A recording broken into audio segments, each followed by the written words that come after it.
please start with the pledge. I pledge allegiance to the flag of the United States of America, to the republic for which it stands, one nation, under God, indivisible, with liberty and justice for all. Thank you. Just want to start out with a quick roll call vote. Make sure everyone's here. Start with Peter. Peter, you're on mute. Oh, I see you.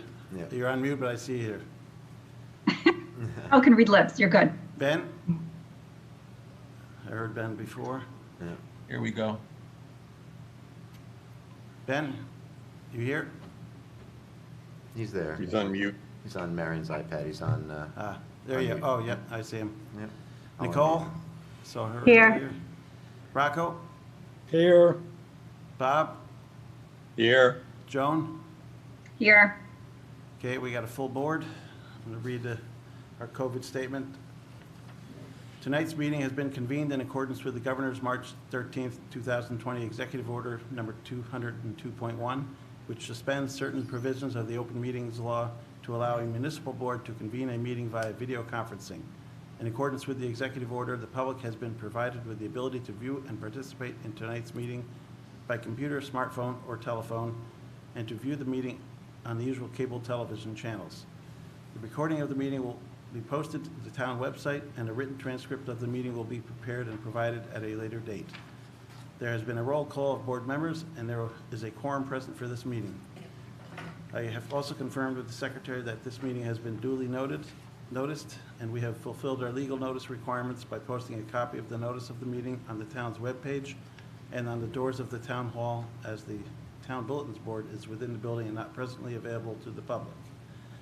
We have emailed a copy of the notice to the media, and we have confirmation that the legal notices for the public hearings have been properly published tonight.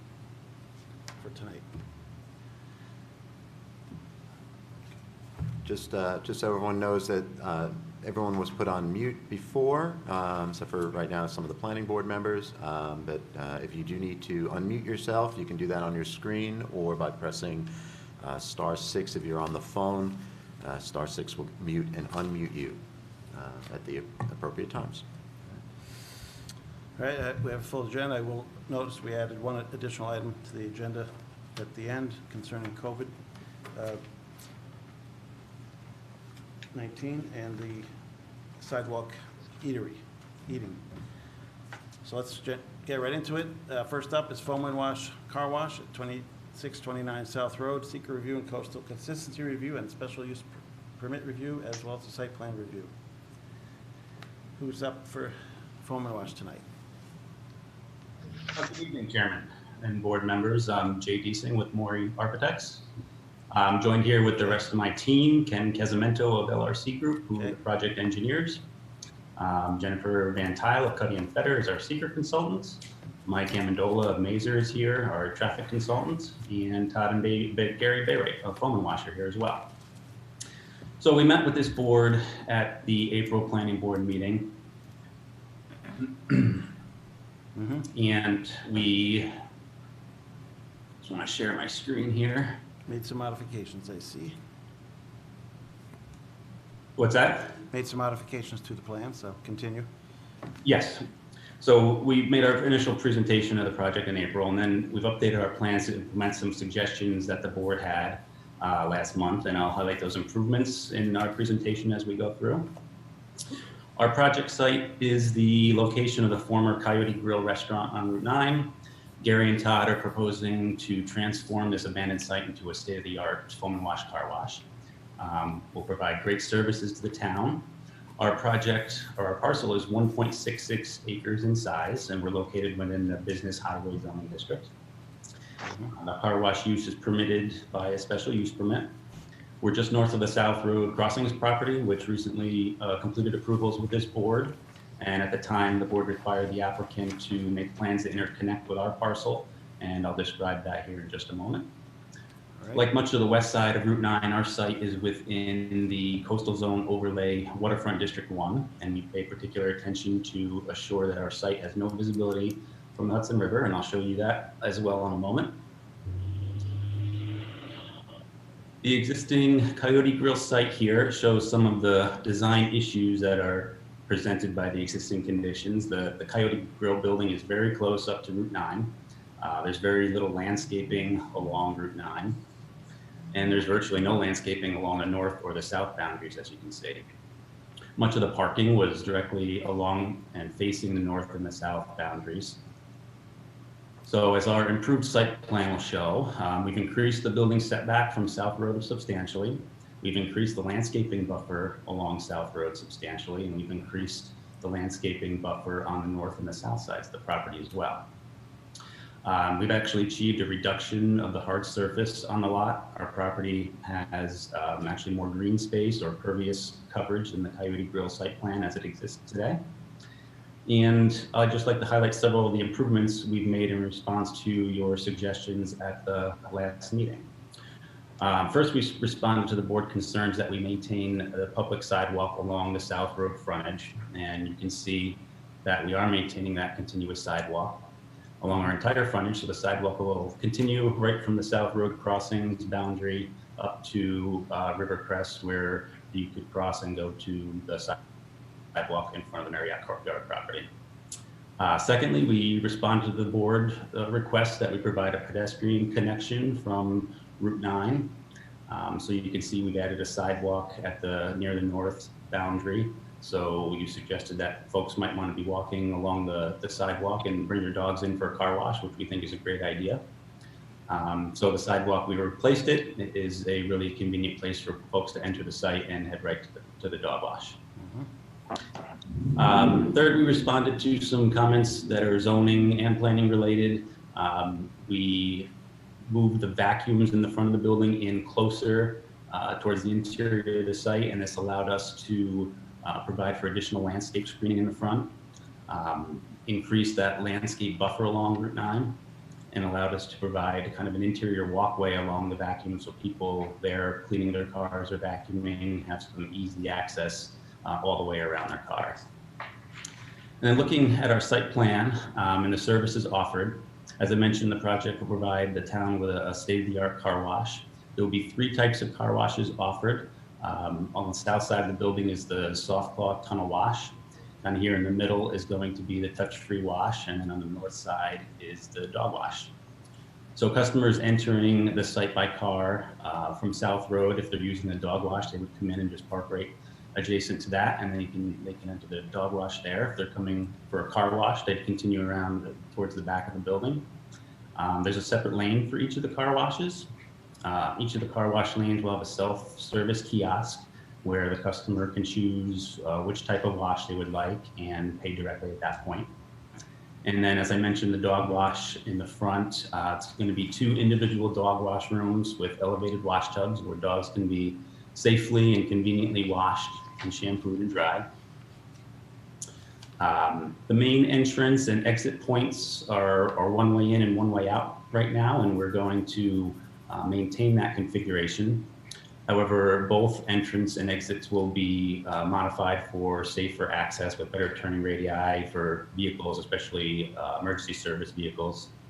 Our traffic consultant, Mazer, had been working with the New York State DOT, and we recently received some correspondence from them indicating that the project will not require any physical changes out to the Route 9 corridor.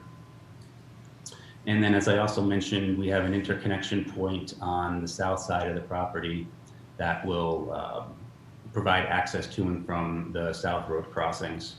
This location was adjusted just slightly from where it was initially proposed on the South Road crossings site plan, and this location was chosen because it aligns more directly with a access aisle on their property, and then it's a good entrance point to our foam and wash property. Just briefly wanted to touch on some water conserving features that we have on the property or as part of the project. We'll be installing a water reclamation system which will reuse water from the car wash process, and this will result in approximately a 30% reduction of water usage from what a standard car wash would do. And then we'll also be capturing rainwater from our building roof gutters and directing that towards some rain gardens on the site. So, and then looking at our site landscaping, as I mentioned, we're proposing some really extensive landscaping improvements on this site, and it's really going to be a great transformation from the existing Coyote site today. We've increased that landscape buffer along South Road, and in that buffer, we're going to introduce a raised berm, so that'll be about 2 feet high, and then the plantings will be up on that.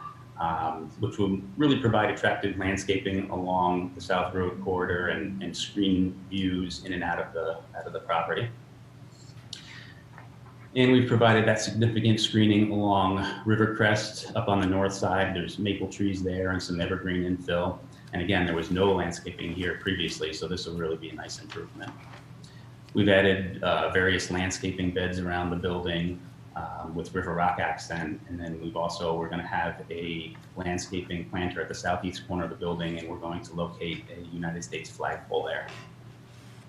And then I was mentioning the rain from the roof going to the rain garden, so there'll be a rain garden here between the two car wash lanes, and then there'll be another basin back here behind the driveway, so that rainwater will get directed back there.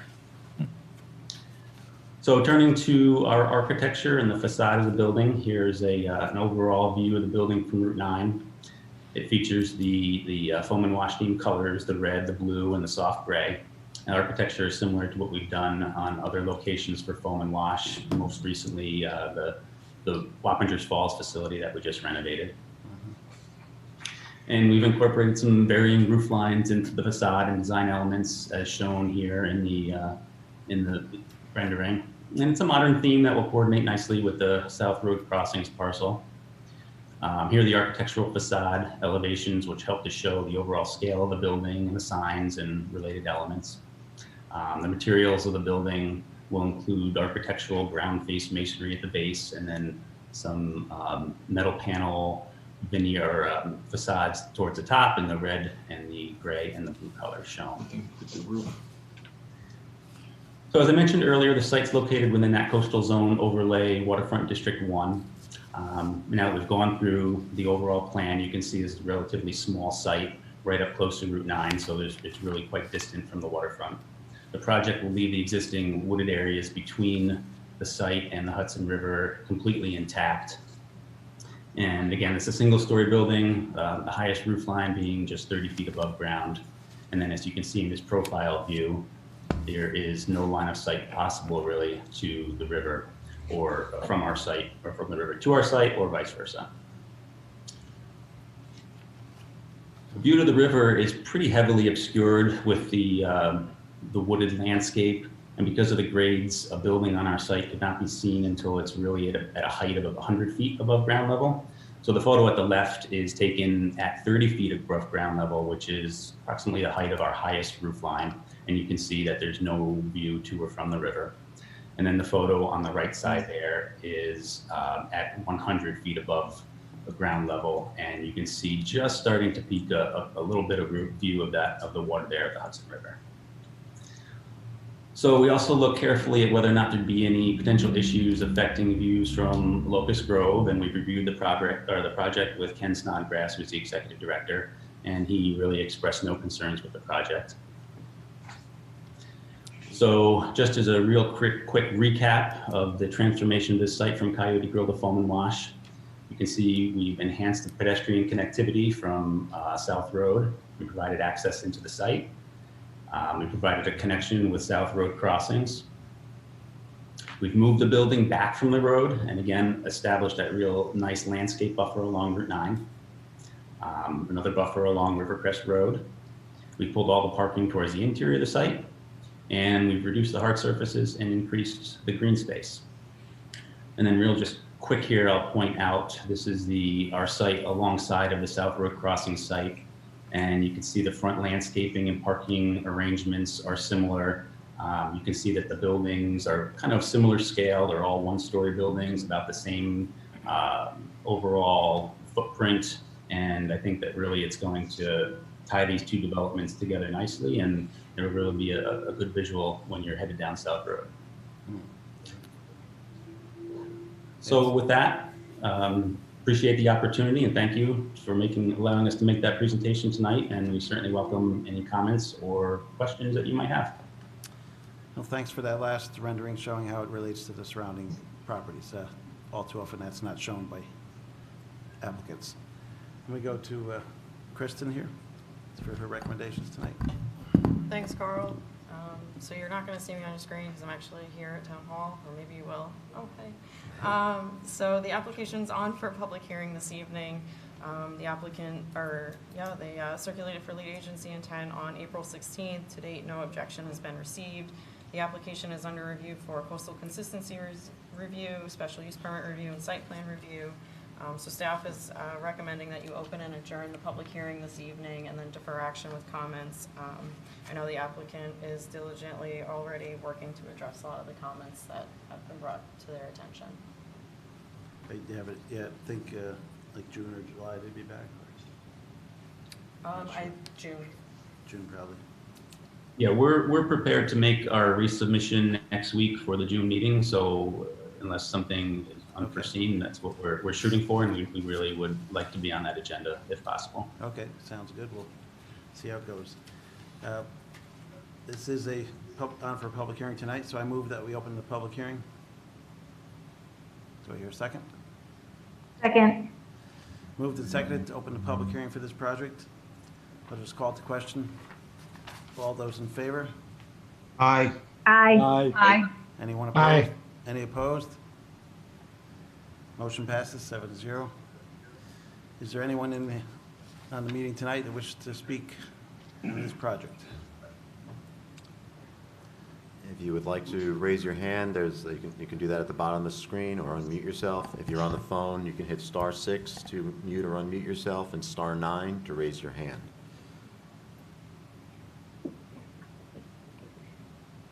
We'll just give that a minute to make sure everybody can be heard who wants to be heard.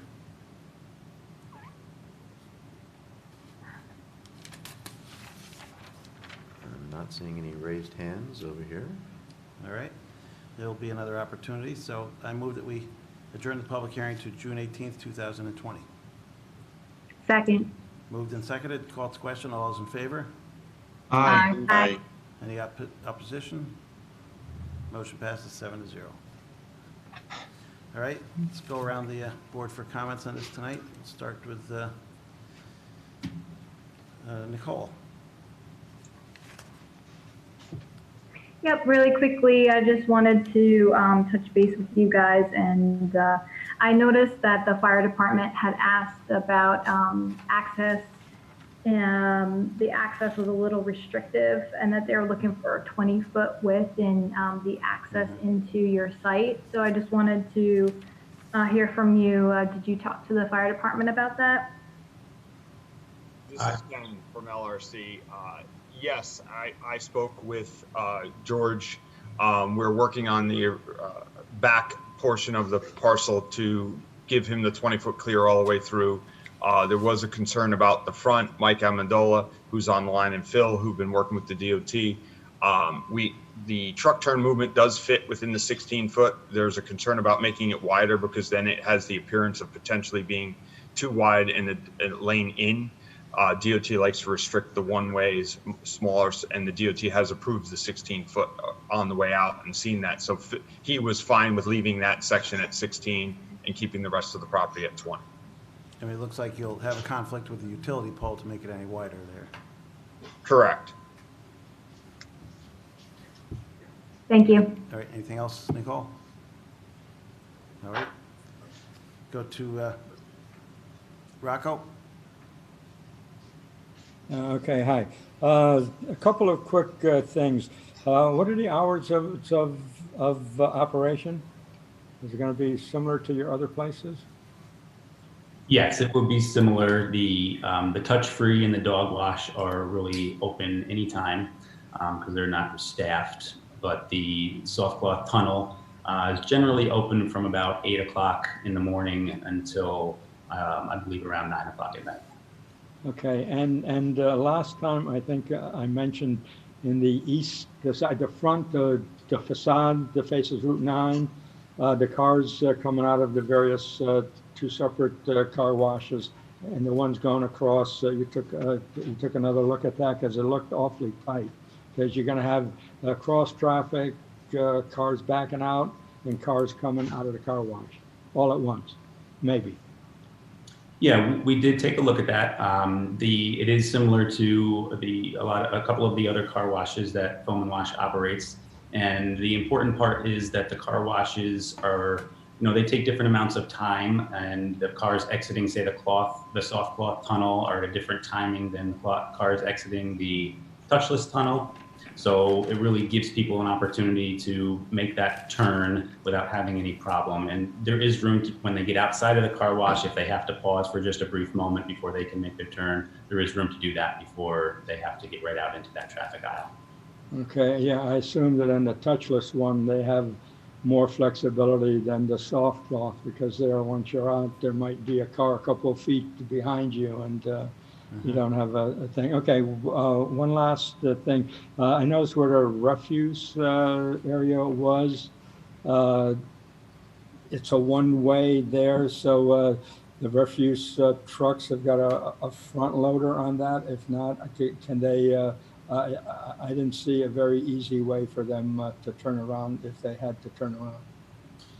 Yeah, I think they would be a front loader. They pull headfirst into that enclosure, pick up the dumpster, dump it back up, and then head back out. If they had to go around for some reason to come back again, they can just loop around the site, but it should work okay. All right. Okay, thank you. Thank you. Thanks, Rocco. Bob? Yeah, no additional questions. I was also curious about the hours of operation, but we heard that. All right, Thanks. thanks. And Joan? Hi. No, I don't have any comments. I was concerned about the fire department's comments, but it sounds like that's being taken care of. Thank you. Good. And Ben? Just one thing about the queuing. I pass the one on Grand Avenue a lot. I know that's a lot closer to the road. Is any concern with busy periods, with cars backing, the queue backing out onto Route 9? Yeah, we've provided a pretty ample queue space there. There is a requirement in the code. I think it's 8 spaces per bay, but we actually have more than that, and really don't foresee that it would queue that far. I'm sure they'd love to be that busy to have cars waiting that long, but it should be fine. Okay. Yeah, see, you show about eight in the queue there as it is, and you still have all the way back to Route 9. And Jay, is it correct that the queuing was evaluated at like the highest peak? Or I'm sorry, it broke up a little on my end. Could you say that again? was it evaluated at the peak times, the queuing? Yes, it was. And the time for the touch-free, I'll just mention, the touch-free is a much slower process, so you don't get cars coming out of there. I think it's something like once every 4 minutes or something like that. So that's a much slower process than the soft block tunnel. Mm-hmm. All right, thanks. And Peter? The proposed pass-through driveway with South Road crossings, will that be in the form of an easement? Yes, the cross-access easement there. Okay, where does that stand right now? Have you actually engaged them in conversation, or? We have engaged them in conversation. They provided a letter, I think it was in one of our last submissions, stating that they were agreeable to the access, and the Foam and Wash folks and their attorneys will be formulating that agreement. The uses in the front building to South Road crossings are going to generate a lot of traffic. Has anybody looked at the traffic load as a consequence of that pass through? In other words, the people from the car wash going to be looking for an additional egress and vice versa. Has anyone looked at that? Well, I think maybe I'll ask Mike Amendola to touch on that a little bit. He's our traffic consultant. But Mike, can you touch on that?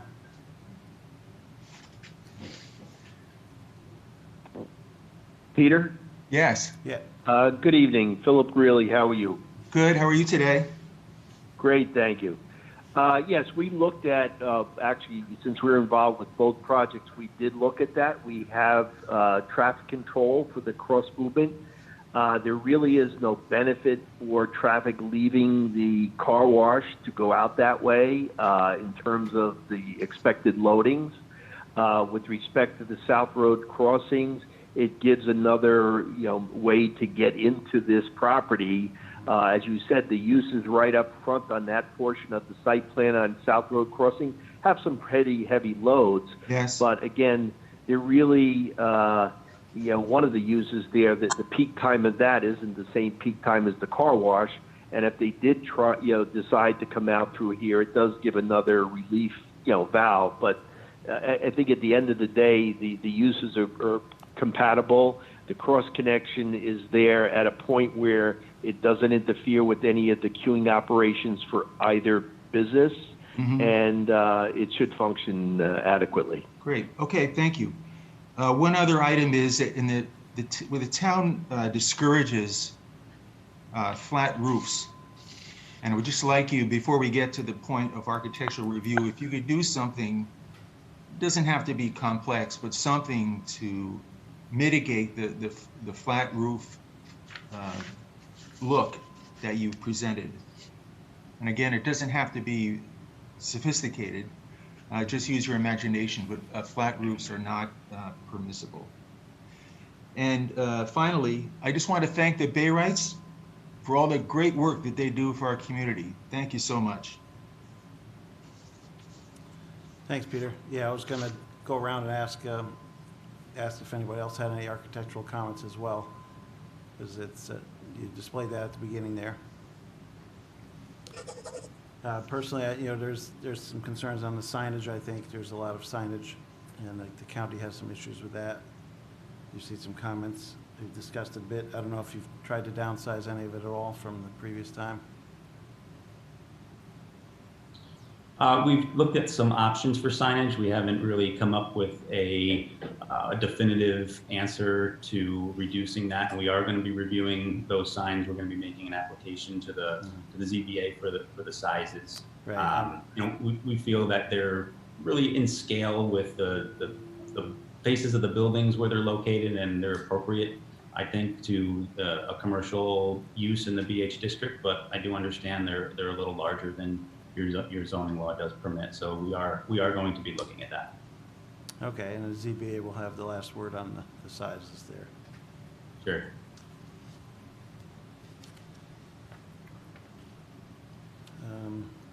Well, thanks for all the improvements you've done.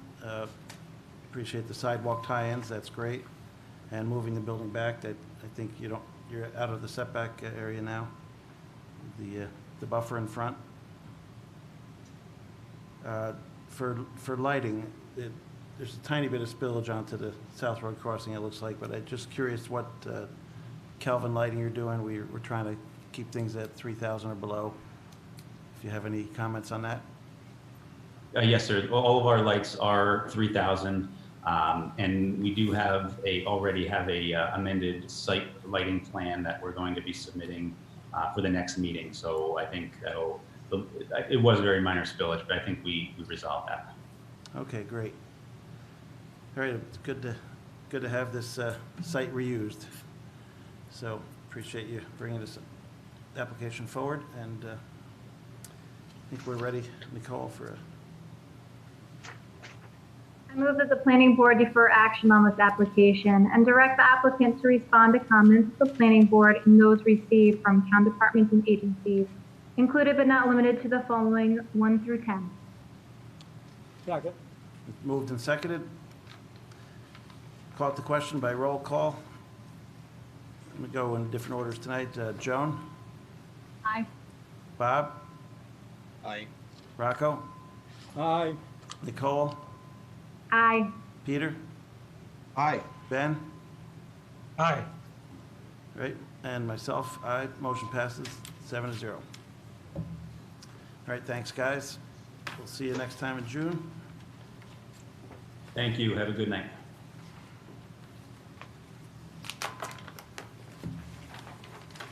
Next up is Locust Cove Crossings.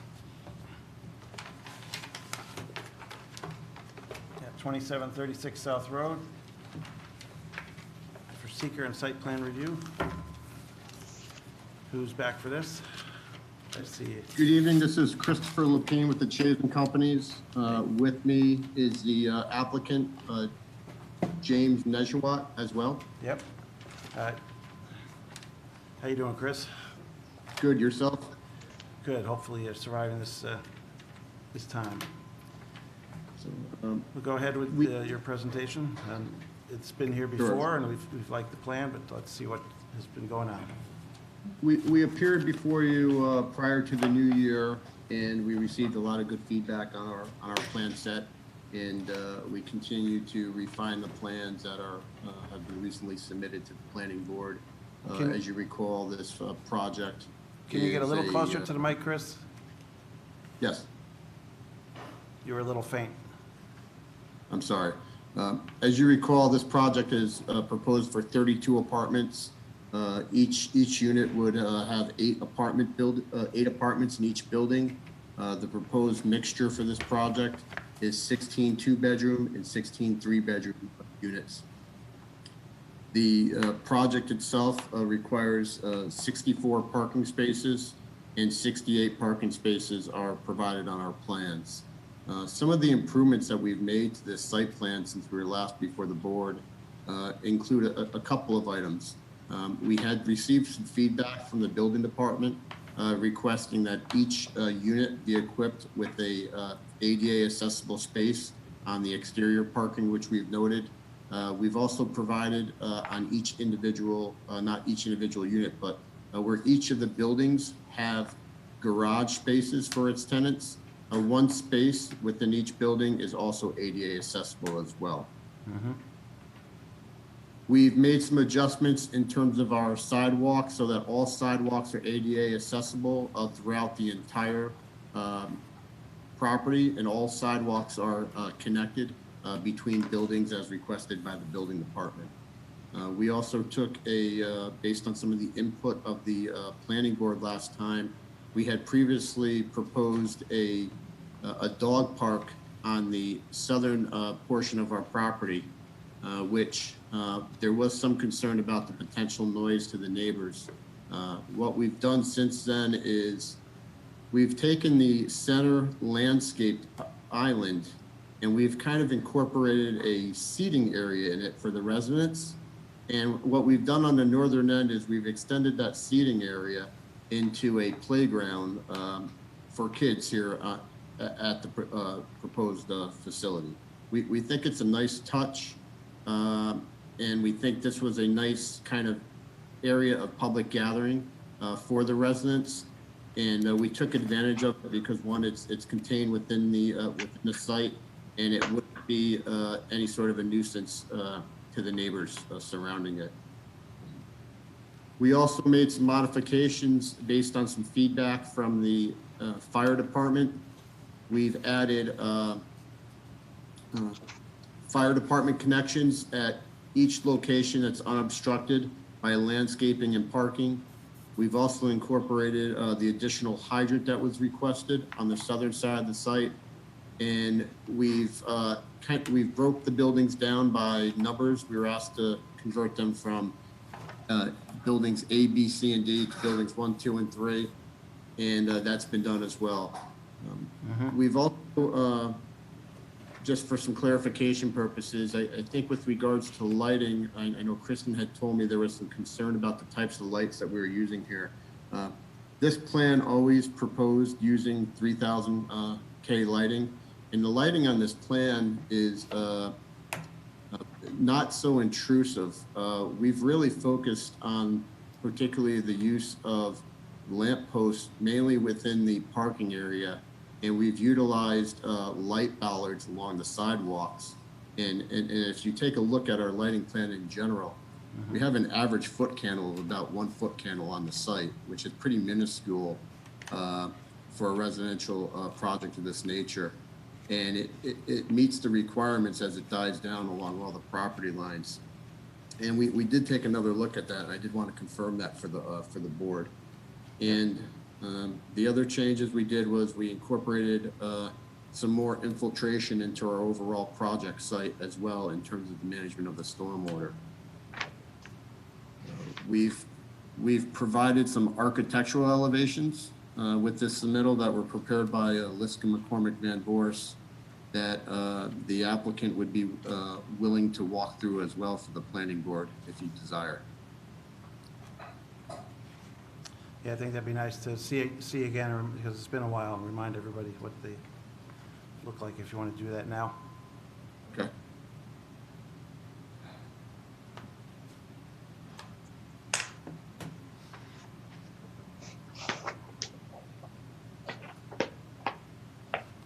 You able to show those architectural renderings now, Chris? Yeah, I was going to start showing them right now. Okay. Just confirming you heard. Jimmy, if you want to walk through these with them. This is tough not having you in person here. Oh, yes. You guys hear me? Yep, can hear. Great. Okay. Yeah, so basically, as our previous meetings we had with you, we showed these renderings, and nothing has changed. We're just going to basically update you on what we had earlier. So basically, we're showing a two-story building, 8 units per building. The architecturals on the exterior are showing a stucco finish with the cultured stone and with corner decks for all the units.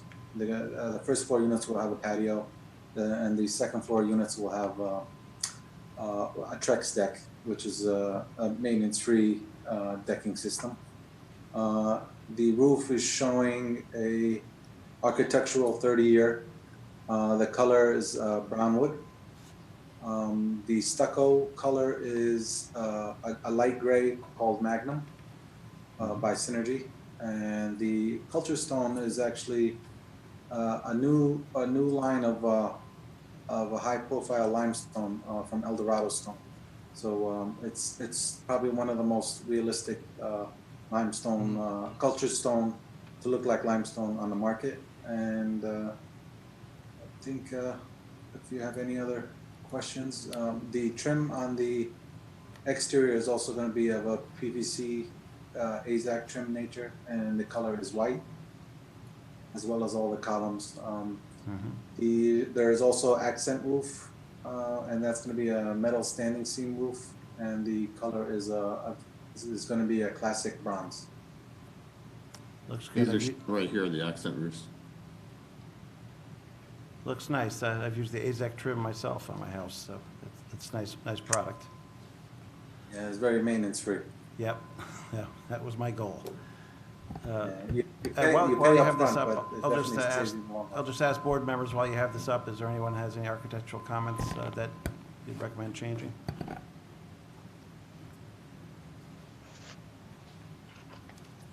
Hearing none, it sounds like everybody's happy with it. So let's move on to Kristen. Thanks for your presentation. Thank you. So the project's on for a public hearing this evening. Just a quick update for the board. The applicant has been made aware that they had appeared before the ZBA and received a couple of variances. Unfortunately, since the time between their last appearance and moving the project forward, that time has expired, time limit, so they will have to reappear at the ZBA. And again, the applicant's already aware of this. The planning board did circulate for lead agency intent in November 2019. To date, no objections have been received, and the application will be on for ultimately seeker and site plan review. I did have some outstanding comments, some of which I think that the applicant has already begun addressing just based on their presentation this evening, and that's really it. And just one thought that occurred to me while you were presenting the architectural drawings was, where are do you have HVAC units being stored outside of the building, or I don't know, I just thought I would ask the question. On the ground, probably. Yeah. Yeah, they are going to be on the ground, and they're going to be probably shielded with some landscaping once they're there. Yeah, that would be great. Thank you. All right, thanks, Kristen. This is on for public hearing, so I move we open the public hearing Do I hear a second? Okay. Second. Moved and seconded. Called to question. All those in favor? Aye. Aye. Anyone opposed? Aye. Motion passes 7-0. Is there anyone in the audience or on the meeting tonight that wishes to comment on this project? Chris, if you could unshare your screen for us. And I'll look to see if anyone raises their hand. Again, if you're on a phone, you can do that by hitting *9, and you can mute and unmute yourself by hitting *6.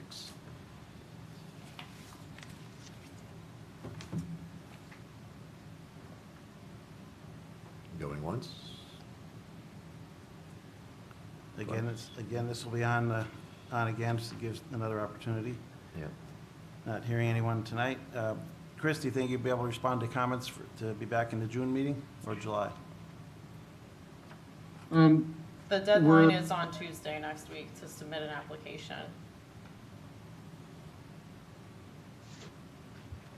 We're going to shoot for June.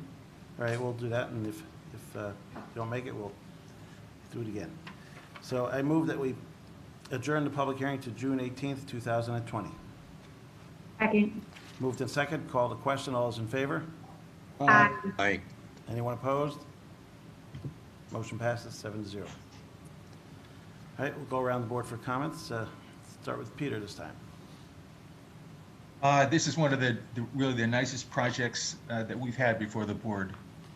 Congratulations and good luck. Thank you. Thanks, Peter. Ben? No comment. Looks good. All right, we go to Joan. Is there going to be a connection to the sidewalk on Route 9 for this project? There is. We actually just got confirmation today from the DOT that would be acceptable. Okay, great. And thank you for explaining about the dog area. I was wondering where it went, so thank you. Okay, and Bob? No questions from me. Rocco? Yeah, first, it looks like a very nice project. I like especially the architecture. I have two quick things. One is that as I was looking at the site plan, I noticed that there's very small areas for snow storage. I think we may have discussed this earlier, and as you added the seating and the playground area, it seems like you may have even reduced that a little bit. Can you comment on where the snow storage areas have gone to? Or Sure. I'm going to share my screen again. Okay. Yep. Go ahead. You want to just go through them?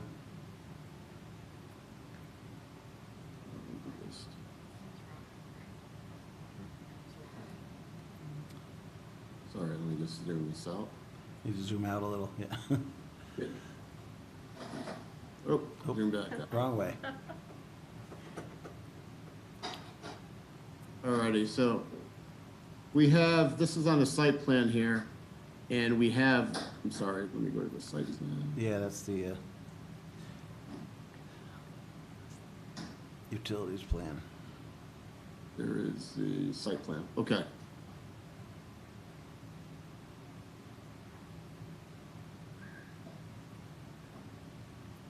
There we Here go. we are. So we have some areas here showed for the snow storage adjacent to some parking spaces. We also have a snow storage area here on the southern side of the site and here on the other side of this island opposite. There's two things here that the applicant has stated he's willing to do. One is if there is excessive snow here, it would be removed by a backhoe and dump truck.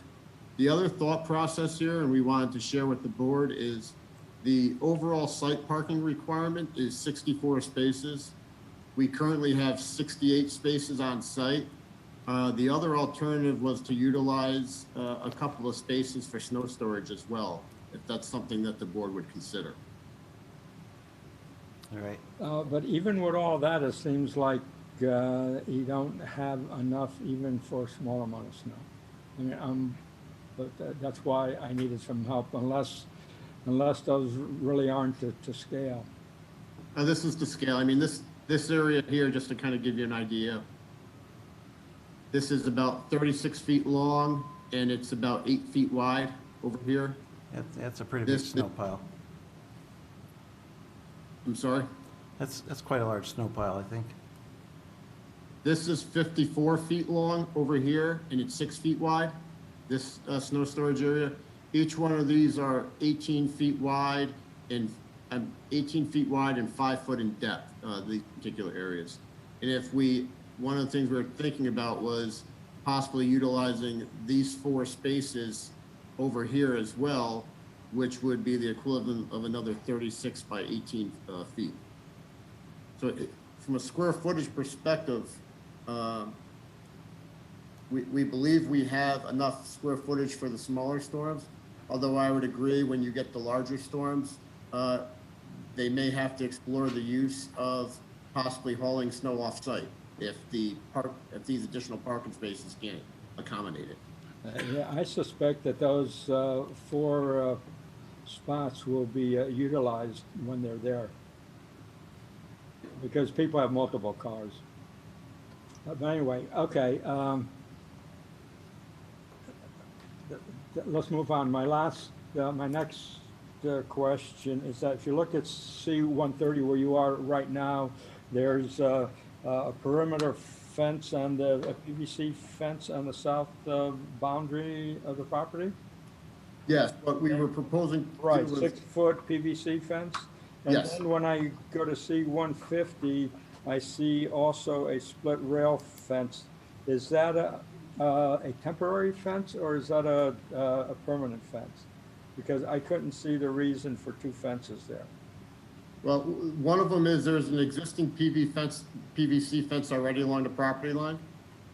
And the intent is to put another fence along the remainder of the property to continue the screening along the south side.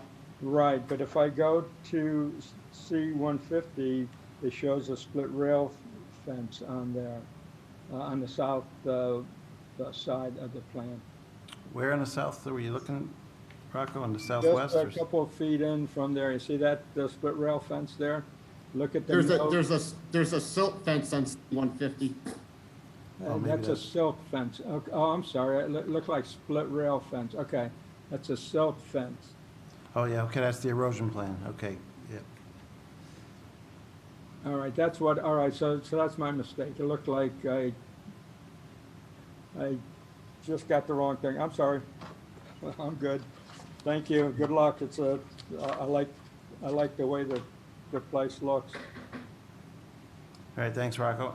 I think there is a duplicate fence somewhere, like toward the front, because there's an adjoining property owner has a fence, but that's good. Nicole? Yep, so there was a note from the building department stating that the handicap spots didn't meet the minimum of 8 feet wide access aisles. Did you talk to them about that? The access aisles shown here are 9 feet in our plan, but we will follow up with them. Okay. And then just the fire department had a comment about the hydrant being in the middle of the center median. And they were looking for that to be moved to a different location. Yeah, we're going to talk to them because we based the location of that. Prior comment, that's where the hydrant was requested. So we'll speak to them about relocating that. Okay, thank you. All right, thanks, Nicole. I just had a quick question on the fence. It says a 6-foot PVC fence along the south border. In the site details, it listed as a white cedar fencing. Is that just the color of the PVC? Yes. Okay, so it's not an actual cedar fence then. All right. And I had a couple other questions. Thanks for your description of the lighting. That sounds good. And playground is a nice amenity, and sidewalk connection to Route 9 is required, and that's good. I would say for the parking, you talked about that as extra snow storage. I tend to want to keep extra parking spaces because you have visitors to apartments as well. So if it comes down to it, I'd rather see it trucked off than use those parking spaces. And I wondered about the mature trees that are along the south property line. Are any of those can any of those be kept behind all those neighbors' houses, or do you have to get so close that those cannot be? Let me take a look at the grading plan while we're. And they're kind of right along the fence line. So I don't know where that falls versus the property line, but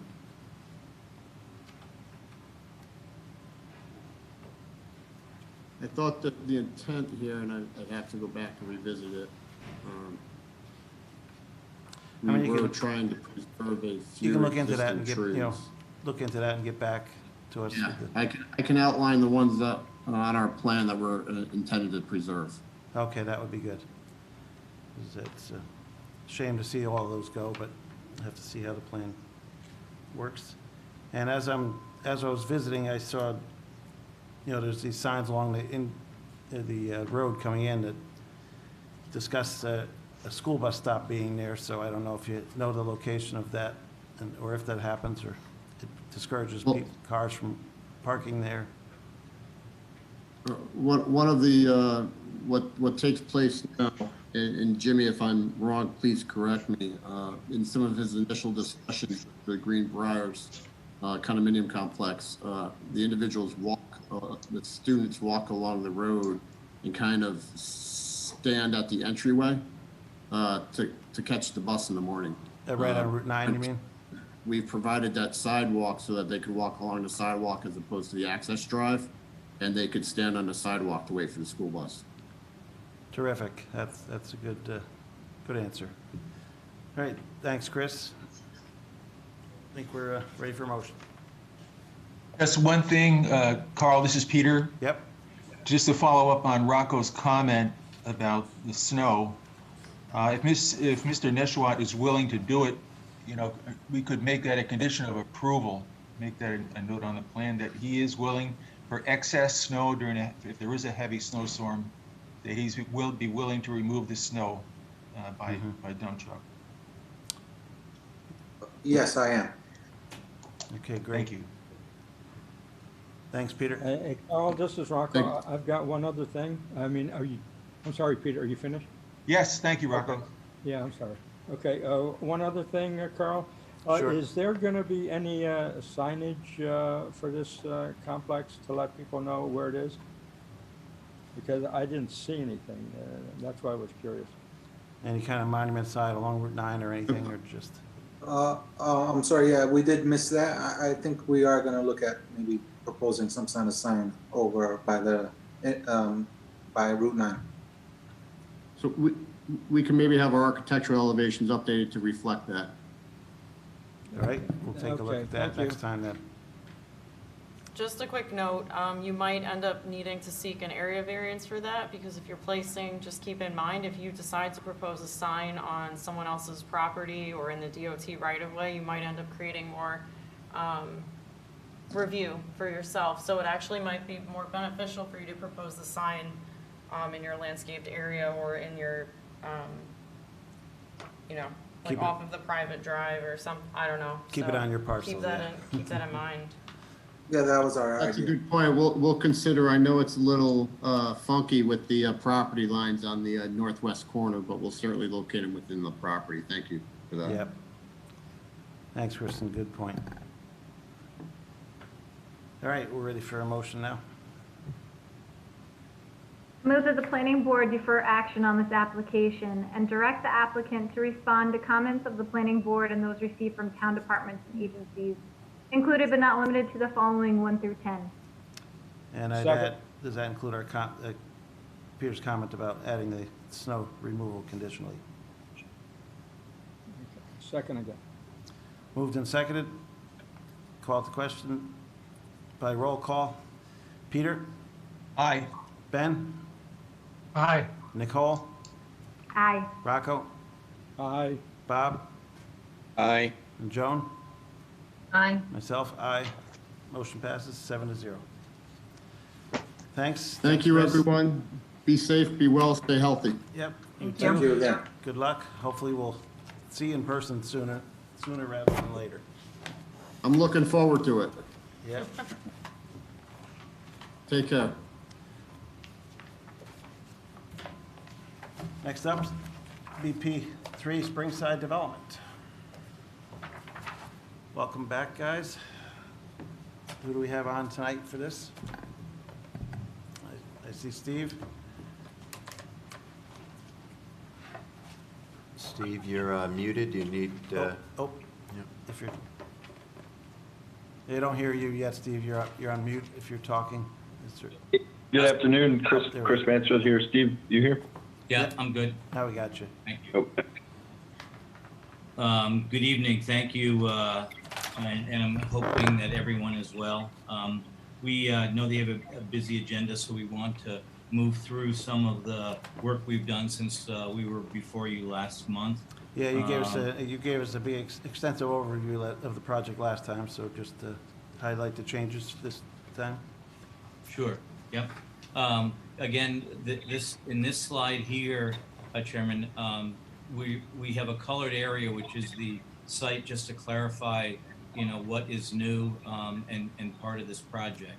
So the building, again, is a 4-story building. The first floor has retail on it with the apartments on the 2nd through 4th floor. One of the things that had been some conversation about, which we'll show you in a diagram in a minute, is that the first floor, being a little over 8,000 square feet, only has about 7,200 square feet of actual leasable area. The rest of it is functional space that's part of the apartments up above, like elevators, stairs, and lobby, and whatnot. The project requires 48 spaces. We're building 60. Part of it is in the continuance of building a new neighborhood here. In the traditional sense, we have on-street parking adjacent to the sidewalks that are all brand new that we're building, and there are 45 spaces on site.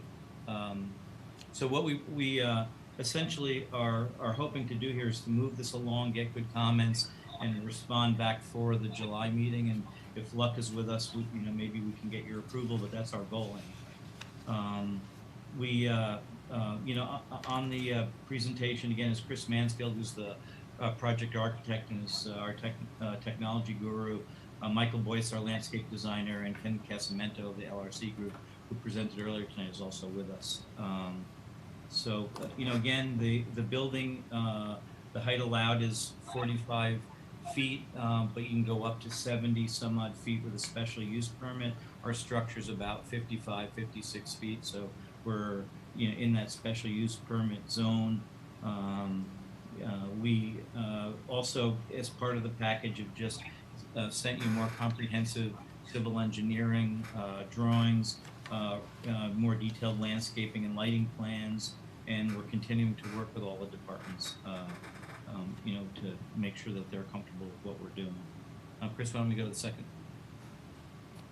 One of the things that we wanted to advance from last time is to actually show you our design for our plaza. And what we're really trying to do here is build a plaza that's not only for this new structure, but it's for the use of the whole neighborhood.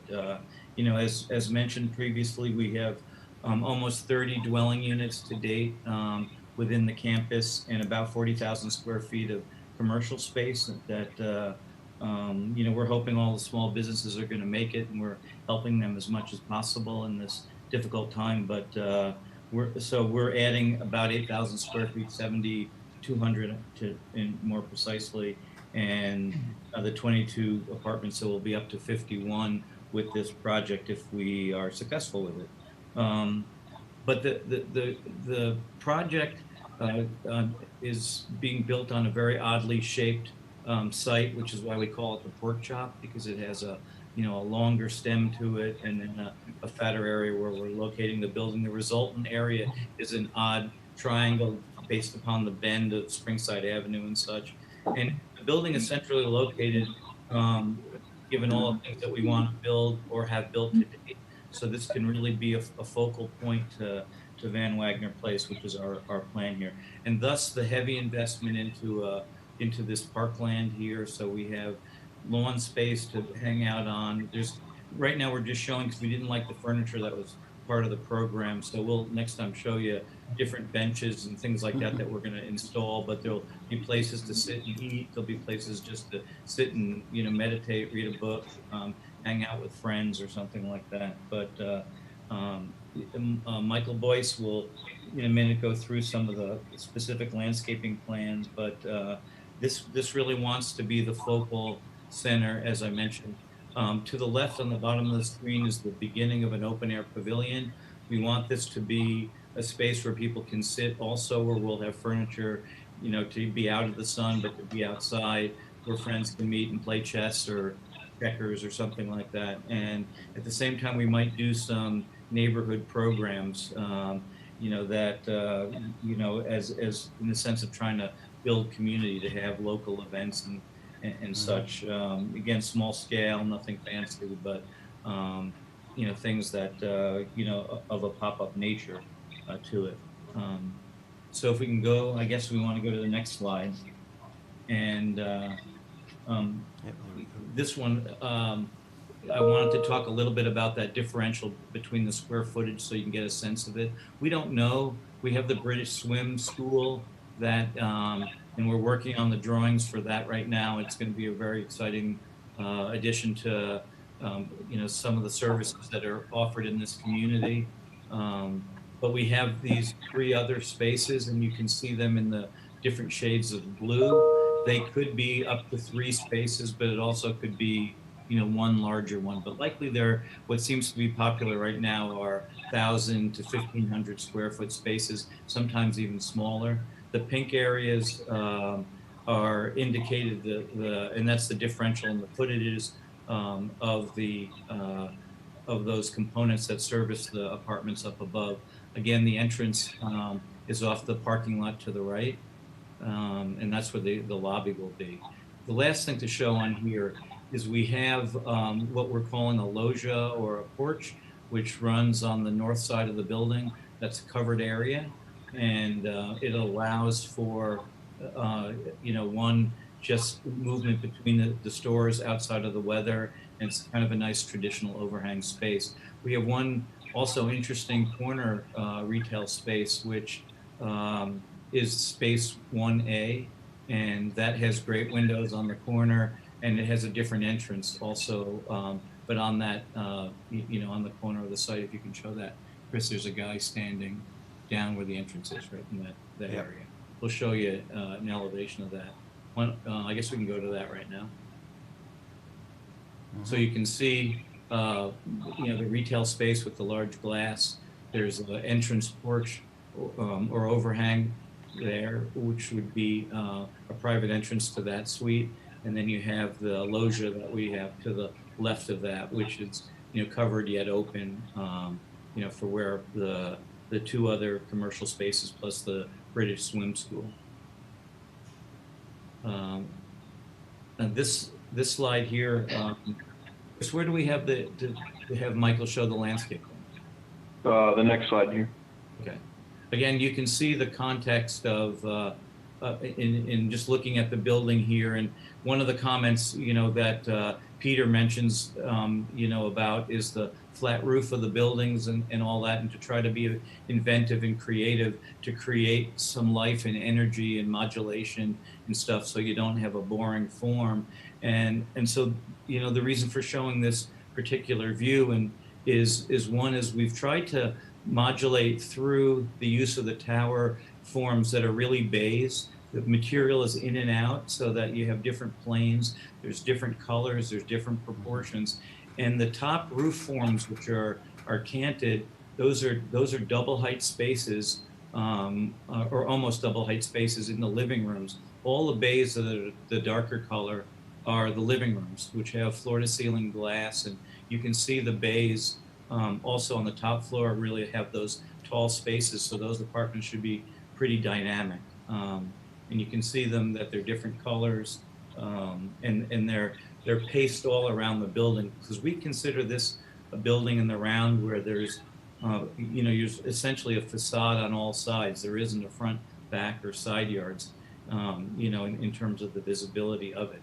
And of course, with trying to put expressive forms in here, we're kind of reflecting back to the neighborhood. The neighborhood has a real mixed use of buildings from where our office is, which is a flat roof warehouse structure. There's that interesting 33 Arlington has that rounded kind of Quonset hut roof. There's some residential traditional buildings, and then the housing across the street. By the way, the housing across the street is only about 10 feet shorter than this building, but it's up a little bit in elevation, so they're very similar in height. And that building also has a similar porch that the two users that are in that space now use that space for meetings and programming. And in a post-COVID world, it really becomes a great additive thing. Michael, maybe you could talk a little bit of the landscaping that has been selected here for a 3-color, 3-season, benefit. Okay, can everyone hear me? Yep. Yes. Yep. Okay, perfect. I'm glad everybody's doing well, and we're still kicking along. As I spoke last time, the landscape design is basically a reflection or a narrative of the architecture. And I think the architecture, I use the word narrative, is very, very simple. It's striking. And so the plant selection is very narrow.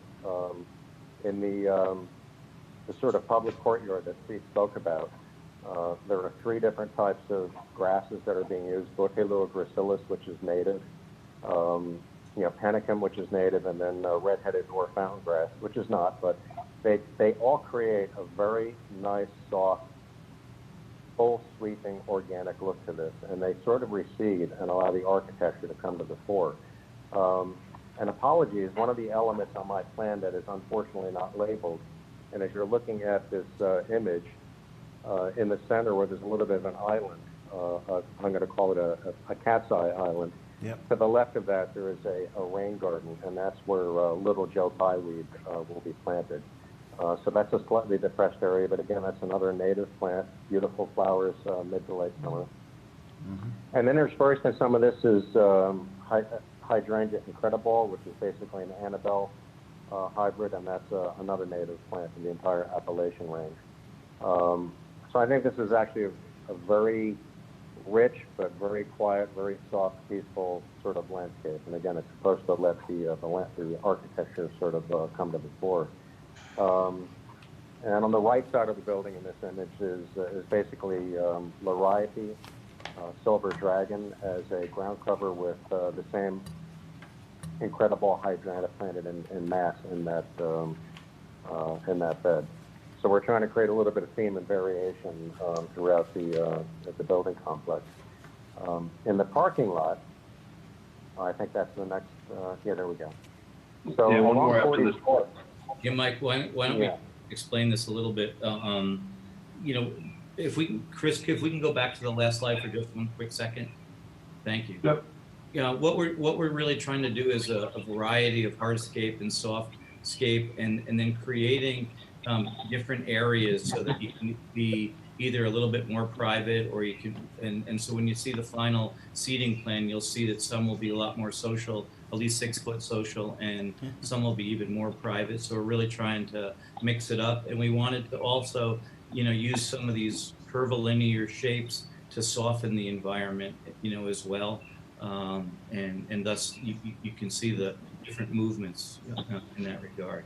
Going over to the parking lot, on the west of the building, again, this is a leftover, uninspired, overgrown area right now, and it's been that way since the highway's been, was created years ago. So this is an opportunity to, not only create a function with a medium-sized parking facility to service the building, but also to make it more attractive, and also to create a sound buffer from the road, and also in the design of it, not only to make it attractive, but to create buffering so that you really don't see the cars, which is part of the goal as well, so that it really has a soft scent to it. Very functional. There's also going to be 2 electric car charging stations in the center. We have the trash corral, farthest away from the building, but it's Michael will talk about the planting around it, but it's carefully screened so you won't see it. And again, new sidewalks here to connect you back to 4455. Michael, again, can you talk a little bit about what you got going here? Sure. And I apologize, I have to mute myself off before. So here again, the landscape is very simple. Along the highway is another type of hydrangea. It's called strawberry vanilla. But the idea behind this long mass is that it's a very durable plant, and it's suitable to the context of speed on the highway.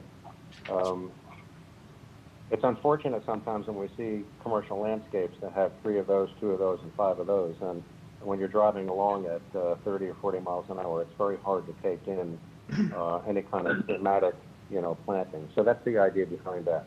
And that plant group would get about 4.5 to 5.5 feet tall by that wide. So I think they'll do a good job of screening some of the cars that park head on in.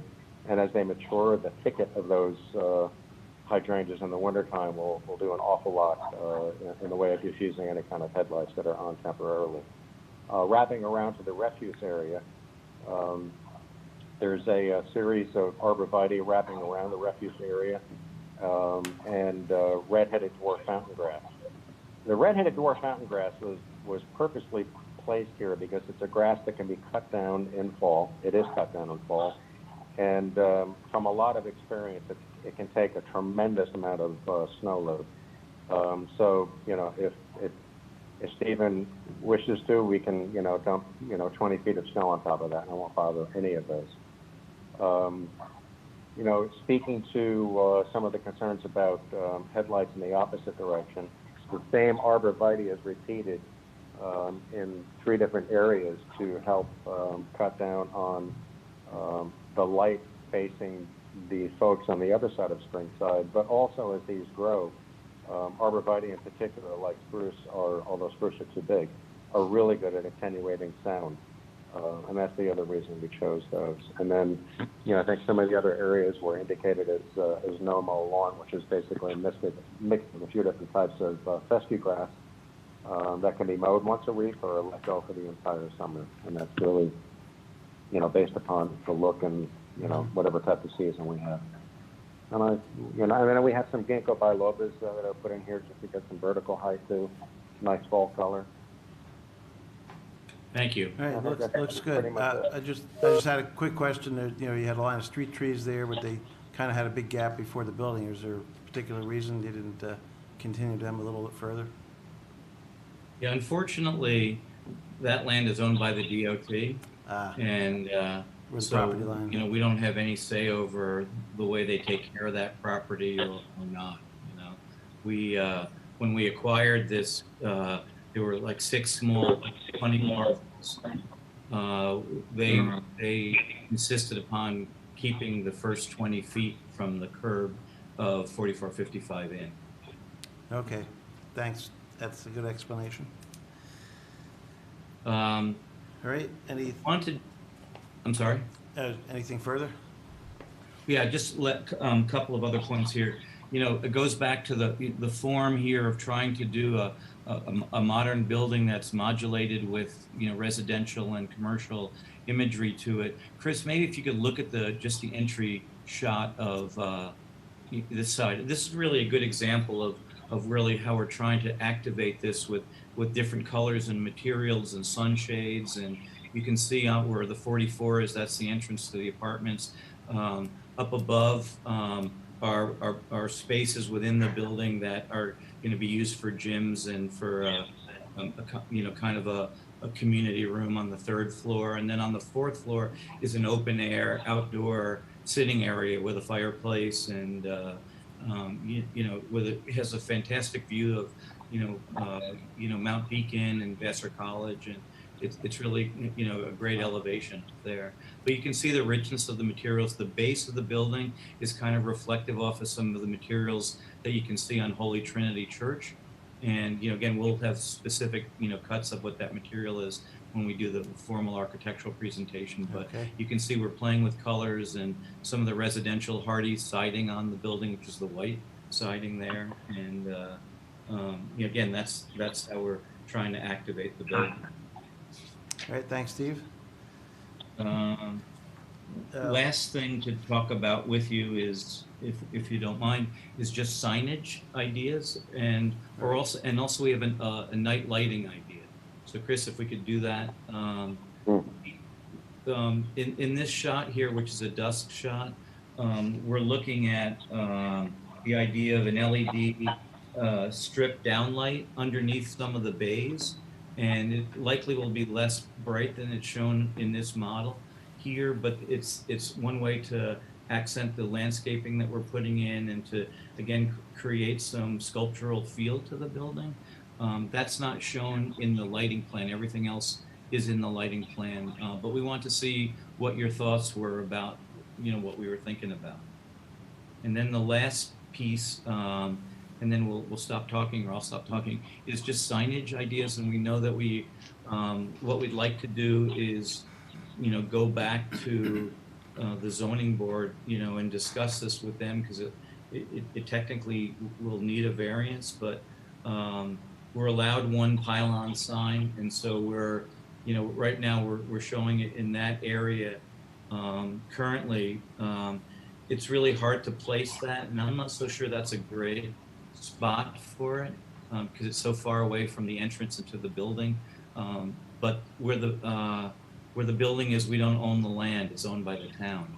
So even though there's some green space, between Springside and the sidewalk, that's not owned by us. So that's where we push that sign back. But the other ideas that we're playing with is along 4455. We have a building sign on the tower. Again, this is giving some modulation to heights here, but that would be a backlit sign that would have the names of this building and also the names of the tenants, so they can get some benefit from the highway traffic.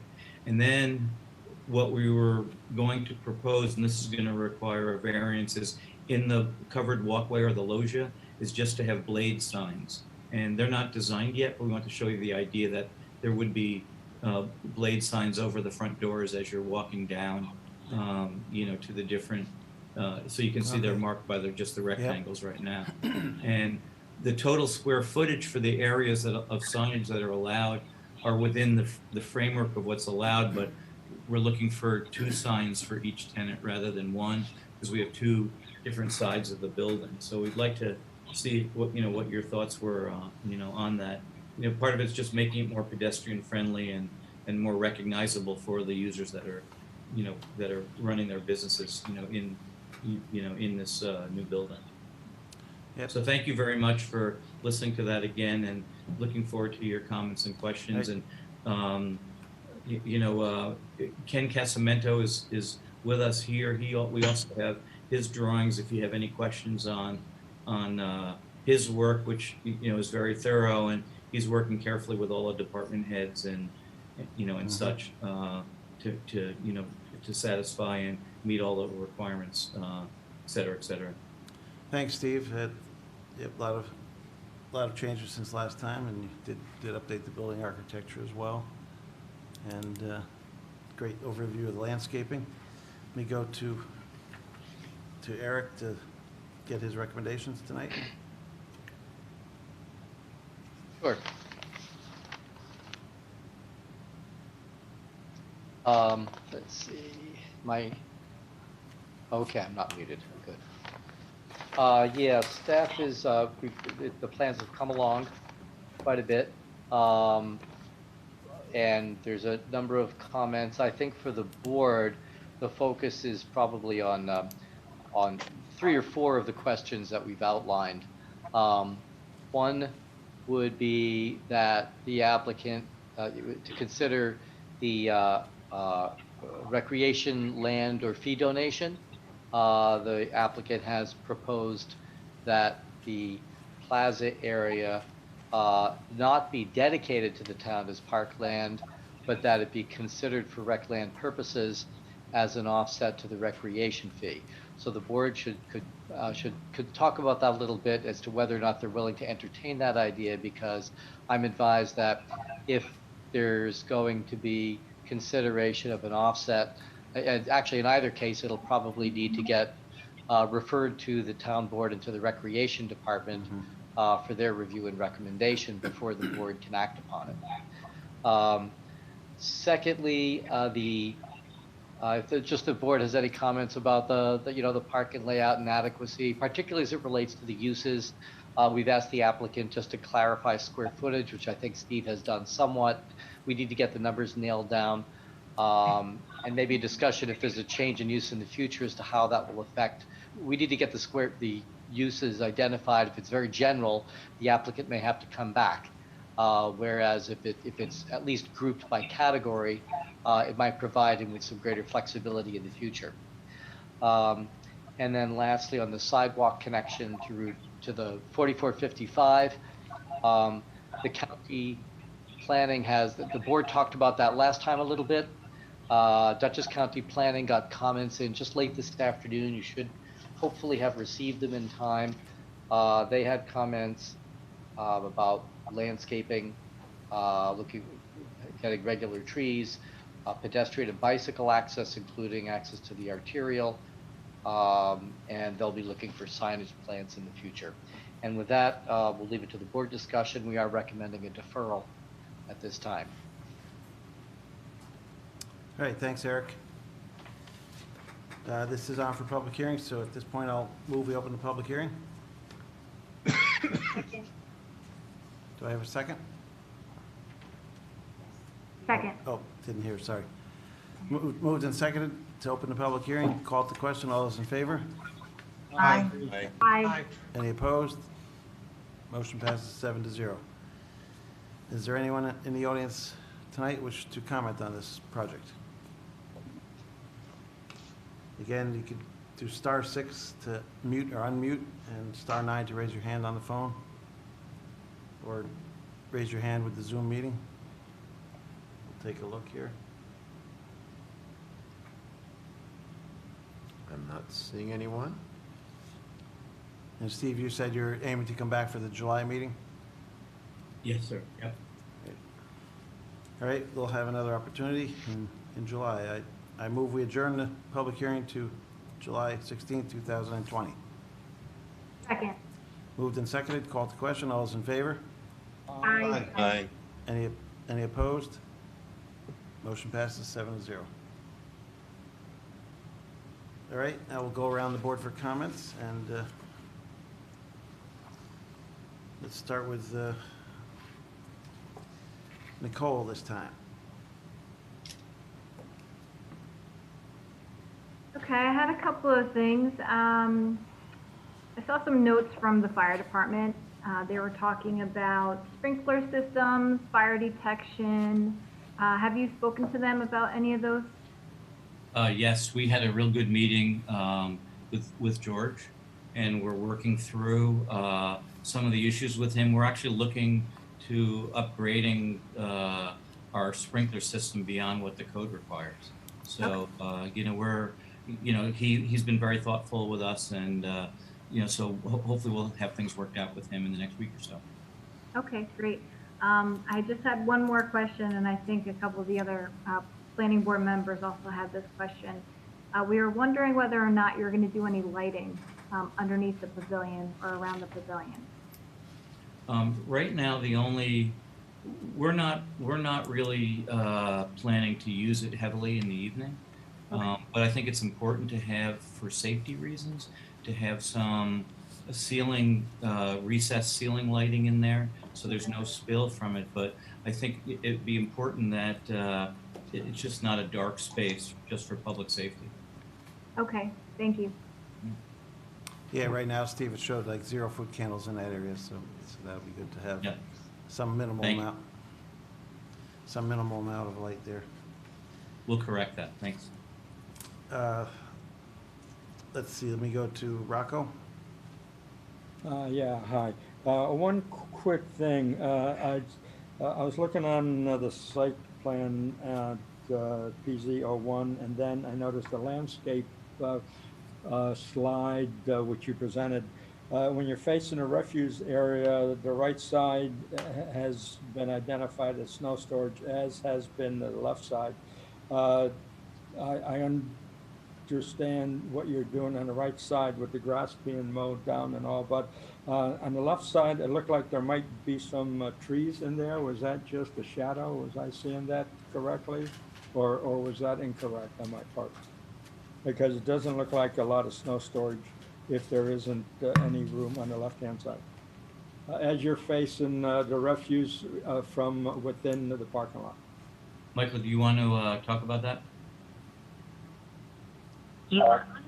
Sure.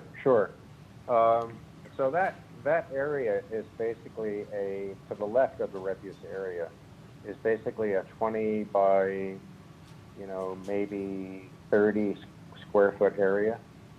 It's almost as large as the area to the right. There is a tree. There's a ginkgo biloba proposed at the back side of, or toward the sidewalk side of that, so that somebody could load snow into that area. But it is still the same mass of red-headed dwarf fountain grass. And again, they're cut down in December at some point, hopefully before an 11th of November snowstorm. But in any event, there's still plenty of, so it's really double the size, I guess. Right. Well, I was just a little curious because the tree looked like it was further in, so it's really back in the corner instead of more to the central part of the area. Yeah, and and a lot of the icons that I use in the planting are near mature icons, mature growth height and width and all that. So the ring that you see for that particular ginkgo is showing its drip line, but it's likely branched 7 or 8 feet up in the air, that kind of thing. Okay. So any kind of machinery that needs to get underneath that has more than enough access. Okay, thank you. You're welcome. Thanks, Rocco. Bob? Yeah. So a couple of things. Do you have some idea what kind of retail is going to wind up in the complex? Good question. The marketplace is so uncertain right now. The neighborhood businesses that we have currently are probably an indication of what will come going forward. Like we have a spin studio, and there's a small kind of a takeout food place which is called Chakra Bowls. There's a hair cutting salon and a massage beautician wing to that. There's Waddle and Swaddle, which is a children's clothing store, and they also do some therapy and programming sessions. We have a child therapist across the street, and then there's the Salt Caves. So we're not really talking about corporate, high traffic type of users here. I think an important thing, because Eric's asked a really good question, is we obviously can only have tenants that are allowed within the ATC zone, but people are smart today. If there's not enough parking, they're not coming here. The businesses have to work, and as an informed landlord, you're not going to rent to somebody that's going to hurt another business, or there wouldn't be enough spaces for your tenant. So you have to be careful on that. And we're also providing some headroom in our parking count, 10 or 11 spaces currently, so that, this whole driverless car thing, we have no idea if that ever is going to happen, and they say that people are, having one car rather than two. I'd rather be conservative that we're being here. And the last comment, Bob, if I may, is we have land across the street, and if we ever needed more parking for some reason, we could put parking there. But we think we have enough, and that's the other part of putting some of the spaces on the street. It gives it a nice feel, and we get the capacity. So we're killing, we're creating a win-win situation in that regard. So it's an evasive answer, but I really don't know. Yeah, well, that's a good answer. Yeah. It could be an office user too. Yeah. What's your target for for opening? Well, we'd love to begin construction, you know, a month or so after we get approval from you. So we'd love to start in the fall, and then it's probably a year of construction. You know, it's probably a year. Okay. I was just gonna say, if you're gonna open something in a month or two and you had a barber shop and a hairdresser there, it would be a lot of people coming in, but that's a little aggressive. It's a question on the building borders right on the arterial, right? The Yes. pictures. Yes. Is there anything that was done regarding noise abatement from the traffic, you know, affecting the apartments? Yeah, excellent question too. We're trying to do a real high quality units here, and the only way that, you know, figures into the equation is that the window systems that we use are either triple glazed or have a high, you know, spec in terms of noise. It's also the way you insulate it, and, you know, blowing in, you know, your insulation and how you caulk it, and in the detailing of it. Our office is, you know, in a similar relationship to the street, and our office is perfectly quiet because we paid attention to that detail. Nobody would live in those apartments if you didn't. So it's a top of the line of not only noise from the road, but noise between apartments. You know, it's a real hallmark to a successful project to deal with that problem. Yeah, no, it looks great. That's all I've got. Thanks. Thank you. Sounds good. Good questions, Bob. Joan? Hi there. My question concerns the open space in front of the building. How big is that open space anticipated to be? It's a trick question, huh? Chris, you have a drawing in front of you. You able to talk about the legs of the triangle, how long they might be? The building itself is 100 and... how long is the building itself? It's 125 feet.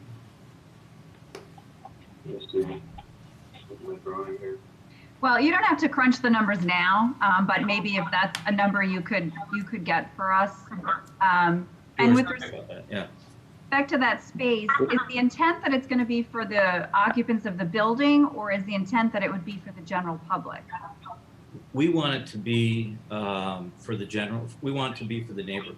So the neighborhood is not just defined, you know, that lives in our property. So it's really going to be open space, you know, that can be used.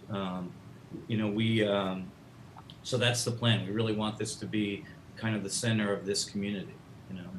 And you know, some of the programs that we might do will be open to everybody.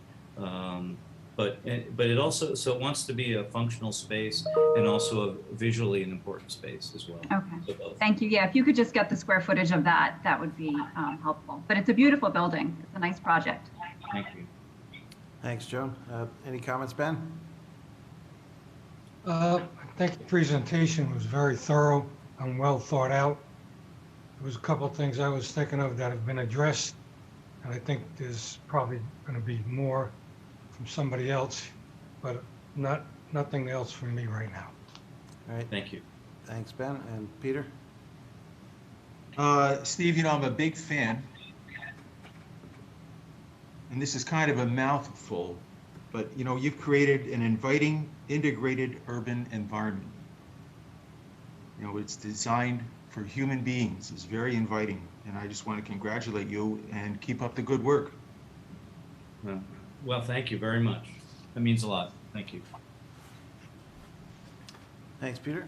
And I'll just add my 2 cents. I think the blade signs are a good idea. That's typical what you see on main streets and stuff as you're walking down the corridor. We have that in a couple other places around the town. Pavilion lighting we talked about. You said the sign facing Route 44 might be backlit. I get that might be a concern of mine, but we try to discourage backlit signage. One little thing I noticed was I talked about the parking lot lighting last time was was a little bit dark in the middle, and I see you, on the lighting plan, another light pole was added, but that light pole does not show on the PZ01 sheet as well, so that, just one little correction there. So thank you for doing that. And my last comment, I guess, is I still think it'd be a good idea to have a connection to the sidewalk directly from your entrance there out to Route 44. I mean, it sounds like there's a little bit of a topography thing there. It might make a couple steps or something, but I know that it seems like it's a long way around for anybody who wants to go out and walk their dog or whatever, go on the sidewalk from your building. It might be easier to get out to it quickly. I don't know if you have any thoughts Chairman, on that. we like the idea of doing that. And if the one thing that I mentioned last time was just the concern is it could be that the New York State takes a long time to approve it, or they may turn it down. So we'd like to be able to put this in the drawing. And again, it's going to have stairs to it because of the topography there. But so but we've had the beginnings of a conversation with the state on a few things in terms of even the trees and being able to trim them up and make them look better and stuff. But we'll report back. But if there's a way to, since we're in your camp on this, we just don't control the final decision. Yeah, just as of late, the DOT is, also encouraging connections to their sidewalks from developments. So I think they'll be on board with it. We just have to approach them. All right, it does look great. Appreciate you put some angles on the building there, and give it some little bit additional character, and looks good. We're ready for a motion. Carl? Oh, go ahead. Carl, I was just going to say one of the points I suggested was that the board engage in some discussion about their willingness to entertain an offset to the rec fee or not. They don't have to give it a yes, up or down, no, but we need to know whether or not it's going to need to be referred out to the town board and the rec department for comment. Right, which is what I was going to say. If there's going to be any offset contemplated by the board, we should save Steve the time now and send the referral over to the two departments that will need to review it. And that way, when he comes back in July, we'll have a response from them by then, and we won't have to, and then the board could just make its determination. Okay, thanks, Lisa. Yeah, see, you were proposing was it a 1/3 reduction or a 2/3 reduction? 2/3.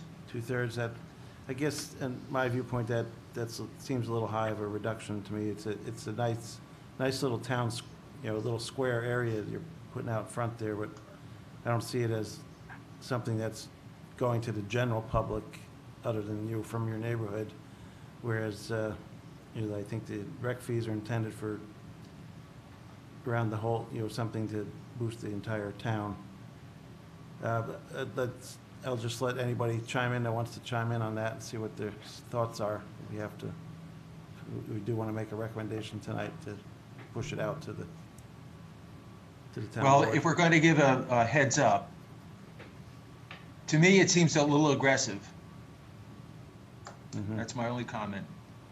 I have a comment. I wouldn't be opposed to a partial, but I would need to know what the square footage of that space is and how you're going to take steps to ensure that the public is aware that that space is for them. Okay, sounds good. Oh, Nicole, you're talking. You're on mute. I think I saw you. You're still unmuted. You're on mute, Nicole.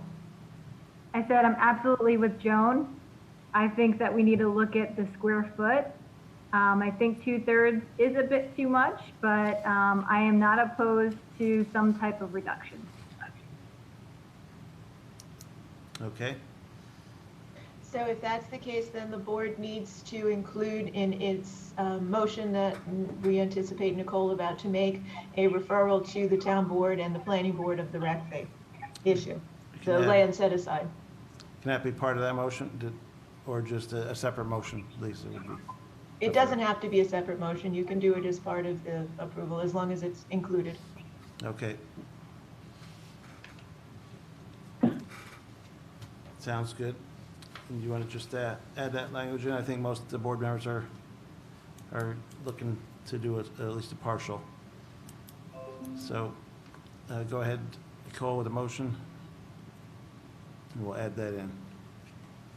Second. I move that the planning board defer action on this application as incomplete and direct the applicant to respond in writing to comments of the planning board and those received from town departments and agencies, included but not limited to 1 through including 15, send a referral to the town board about parkland rec fee. Town board and also And the the recreation recreation department. department. Those need to be. And also the recreation department. Thank you. Thanks, Lisa. Second. I'm sorry. Do we have a Done, second? Tom? Did I hear?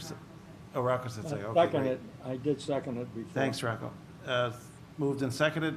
Called to question by roll call. Start with Joan, Aye. Bob, Aye. Rocco, Aye. Nicole, Aye. Ben, Aye. Peter, Aye. and myself, aye. Motion passes 7-0. Thanks, Steve. Looks like the project's coming along nicely, and we'll see you in a couple months. Thank you. for your Hopefully in support. person Be by well, then. everyone, and see you in the summer.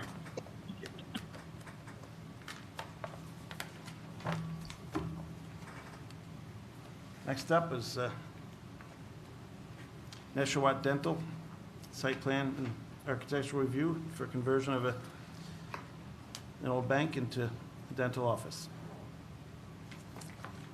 Who's here representing that tonight?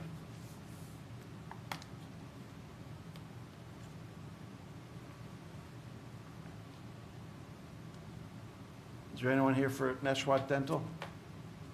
Or maybe you're muted? Amy? I don't see her. I believe I saw Amy Bombardieri in the Yeah, I saw her queue earlier. somewhere. Yeah, but she doesn't seem to be there now. We can, Unless she's on the phone, in which case *6 to mute and unmute, or unmute. I saw her. Well, I but- see her picture, so Yeah, her picture was there earlier. Earlier, yeah, but it's not, she's still not. is. I can see it. I'm still there. It's still there? Hey, Oh, yeah. there Amy, it- are you there for this application? Her picture is there, but there's not a microphone or a video Ah. next to it, so I think it's one of those times where Zoom has a bad link. Uh-oh. So Amy, if you can hear us, you should drop the connection that you have and try and come back in. And maybe, board, we need to adjourn this, table it for a little bit until we have someone from the Yeah. applicant We on. will- Hello? Oh, there, Hi, yeah. Jim. Hi, I'm sorry. Yeah, I just got off the phone with her. Yeah, she has a bad connection and she's trying to log back on.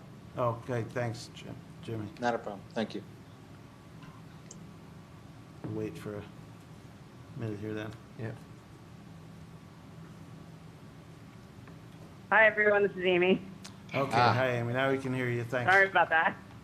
Yep, the trials and tribulations of, I'm representing the project for Jane Sakosa and Dr. Neshawat. okay, do you have any short presentation on what you're doing? The existing building, it was a Riverside Bank. The proposal is to renovate the inside to make it a dentist office. Minimal site work being included. There'd be parking lot striping, pavement replacement, landscaping, and site lighting. At this point in time, the only changes to the exterior are to enclose the drive-through and to add 2 egress points. They're going to add a site sign at the intersection of Pine Tree Drive and Vassar Road, and Mm-hmm. All right. they'll exit out onto entrance and exit out onto Pine Tree Drive and exit out onto Vassar Road with a left turn restriction. There's currently showing 14 parking spaces, which I think we have 9 required, so we have extra. And the demand on water supply is less than what was designed. It was designed for 200 gallons per day, and we're proposing to use 115 gallons per day. It's less of an impact there. The hours of operation are Monday and Tuesday, Thursday and Friday from 9 to 5. They expect about 14 patients a day. So the number of trips, that's about 2 people an hour. So the trips are about four trips an hour as far as traffic goes. All right, thank you. Looks like it's good to see an old building reused, so that's great. You're proposing something.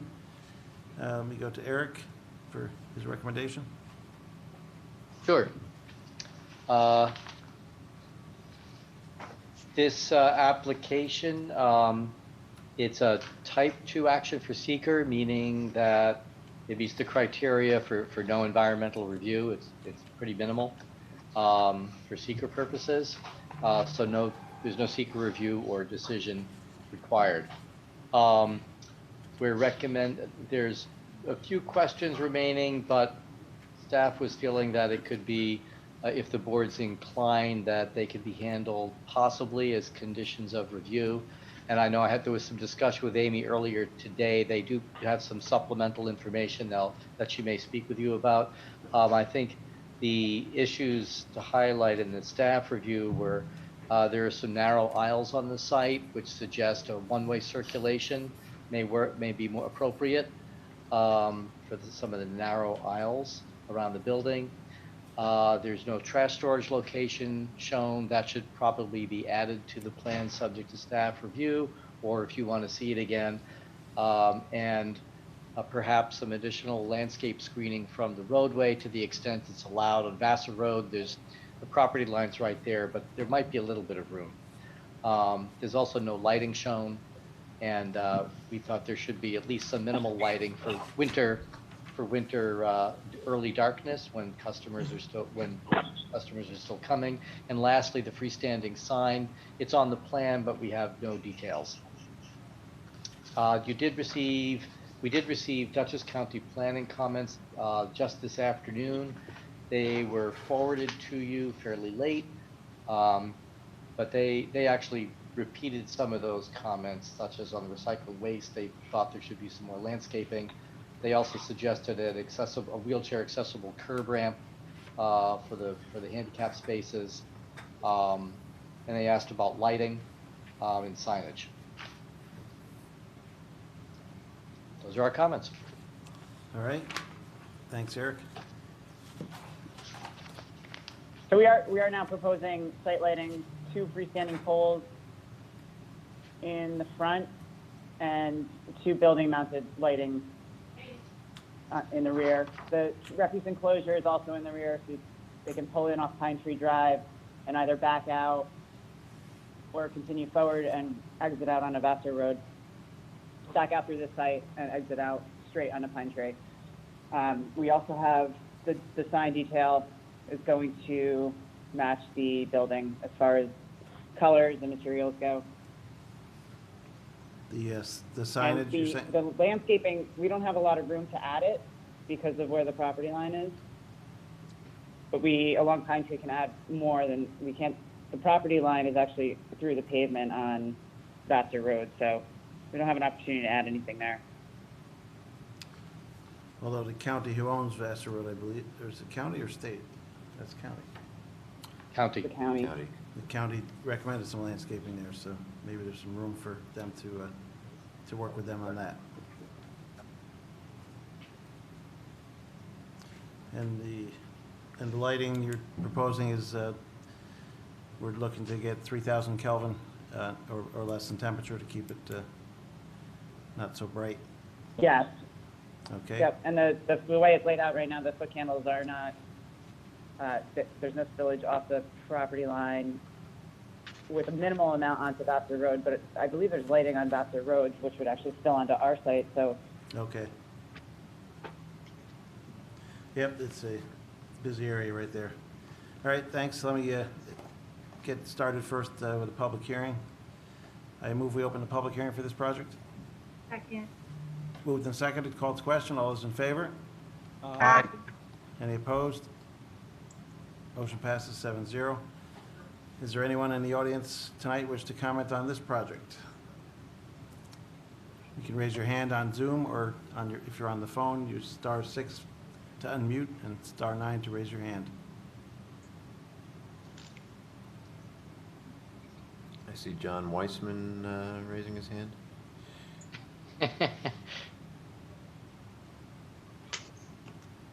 Hey. We see the top of your head, John. You're also muted still, so, oh, there you are. You wish to comment on this application? Hello, everybody. Hey. John? All right, does anyone have any comment on the application? Again, *6 or *9 if you're on the phone to mute. *9 is to raise a hand. Not seeing anybody. No, seeing none, I move we close the public hearing. Second. Moved and seconded, called to question. All those in favor? Aye. Aye. Any opposed? Motion passes 7-0. Let's go around the board for comments, see if we want to do this as, I'll start with Peter this time. Just 2 comments. 1, I love to see adaptive reuse. Number 2, I hope Dr. Neshwat isn't biting off more than he can chew. Got a couple projects going on here. I thought that was a dentist joke. It is. Ben, any comments? No, everything's pretty much covered. There's not much to this. And I think you guys could handle the rest of it. Okay, you think the department can handle it? Staff? Let's go to Nicole. Yep, so I was wondering, where are you going to put the snow storage? I don't think I saw that on there. There's a fair amount of area behind where the refuse enclosure is, over here. This scrapped area back here. That's actually where the septic system is, so we can't develop anything there, and it's off the pavement. So it'll be next to the refuse? Is that what you said? Yeah, off the pavement though. Okay. It's not curved on that side. And there's some area in this island here. Amy, if you're showing a screen, we're not seeing anything that you're seeing, so. You're trying to, yeah, you're not, I was just about to say that. We're not seeing your screen. You're talking in the I mean, southwest. I have mine out, but. Can you see it now? No. No, we don't have a video connection for you at all. We only see really? you on the phone. Oh, I'm sorry. I guess the connection still wasn't working, but was it just in the southwest corner there? It's in the southwest corner. Okay. That's actually basically around the whole line, the property line on the south side, on the west side. Mm-hmm. Okay. Thank you. Sure. There's quite a bit. It's an existing lot, and you're planning to repave everything, right?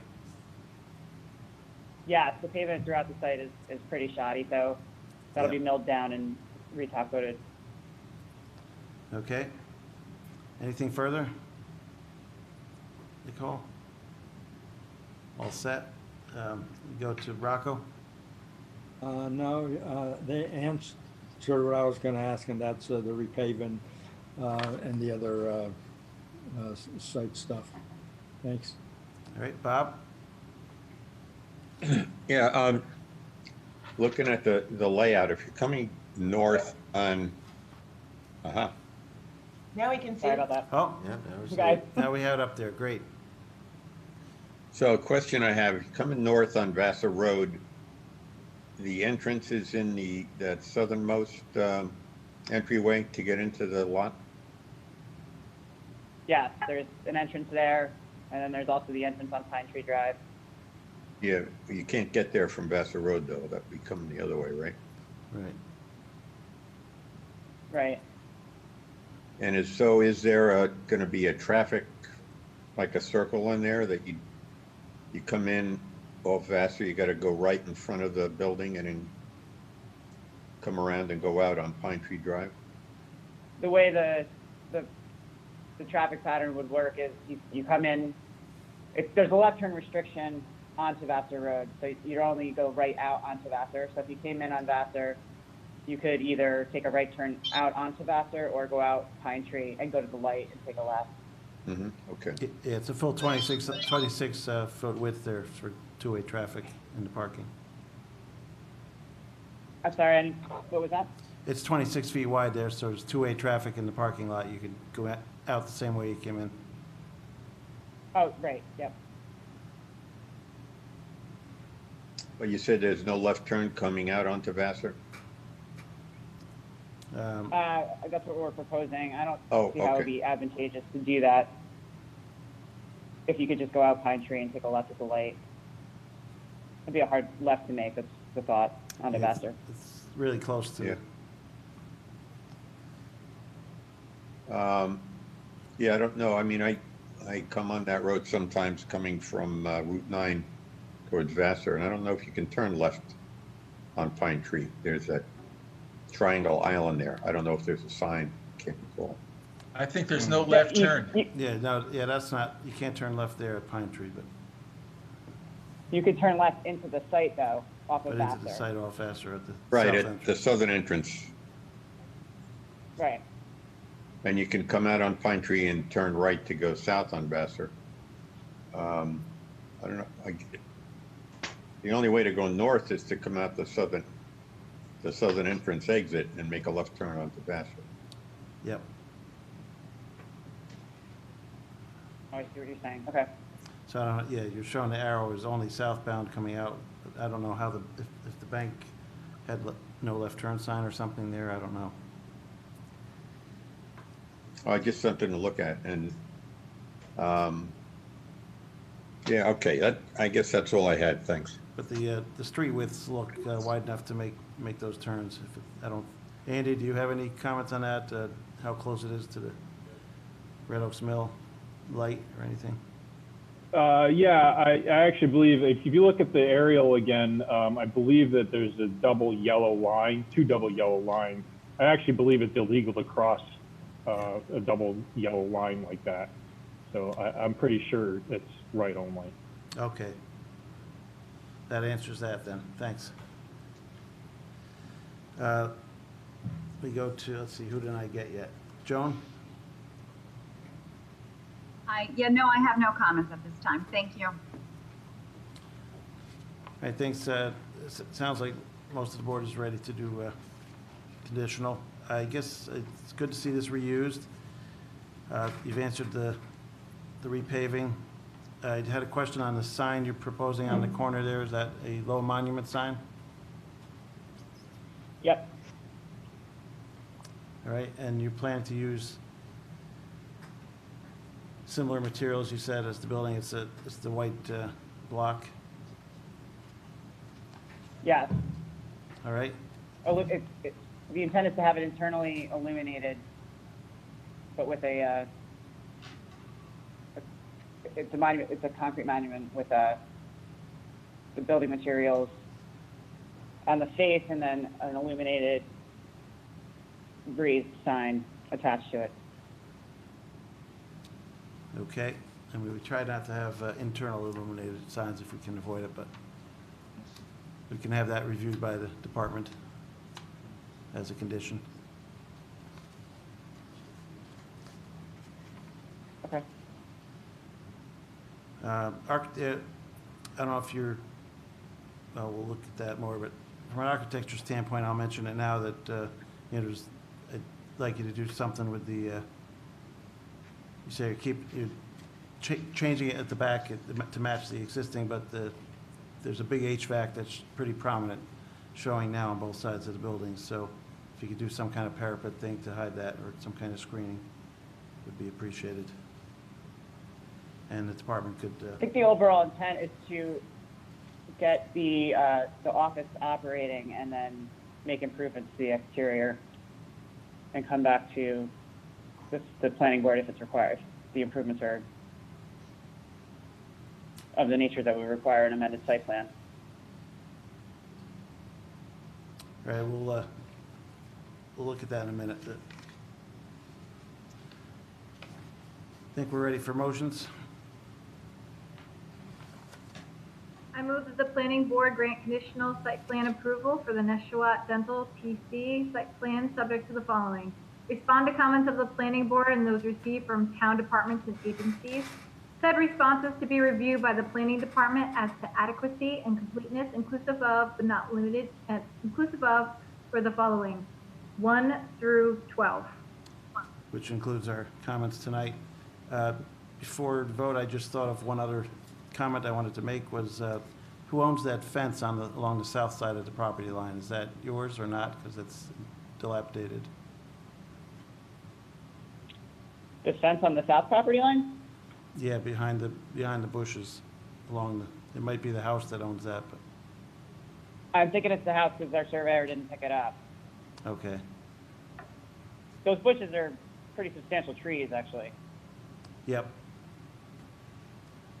All right, unfortunately, that's in bad shape, but if it's not yours, you can't fix it.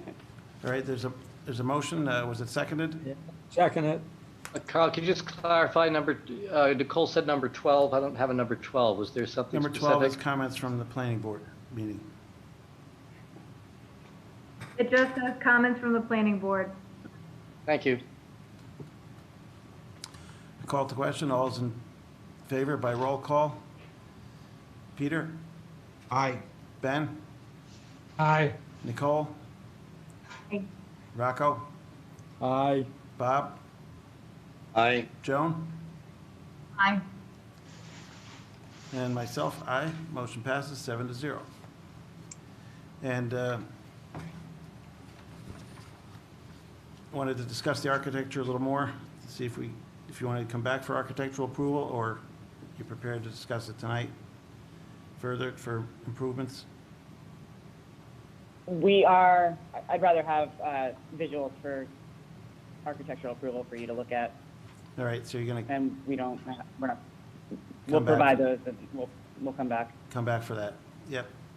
And as I said, try to address the HVAC exposure there in some way. Yeah, that's the intent is to make improvements to the building that'll be visually pleasing. All right. Thanks, and great to see a site reused. Good luck. Thanks, everyone. Thank you. Thanks.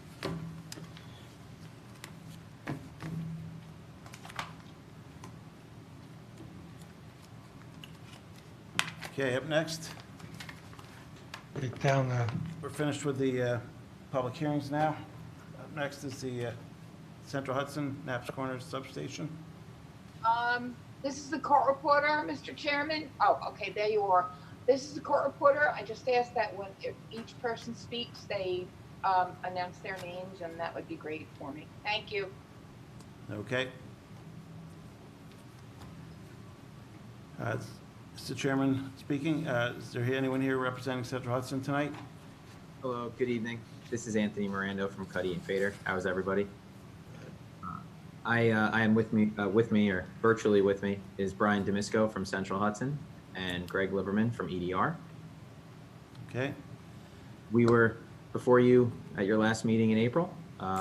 We have no presentation for this evening, so we'll hand it back to the board. All right. Let's go to Kristen for recommendations. The board has, so it's Kristen Taylor, town planner. The board has before them this evening a seeker resolution and a conditional site plan approval resolution before them to review and discuss and for your consideration. All right. Yeah, last time we felt we had enough information. on this project after a couple of years of looking at it.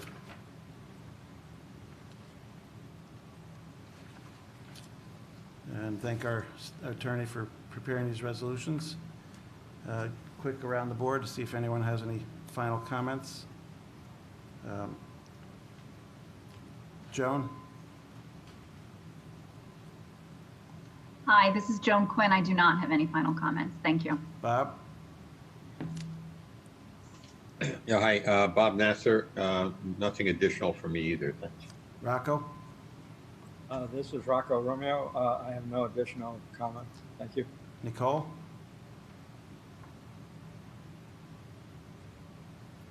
This is Nicole Giamatti, and I do not have any further comments. Thank you. Ben? This is Ben Paganelli. I do not have any further comments. Peter? This is Peter Finelli. I just have one comment that I want to direct toward Mr. Mirando. And Mr. Mirando, about 30 years ago, I went to my first town board meeting. It was a very complex issue. I got the courage to raise my hand and ask a question, and a consultant basically told me to sit down and shut up, that he didn't have time to feed townspeople information with a teaspoon. Now, in all my years on the town board and the planning board, I've looked at many, many hundreds of applications. I don't think I've ever seen one that was more complex than this one. You never lost your patience. You provided us with every bit of information that we requested in a form that was easily understandable for a layperson. And I just wanted to thank you for your patience. I know it's been frustrating. It's been frustrating for us. I'm sure it's been frustrating for you, but you never showed it. And I just want to thank you and congratulate you. Well, thank you very much. The same goes for the board and their patience as well. Thank you. Thanks, Peter. Yes, there's been a lot of comments on this thing. We had a lot of public interaction. It's we feel we've come to a time for resolutions. So let's move forward, Nicole. This is Nicole Giamatti. I move that the planning board determines that the proposed Central Hudson replacement of Knapp's Corner substation application would not have a significant adverse impact on the environment for the reasons set forth in the seeker negative declaration for an unlisted action dated May 21st, 2020. This is Rocco Romeo. I second that. Moved and seconded. Called to question by roll call. Joan? Aye, this is Joan Quinn. Aye. Bob? Bob Nasser, aye. Rocco Romeo? I'll do the names. Rocco Romeo, aye. Nicole? Nicole Giamatti, aye. Ben? Ben Paganelli, aye. Peter? Peter Finelli, no. Myself, Carl Whitehead, aye. Motion passes 6-1. I move that the planning board grant conditional site plan approval for the Central Hudson replacement of Knapp's Corner substation for the reasons set forth in the resolution of conditional site plan approval dated May 21st, 2020. This is Rocco Romeo. I second the motion. It's moved and seconded. Call to question. All those in favor by roll call. Joan? Joan Quinn, aye. Bob? Bob Nasser, aye. Rocco? Rocco Romeo, aye. Nicole? Nicole Giamatti, aye. Ben? Ben Paganelli, aye. Peter? Peter Finelli, no. And myself, Carl Whitehead, aye. Motion passes 6-1. I move that the planning board waive architectural review of the control building. This is Rocco Romeo. I second the motion. Moved and seconded for architectural. Call to question. All those in favor by roll call. Joan? Joan Quinn, aye. Bob? Bob Nasser, aye. Rocco? Rocco Romeo, aye. Nicole? Nicole Giamatti, aye. Ben? Ben Paganelli, aye. Peter? Peter Finelli, no. And Carl Whitehead, aye. Motion passes 6-1. Thanks for all the interaction from everybody. We had a lot of things to look at with this. I want to say thank you again to the board for your patience with us, and I hope everybody continues to stay well. Appreciate the changes you have made, and we got a lot of conditions to look at of approval, so we'll go through that before signature.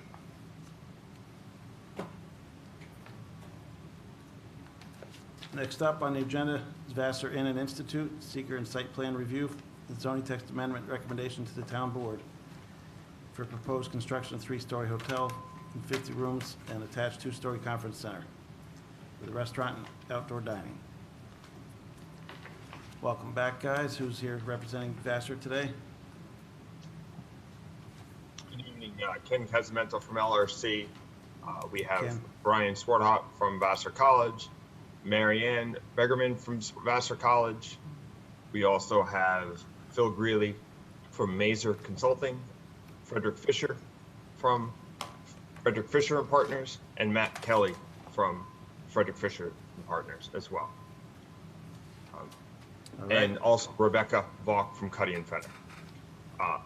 With that, I would ask if our team can be unmuted so that we can talk, or if we can unmute ourselves, and then we can begin.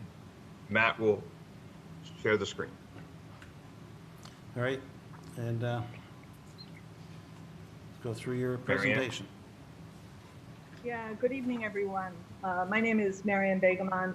I'm here as the Dean of Strategic Planning and Academic Resources from Vassar College. Good evening, members of the Planning Board, Mr. Welty and Mr. Holman. Thank you very much for your time this evening. We welcome this opportunity to share updates on our plans for Vassar College's Institute and Inn, and to respond to concerns that have been raised by the Planning Board and the community.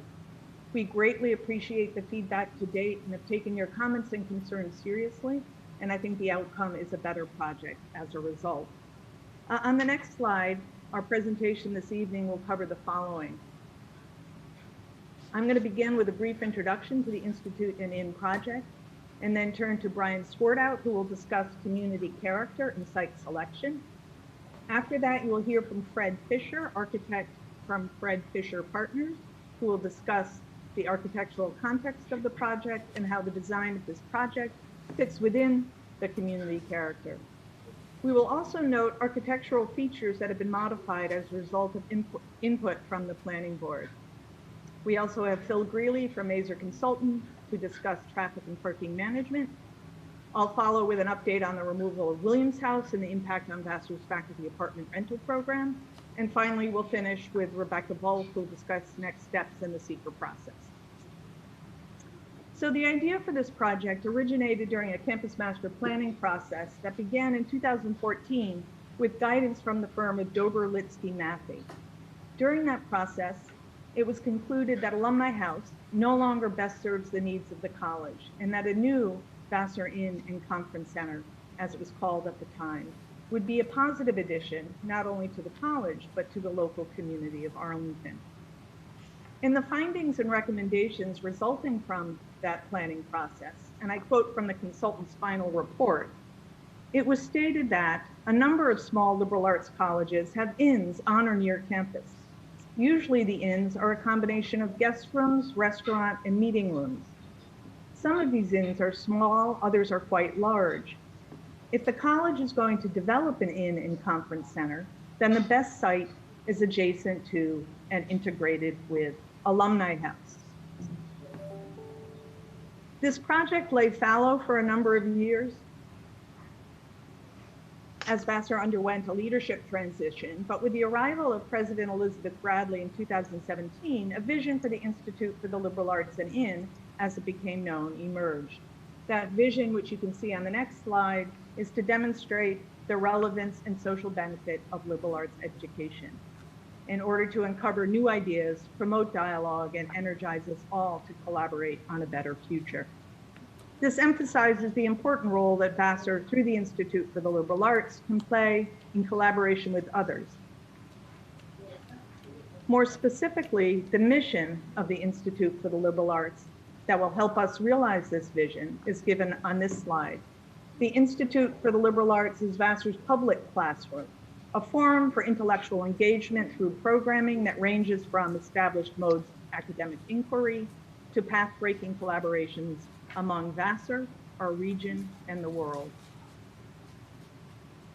Before turning over the presentation to Brian, I'd like to reflect for a moment on the vision of this project as stated by President Bradley.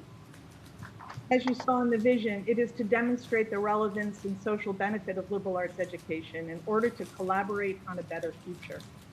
I'd suggest that at this particular moment in time, when we are facing a global pandemic and cataclysmic upheaval to life as we know it, collaborating on a better future is absolutely essential.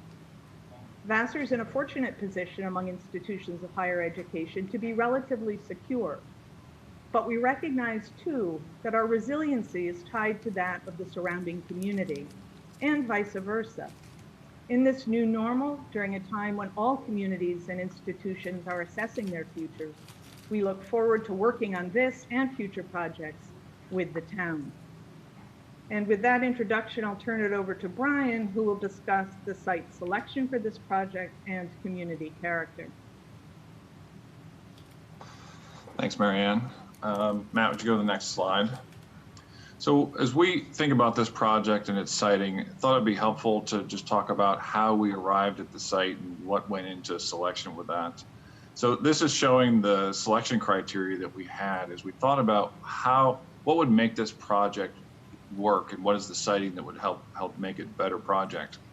So for us, we want it to be near campus, but not on it. That adjacency allows for it to interact with the campus, but it creates more of a retreat-like setting for those on campus to kind of step off the campus core. Also create kind of a conduit for those off campus to have a pathway in. And particularly as we think about engaging the community broadly in this project, that was kind of important to us. But as we think about it being off campus, it's really important that it is close enough to campus to be a short walk to campus center, because this really is about creating a campus amenity that allows us to reach the rest of the world and the community. We wanted it to be near the Arlington Business Improvement District. As Marianne mentioned, a vibrant community surrounding the campus is very important. And so siting this near Arlington so that it can hopefully drive additional activity for the Arlington Business Improvement District was really important. And that allow them to walk there to shop and dine and benefit those businesses. We also wanted to be near Alumni House. Alumni House has been doing similar functions like this for almost 100 years. It's been providing overnight accommodations, event space, and until kind of recent history, it had a restaurant. And the Inn and Institute will be a modern version of the Alumni House and bring kind of modern amenities and enhance those service offerings. So locating it near Alumni House will allow the two to really work together and benefit each other. Then we want to make sure that there's sufficient space for the program and the project, for parking, but also maintain the natural setting of the campus. That natural setting is important to us on campus and in the periphery. So we want to make sure we can minimize the impact on green space. And we thought about that from a design perspective, but also a siting perspective. So next slide. So we looked at a number of sites. There were 3 that we kind of focused in on a little more carefully, and you can see them outlined here on the site. And just for kind of organizing, it's Raymond that's running roughly north-south on this picture here. With the farm at the bottom and Arlington at the top here. So you can see, I'll start with the farm down at the bottom here as one of the sites. There's obviously lots of space there, so plenty of space for a project and the parking and the program to go there. But it's definitely removed from Alumni House, so there's not an opportunity for synergies between those 2 buildings, or if the project were sited there. It's further away from Arlington. So if you think about traveling from the farm up to Arlington, if we sited it at the farm, probably reduces the chances that the visitors to the project would go and participate in Arlington, or if they did, they'd probably drive because it's almost a mile. And if they did drive, that would kind of add to the constraints on parking in the area. So whether they either don't participate or they drive, kind of takes away from the benefit that could be driven by this project. It's also a little over half a mile from the center of campus. And while that's not that far, the walk from the farm past the south lot and some of the auxiliary functions of the campus just isn't that nice. So it feels longer than it may be. And as we think about the appropriate distance from the project to the center of campus and to Arlington, we look to the town comprehensive plan for a little guidance. And that encourages development within a 5-minute walk of town centers. And so this doesn't fit that for Arlington. It doesn't fit it for the central campus. So a little too far away. Another site we looked at was the tennis courts. There's definitely space there, so the project could fit there. It's close proximity to Arlington, which is a benefit. It is still a bit further removed from Alumni House with Raymond in between. You know, the synergies between the two have definitely diminished. It would also put guests of the college and visitors to the area in overnight accommodations in close proximity to 2 dorms. Right next to that white dot, you can see just below that and a little bit to the right of it are two big dorms. And so we just think that it's kind of an inappropriate, incompatible juxtaposition of those projects. And finally, probably most importantly, over the last probably year and a half or so, maybe 2, while this project was being designed and going through starting the approval process, Vassar's been going through a priorities and planning process, looking to define what our priorities should be for the next 5 to 7 years. And that process identified this location as a prime spot, an important location for on-campus development. And so as we think about potentially some administrative function or other function there that really works with the on-campus operation, that there are probably a lot better uses for that space than this project. And so as we think about that and think about where we are now relative to how this thing should work, that in itself kind of creates another impediment thinking about this project being there. The current pandemic has slowed down those plans slightly, but I do think that as we get back to normal and we're all back in normal operations, it's something that we'd like to talk with the town about, some of the concepts we have for it, so we can have kind of a collaborative discussion around what makes sense there and how to benefit both the town and the college with that location.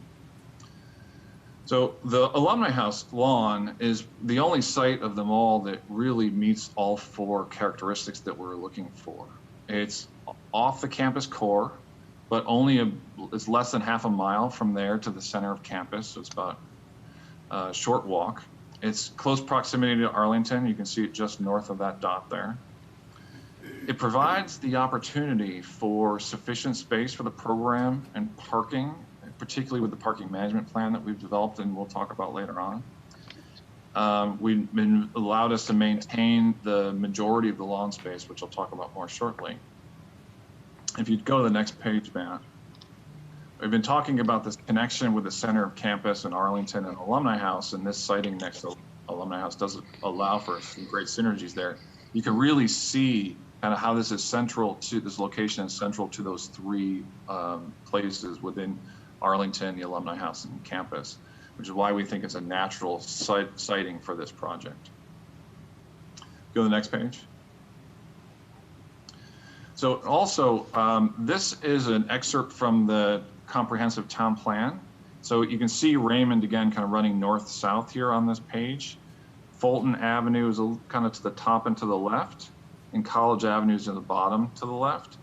So the town plan actually contemplated development of this site, focusing on development close to town centers and around green spaces. And so this site actually fits very well with the town comprehensive plan and promoting infill and development on green spaces.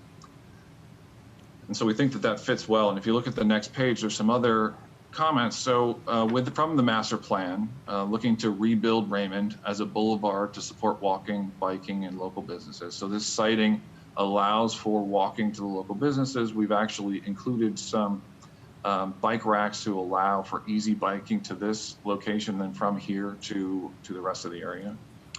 Encourage direct visible frontage between the Vassar campus and the commercial district. We think that fits very well the way that we position this project, and again, consistent with the town comprehensive plan. Promote infill development around a central green. We've tucked it around the corner to preserve as much of that green as possible, but developing there to and encourage more activity there. And then section 4.8 states that areas surrounding large institutions such as Vassar should be considered economic development opportunity zones for both related new businesses development and convenient walkable service centers. And again, I think that this project, the way it's cited and the function it serves fits very well within that definition of what the comprehensive plan was looking for. Next page, Matt. So thinking about the lawn and preserving the green space, this is a picture of the area as it exists today. And you can see that there's just under 1.4 acres of lawn existing today. If you go to the next page, Matt. With the development, we're still preserving almost 9/10 of an acre. So 63% of the lawn is being preserved. And the area where most of the town events with the bid and others take place is in that area to the north, where closer to Arlington, and there's more than sufficient space left over to support those functions. And that was intentional in the way that we've designed this to try and continue to promote that, and thinking that this project might actually enhance some of that. The next page. So thinking about the lawn, we wanted to demonstrate our commitment to preserving the lawn. And so as we think about that, we're committed to fully restoring the lawn after the installation of geothermal. So we are putting geothermal in this building. The wells will go to the northern part of the lawn. And that actually offers a benefit. Right now, because of the activity, that's been pretty hard packed. It doesn't drain very well. So as we disturb the area to put in the wells, it will actually turn up the soil, allow for better drainage. And when we restore it, we'll actually improve the water flow and the drainage as well. So that's going to actually improve the area. And we'll install some new benches and other amenities. We're going to dedicate an endowment or utilize an endowment to maintain the lawn as an amenity for the community. So just to explain what that means, an endowment is a gift from a donor that is intended to generate income to support a restricted purpose. And so we're going to make the lawn that restricted purpose and use the income that that endowment generates to continue to maintain that area for the as the lawn. We're going to add notes to the site plan providing the lawn area preservation. And we'll provide a $2,500 annual stipend to the town of Poughkeepsie Parks and Recreation to support their marketing activities for use of the lawn and the farmers market and other activities. And we'll sign a maintenance agreement with the town that memorializes these commitments. So just to kind of give a little bit more confidence to maintain that lawn area. Next page. So as we start to, going to get into community character and preparation for the architecture, I thought it'd be helpful to show what is around this project area. If you look again, Raymond is running north-south here, College Ave roughly in the middle, that's roughly where the project is. So surrounding the project is the institutional zone, Vassar, as you would expect. To the north, the Arlington Town Center, which is commercial and mixed use. And then to the west is zoned RM. And on the next page, it explains a little bit more what's in there to help understand kind of context of it. The RM zone allows a lot of things for mixed use, including daycare facilities, hospitals, nursing homes, and apartment complex. As you think about those things that can be developed in the vicinity of this project location, it's pretty similar scale, similar to the Arlington Town Center scale. Next page, Matt. And so kind of continuing thinking about that community character. This is a map of the area. Again, kind of Raymond is running mostly north-south here, just off to the right. You can see the proposed location where the proposed institute is, and the two roundabouts that are kind of in the vicinity around the lawn. So you see all the green area, that's Vassar property. The orange is commercial businesses in the area. Yellow designates private property that is occupied by Vassar students and employees. And then the blue are private residences occupied by others. So as you look at this, you can see that there's a lot of Vassar affiliated and commercial in the area, which really set the tone for the community. And looking at this, you can see kind of the two most adjacent non-Vassar properties are on Fulton Court. There's a residence and then the optometrist across the street from it. You go to the next page, Matt. So, so you're thinking about the community character again, right? Vassar started here in 1861. And as you look at the development with the oldest residence being 1895 or 1885 on Fulton, the neighborhood has developed around Vassar, and really Vassar kind of sets the foundation for that community character. You go to the next page. And the neighborhood is kind of an extension. You saw on that page that there was a lot of Vassar affiliated occupancy of those spaces. With the 28 single family homes on Raymond Ave and Park Ave, there are 28 single family homes, 10 are owned by Vassar, 6 are privately owned but rented to students or staff of Vassar, and the other 7 are private residences. So that's 60% Vassar affiliated as you think about what's in the area. The next page, Matt. Now on Fulton Ave and Fulton Court, 1 is owned by Vassar, 5 of them are commercial, so you can see that there is commercial activity in this area, some major apartments, and then there's 6 privately owned residences. So even though it's largely Vassar and commercial, or Vassar affiliate and commercial, there are some residents in the area, and that is important. We want to be respectful of those residences.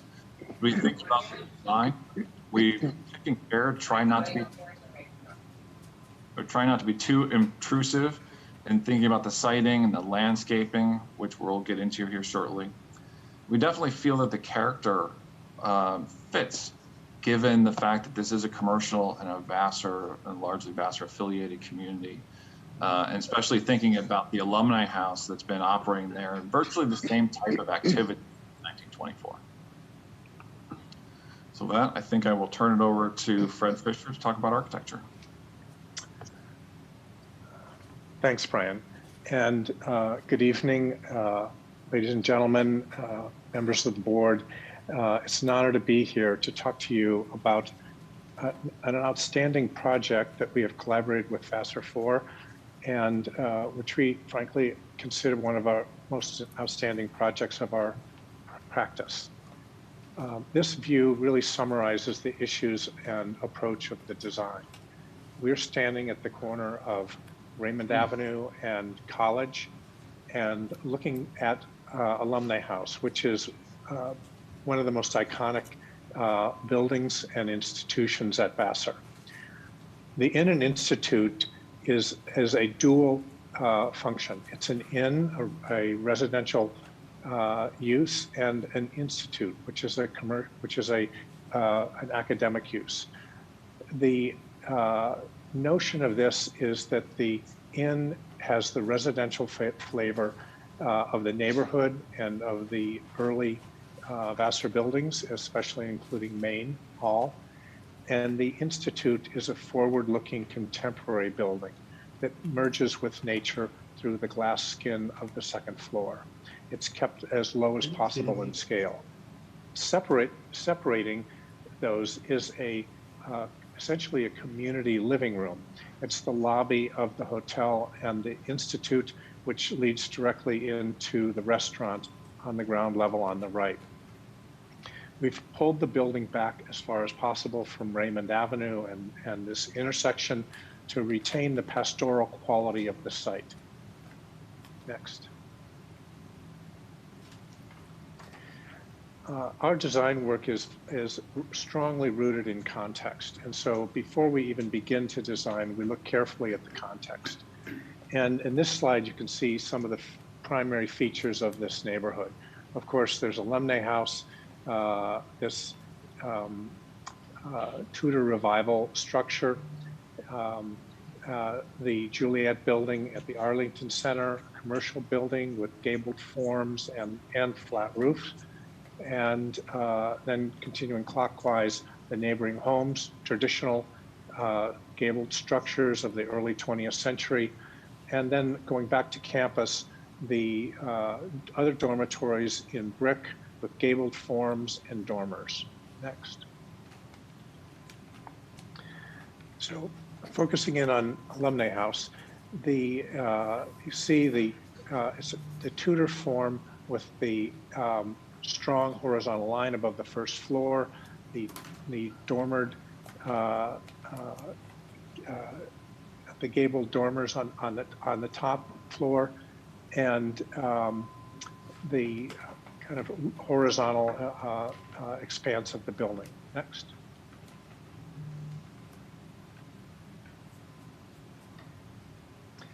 The neighboring houses, there's quite a variety, but there is a predominance of these simple kind of colonial-inspired gable forms, often with the small dormers.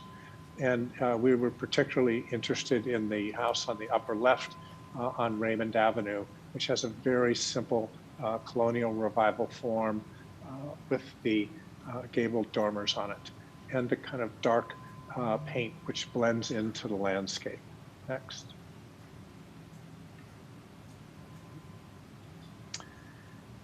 Looking closer in at the neighboring homes, you see, and we certainly look carefully at the dormers, both flat-topped and gable-topped, that are quite common in this neighborhood.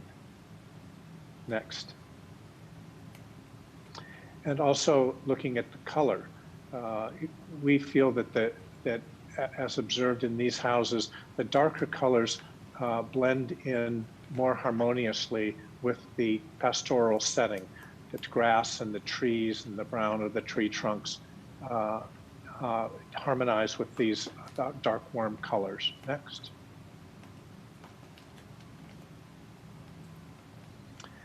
Looking back into campus, the Davidson House, again, a strong, simple, clean-cut dormer form, and the roof, a gable form with the roof and small dormers. Clinton House, a landmark, very simple colonial building, clean-cut gable form. And you can see the relationship and how we derived our building from the neighboring buildings. This is the end elevation of the inn facing Raymond Avenue. And this is the aspect of our design. It's both looking forward and looking to the past. And this is the aspect of how we derive this architecture of the inn looking to the past. Next. Now, we looked carefully at the dormer detail. The original design did not have dormers. It was really more like the Clinton House and some of the other houses with a very simple neo-colonial form. But in the the conversations we had with people, showing it around, meeting with different people, there was an expressed desire for more articulation. We studied that, we studied alternatives, and we're here to present what we feel is a strong considered response to that, which is adding the dormers, the gable end dormers to the inn, and adding this shadow line of masonry below the dormers to reflect that horizontal line on Alumni House. Next.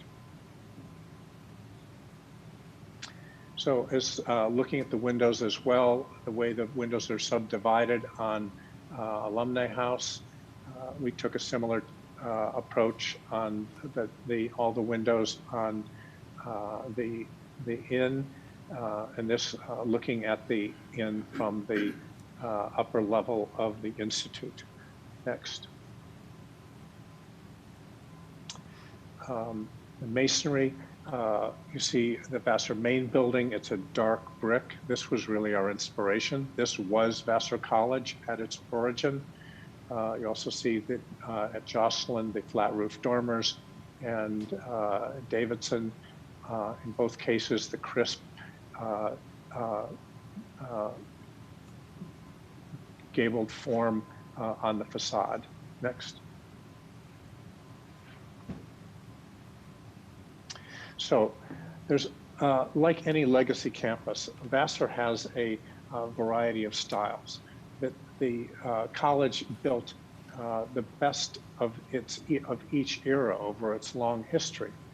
And so there's this collage, this mixture of new and old, expressed particularly at the Center for Drama and Film, but visible around the campus.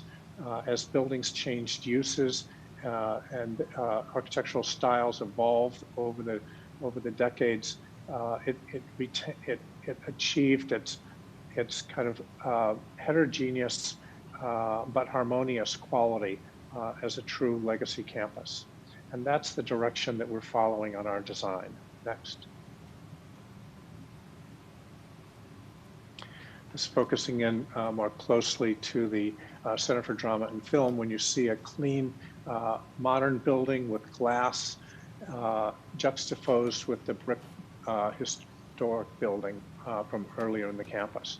And comparing that to our building, the inn in the background with the dark brick like main hall, with the gabled dormers, with the subdivided windows, all in the historic vernacular of the college, and then looking forward to the future, an expression of the intellectual forward-looking and transparency of the college.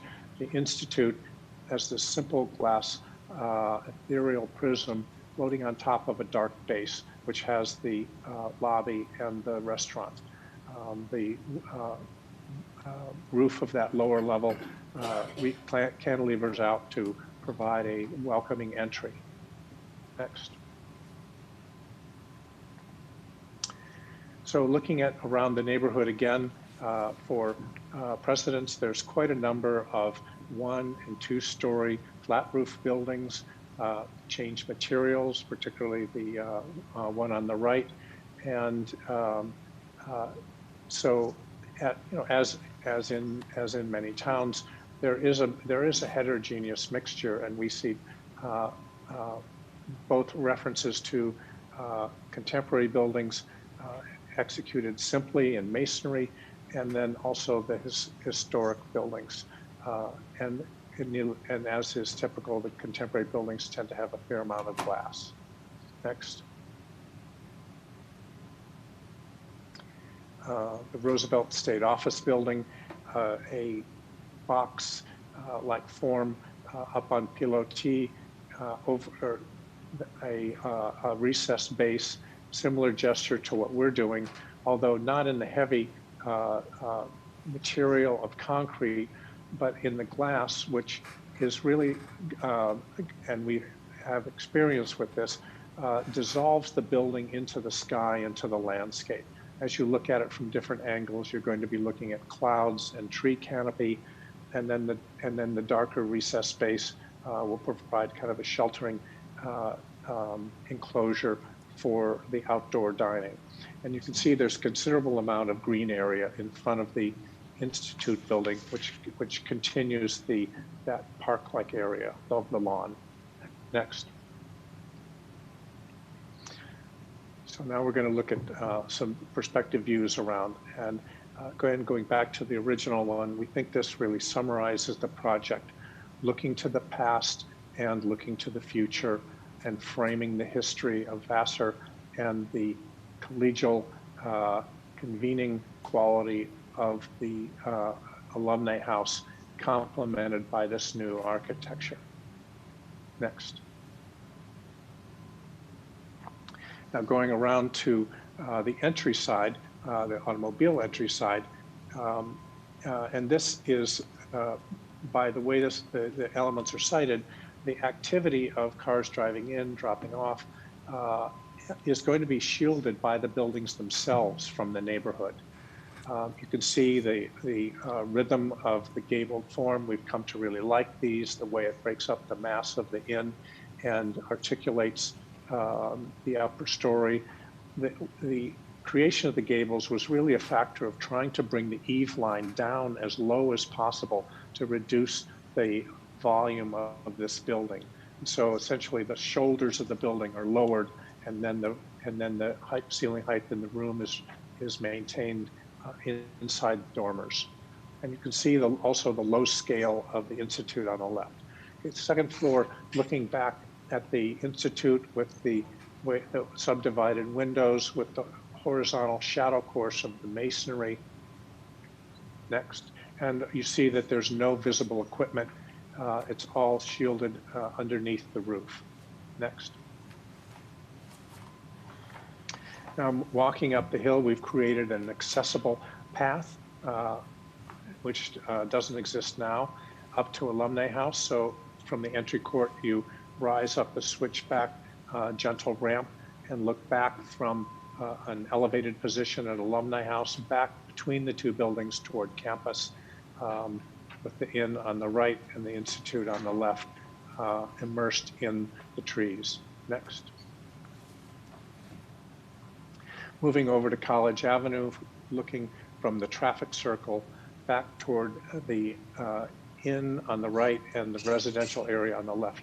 And we really strove to give this the character of a house on the street, and with its gable form, with its lowered eave line, and the articulation of the windows. It's filled in fairly densely with landscape. This is showing it realistically early in the planting. As time goes by, the shrubs and trees are going to get much larger and provide a high level of layering and screening between College Avenue and the inn. Next. And finally, moving to the left on College Avenue, looking at Alumni House, you can see the strong relationship between the roof line and the gabled forms. Also, you'll notice on the roof there are solar collectors. As Brian mentioned, this project is going to achieve a very high level of sustainability with geothermal, with use of photovoltaic to account for a high percentage of the building's electrical use, and really minimizing the use of any combustion in the building, plus the choice of materials. Next.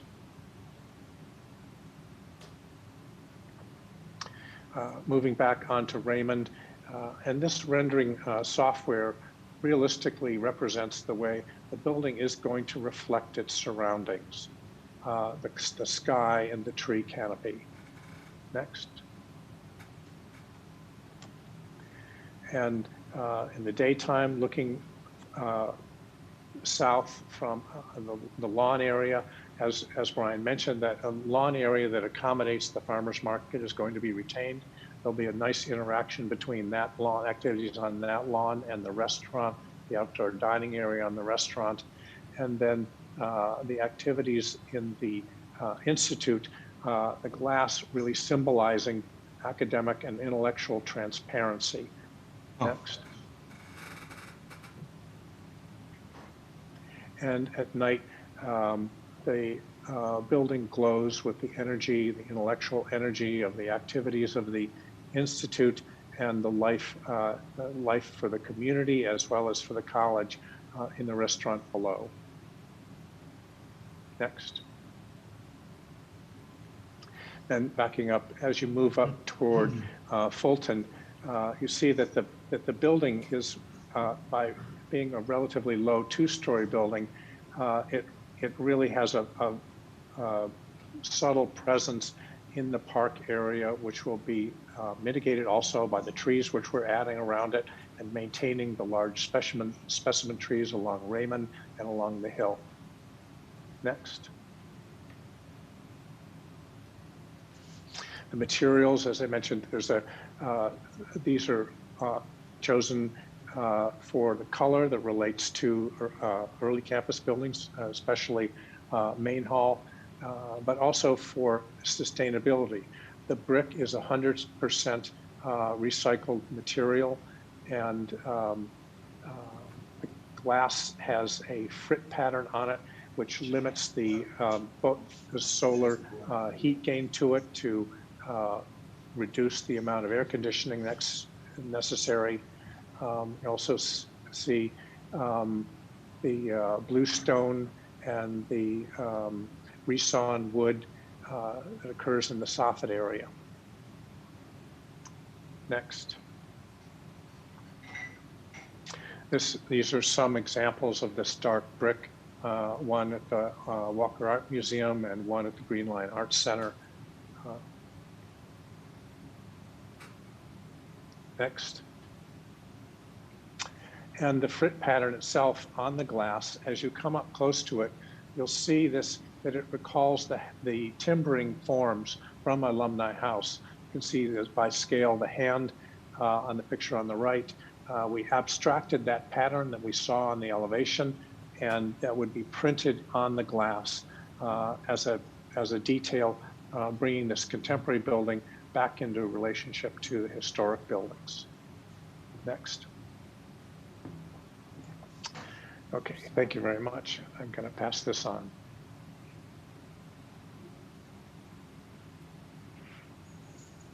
Good evening, members of the board. Philip Greeley, can you hear me?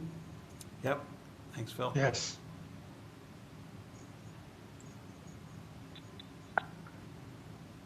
Oh, now you're muted.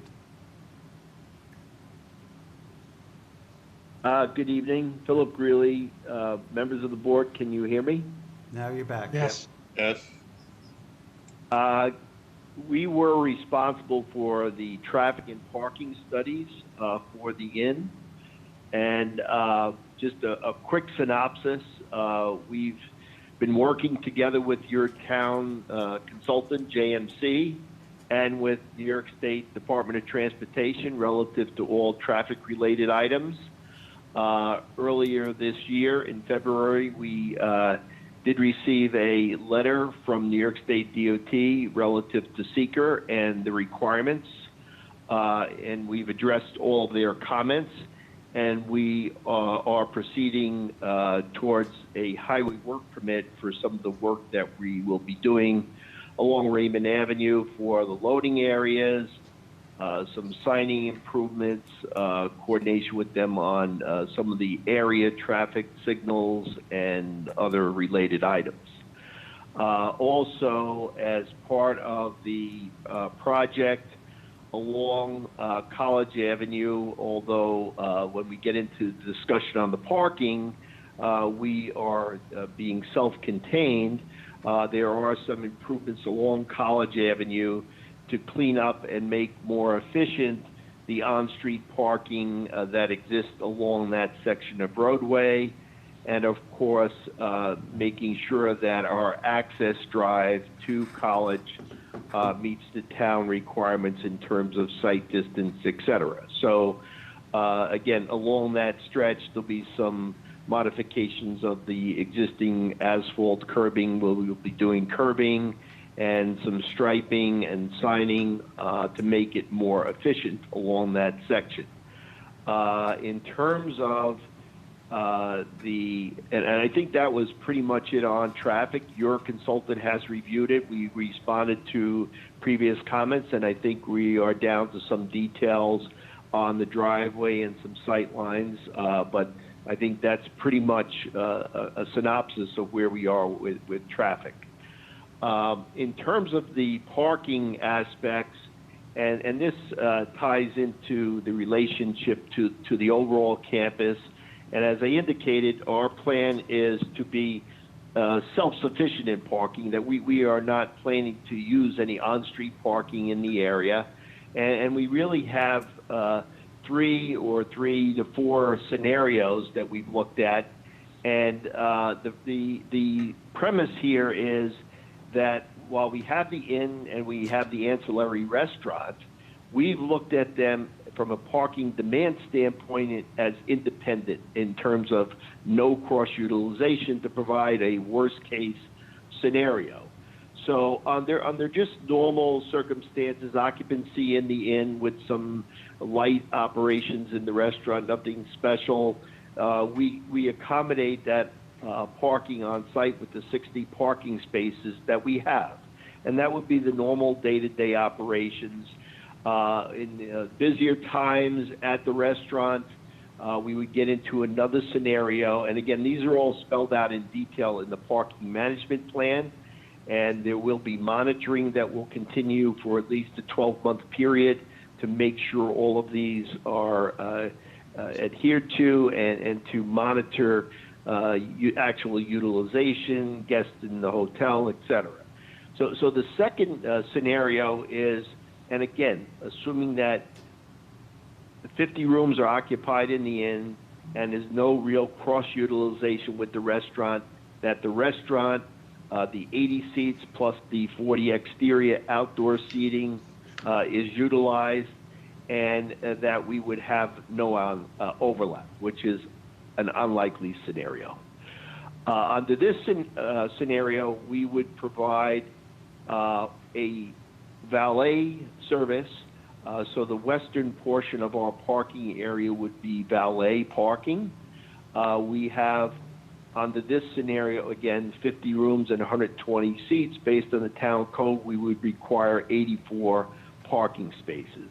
We have parking for 89 spaces once we use the valet, and with some of these valets, they tend to even push in a few more spaces, but we realistically have at least 89 spaces available. And that doesn't count for any availability at Alumni House. Again, we are assuming that this is all on our portion of the site here and using this, and that there's really no credit for pedestrian trips, that these are vehicular trips that we're accommodating on the site. And again, no shared parking credit. So this would be the second scenario. And then we have a scenario, I'll call it kind of 2A, where there may be some light utilization in the conference area of the Institute, and we accommodated up to 30 people under that scenario. And again, that would be with the valet service in effect. Also, I'd like to point out that the valet service would also be there, coordinated with days of farmers market, so that we are sure that we have that operational. To point out that the valet service would start at an hour at least before any event, and that would be part of the items spelled out in the detailed parking management plan, which you have a copy of. The third scenario is where, again, we're assuming that there is no cross-utilization here in terms of people in the inn being in the restaurant and also attending a conference. With this scenario, with a capacity of up to 150 attendees in the conference, and again, it's unlikely that there wouldn't be some cross-utilization, but we have a plan here, again, where we would use the on-site parking and including the valet, and that we would take advantage of the availability of parking on the campus.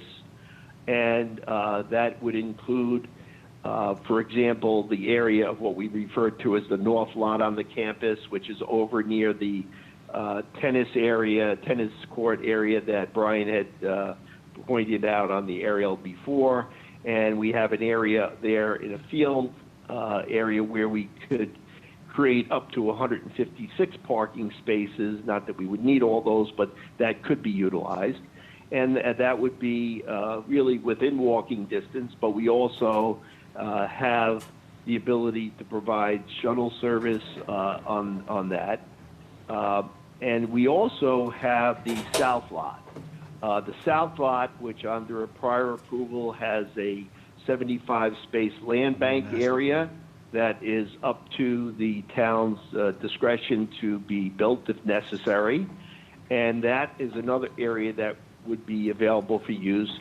For example, part of the area that we would use in this is a lawn area that if this was in the wintertime when we weren't able to use that, we have the south lot as an area that we can move people around in terms of where they would actually park. Now, the college is used to dealing with these types of situations. Just as kind of a little background here, on move-in days, graduation, other events that occur on the campus. So this is not anything that they're not used to handling and dealing with. The shuttle service would be there and coordinated, but if we're using the north lot for a lot of this, which again, communication is the key with all of these types of events. The conferences would be known well in advance. Communications would go out to attendees and directing them where to go, and the coordination. So again, these are all outlined in the parking management study. As to the monitoring of these events over the period, and we've committed to at least a 6-month evaluation where we would see during these events the actual utilization of parking areas. It would document the number of guests in the hotel, the spaces occupied by half-hour basis, number of restaurants by hour of the day in the restaurant space, and of course the attendees and participants at the conference. So again, these are all spelled out in the parking management plan. The plan is to be fully utilized on site and on the campus where we are not usurping any of on-street parking in the area. And this will continue to be monitored as we move forward. And I think that's an overview synopsis. The details are in the parking management plan dated April 21st, and that shows the plans, how the valet area, there's a drawing P1 that shows the valet parking area, and also another plan that shows the usage on the north lot. So with that, I believe that covers the items I wanted to address, and we can, after the presentation is over, answer any questions. Thank you. Thanks, Phil. So, hello again, this is Marianne Begeman, as introduced earlier. I'd like to say a few words about Williams House, which, as you know, is being removed, is being demolished as part of this project. This shows one of the 3 buildings that's part of Williams House. This was constructed, this complex of 3 buildings, between 1921 and 1925 as faculty apartments. We've looked into whether these apartment units are candidates for renovation, and renovating today's code would require significant improvements, as you can imagine. As you can see in this central building of the 3, the elevation of the front door is above grade by several steps. And if you look at the windows on the first floor, you can see that they are at a higher elevation than that front stoop. So when you enter this building, there's multiple issues with accessibility, with ingress, with egress, and the building is not horizontally connected. So the apartment units that you enter into at each of those entranceways are not connected horizontally through a central hallway. So renovating this building results in not only the need to obviously address accessibility, ingress, and egress issues, but also would result in a loss of usable square footage and reduced efficiency. The building is also obviously not up to current energy code. We did an analysis in 2007 using SLAM architects, and in that analysis it was documented that the building was not a candidate for adaptive reuse. I should point out that the 2 other buildings that are part of this complex do not have some of the accessibility issues of the central building, but they have the same ingress and egress issues as noted here.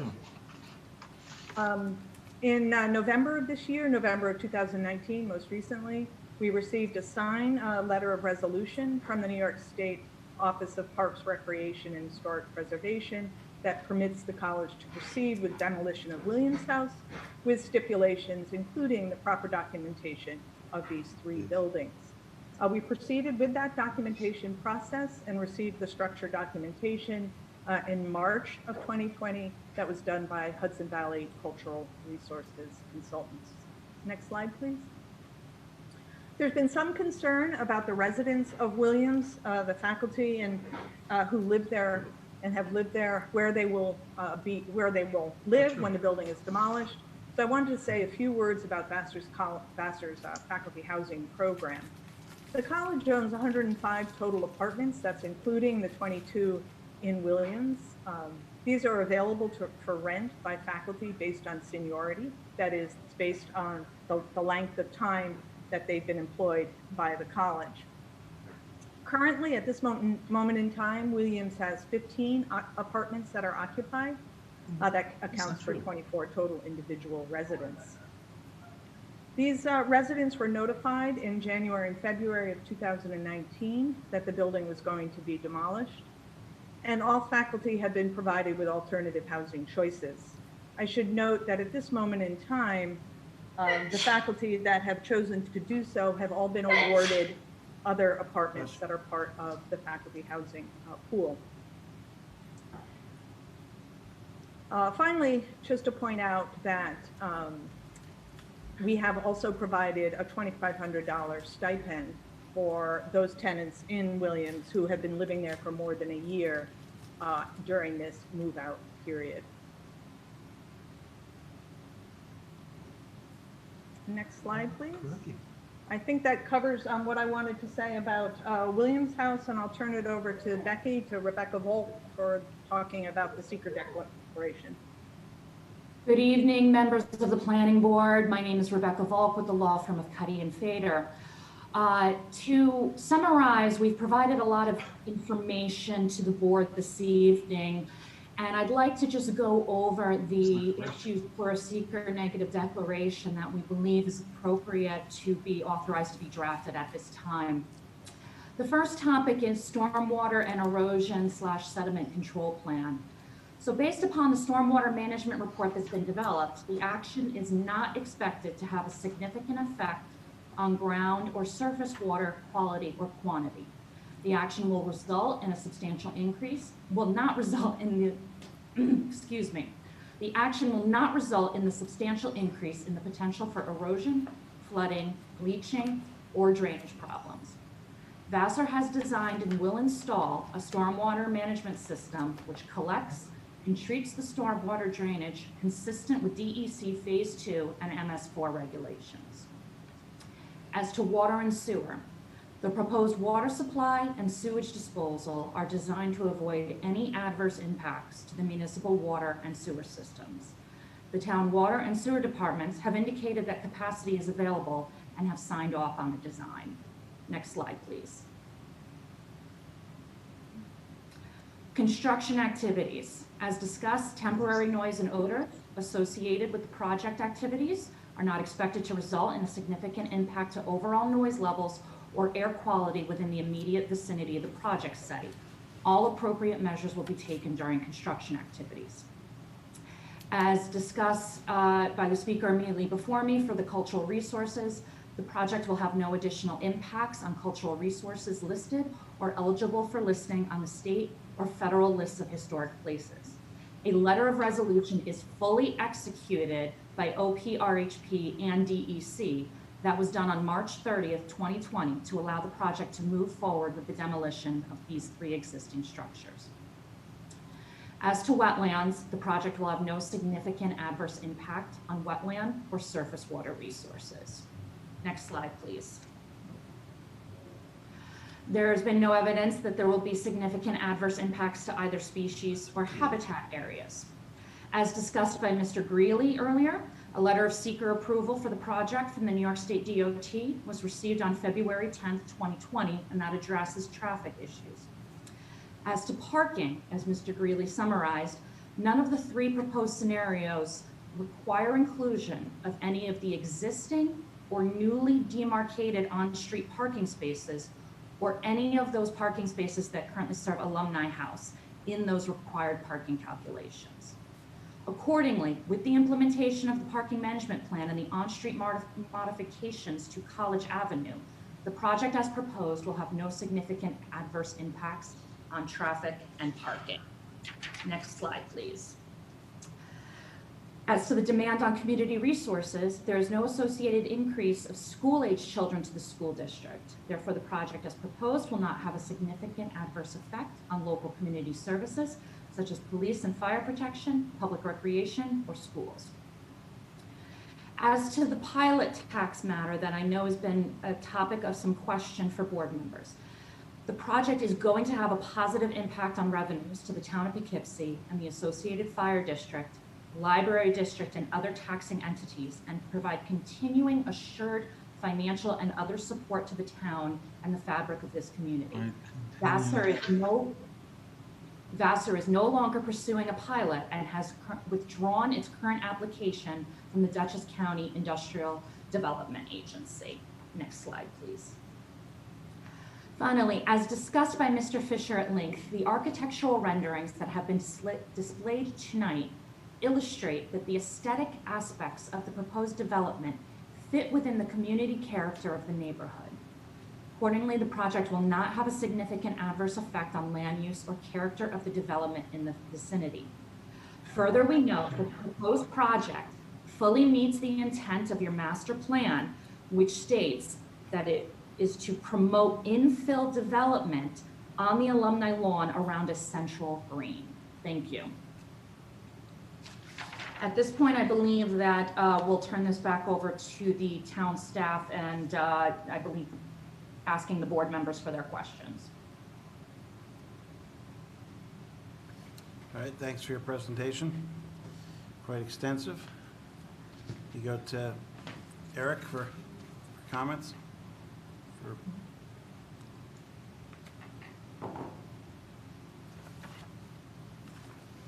Don't forget to unmute yourself, Eric. Eric, you got to unmute. Can you hear me now? There we go. Thank you. Tonight's meeting, as indicated in the board comments, in the staff comments, there was a public hearing that was terminated by the meeting cancellation in March. That public hearing needs to be resumed with a legal notice at the next time around. So the purpose of this meeting is for the board to establish some direction with regard to seeker and with regard to a new proposed zoning text amendment that was developed as an alternative to the one now in front of the town board by staff in consultation with departments and with Vassar for different proposal. Those are the two next steps for the planning board procedurally, seeker and rezoning. To that extent, Vassar has outlined many of the changes. Staff has, in consultation with with board members, we've it seems like there are a few issues that the board is still talking about for seeker. We just recently sent to you a Part 2AF for your further discussion. We're asking that you engage in some discussion with regard to seeker and provide us with some direction as to how you would like to proceed in preparation for the next meeting, at which time either now and or then we could also discuss the alternate zoning text amendment. I have, Mike, if you want to let me share the screen, I can share for the board discussion. Let's see. There's although the next step for the board in a seeker evaluation, as you looked at for Central Hudson recently, are the parts 2 and 3 EAF. Vassar prepared a draft as part of their submittal. The board discussion, our sense, any of it is up for discussion, but our sense from what you've expressed to us is that there may be some questions remaining with regard to historic resources in number 10, with regard to open space and recreation and the lawn area in number 11. Community consistency and character in numbers 17 and in number 18. Whoops. And actually, Eric, you didn't share your screen. Yep. But we got Sorry? You didn't share your screen, but we do have that. We do have Okay.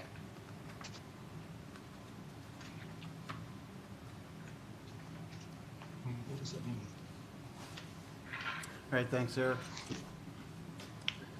as Eric said, we don't have a. So with that, so therefore the recommendation would be to defer and to reopen the public hearing next time around, and to react to the board's direction as far as seeker and zoning.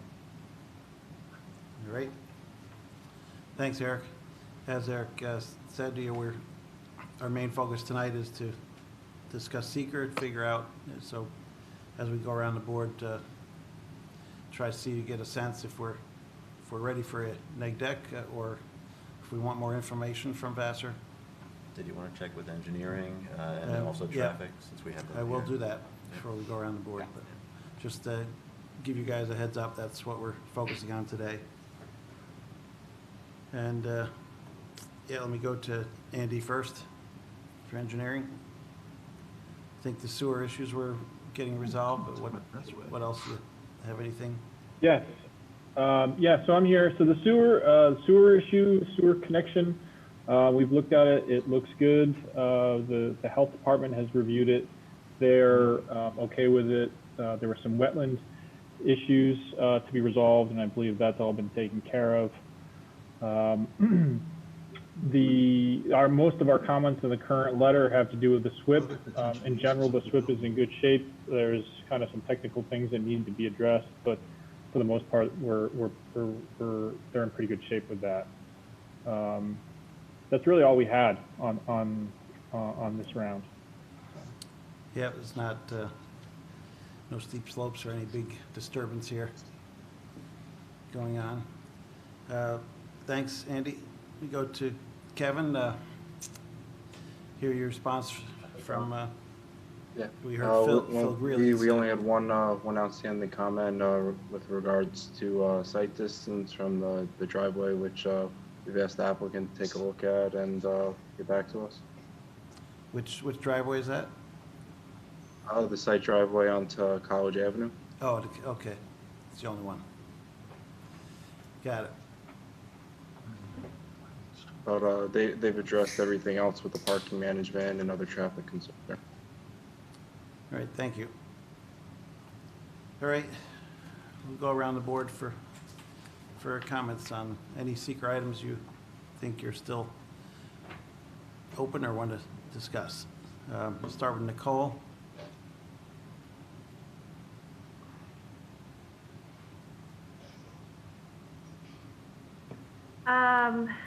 Yeah, I mean, ultimately, my concern has been the green. It's been Williams House. Obviously, Williams House is going to be demolished anyway. So, but yeah, it's my reluctance a little bit is that once we say yes to this project, a good portion of the green is going to be taken up by buildings and parking lots. And I know that Town of Poughkeepsie doesn't own that. Vassar does own that. So, obviously it's your property, but that's still a little bit of my concern. Right, you're saying. Nicole, if you look at, sorry if I may respond, if you look at where we cited it and tried to protect the lawn as best we can, and it is consistent with the town master plan as it exists now, although we're preserving much more of the green than that plan proposes. So I think that we're pretty consistent with what the town has proposed for this site and leaves the lawn in a better place than that document would actually. All right, so your concern is mainly open space, but thanks.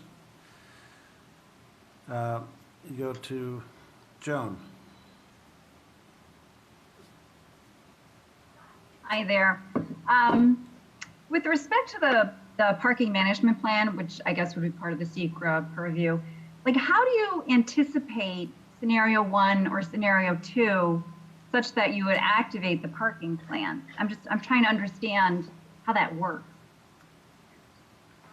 Like, I guess scenario, how do you know that you're going to have the volume such that you're going to require valet parking, and how do you have the people on hand to then come in and do it? It's not like these are necessarily functions planned far out like what the campus typically sees. So help me to understand how you be responsive to a sudden need for valet parking. Joe, this is Philip Greeley again. I hope you can hear me okay. Yep. The idea is in terms of knowing the bookings in the inn, okay, we will know that.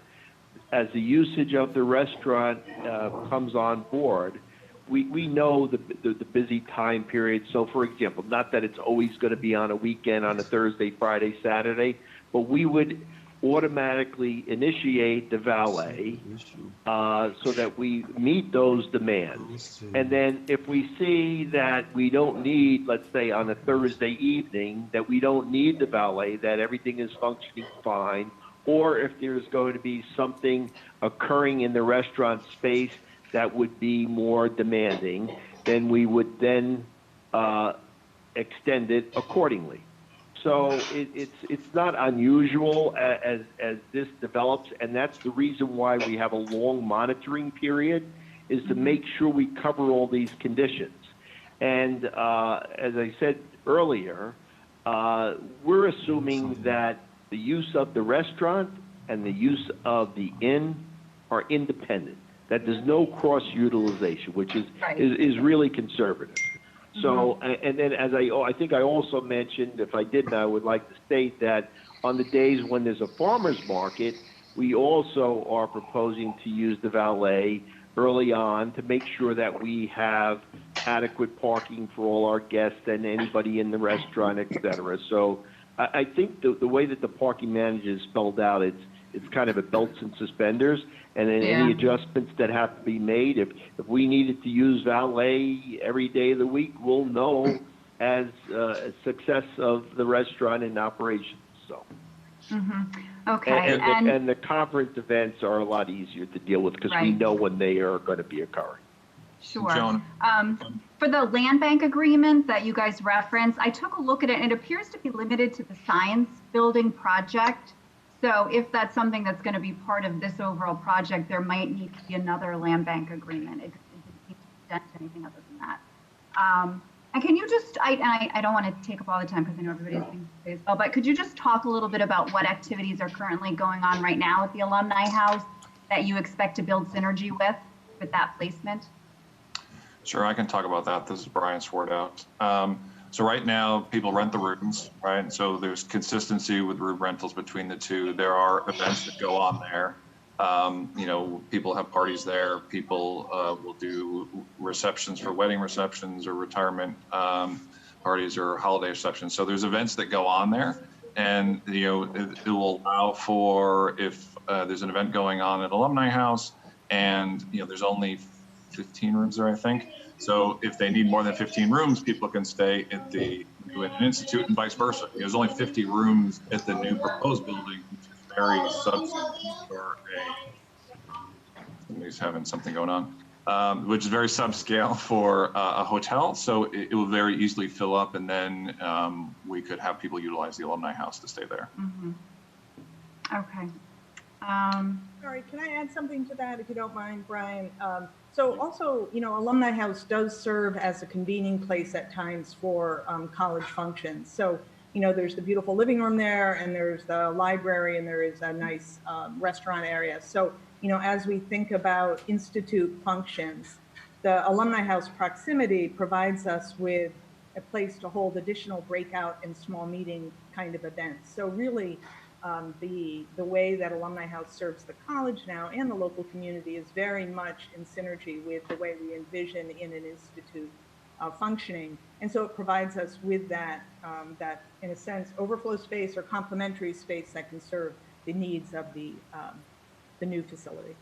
Okay. And then my final question is, by saying that you've removed the pilot request, does that mean the parcel is going to go onto the tax roll? Yes. Okay. Right. Thank you. Thanks, Joan. And can I just add one more comment to your question about parking?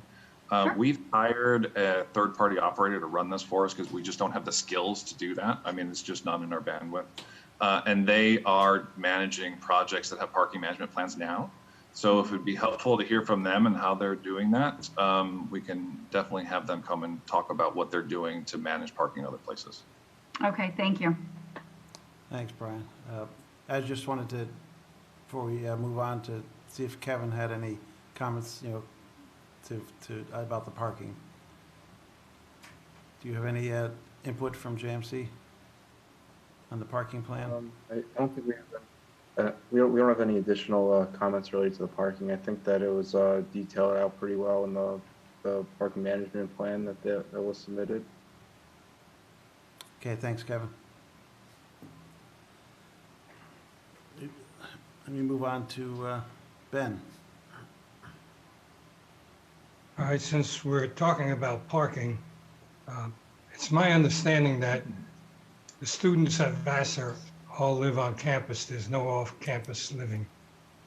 So they're all in dormitories. So I think parking could be a problem when the school is in session because you got the students and their vehicles. And I will give credit to Vassar because I know that during commencement and alumni weekend, a lot of people come into the college in the area and it's seamless. It's not affected by the town at all. So I think they're really good at handling moving people around. But of course, at those times the students aren't there. I was wondering if you gave any consideration to using more of College View Avenue. You got that long stretch there and parking way in the back by the north parking lot. And if they maybe change the type of parking on College View to angle parking rather than parallel parking, would there be any benefit to that? Oh, can I say something just about the use of student cars on campus? We do have, designated spaces for student parking, most of them in the south lot, and also associated with the townhouse apartments and the terrace apartments and near the athletic and fitness center. So we actually have more than enough spaces to accommodate the students in terms of the number of students that bring a registered car to campus and the spaces that we have. So I really don't think there's much movement into the outside neighborhoods, except for when they may want to go to a particular function off campus. I'd say in terms of College View Avenue, really those spaces are used by the businesses along College View. And I think it's our intention not to intrude on those spaces right across from and in front of the businesses there on College View. What about the far end past Fairmont? Past Fairmont, again, many of the spots there are used by, I don't know if it's Billy Bob still, but the Dutch and by the businesses that are down there along Fairmont. So, that's not, as far as I'm concerned, that's not reserved college parking, that's public parking. And I think what we were trying to do with our parking management plan is not utilize parking that is in Arlington. We recognize that, there's demand for those spaces. And so we want to keep the parking for this facility off of that to leave as many spaces available to support those businesses. Also, I just want to know, I don't know if it's necessarily relevant to the parking issue, but a number of students do live in the surrounding community, not solely on the college campus. I just wanted to correct that. We do have students in the general Poughkeepsie community. Mm-hmm. Yeah. And just to reference the magnitude, so during commencement, yes, the 3/4 of the students are probably gone, but about 4,000 people come to campus, which is much more than the capacity of students we have. We only have about 2,500 students. And to the point that you made, we manage that traffic very well. Parking at the farm or new Hackensack lot and using shuttles to get people around and trying not to disturb the area as much as possible. Okay, one last thing on the architecture of the inn, and you showed comparisons with other buildings in the area and on campus, but you didn't show any of the Rockefeller buildings that were donated by the Rockefeller sisters, which are more consistent with the area. And I know you try to build with the architecture of the time when the building is being built. Is there a reason for that?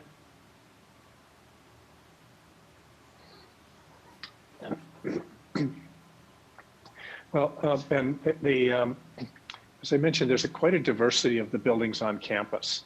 And so we had, I think, a lot to refer to.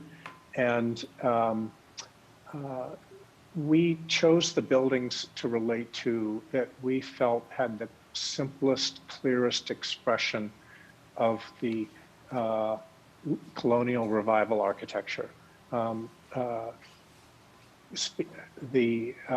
of our inspirations was actually the Roosevelt Library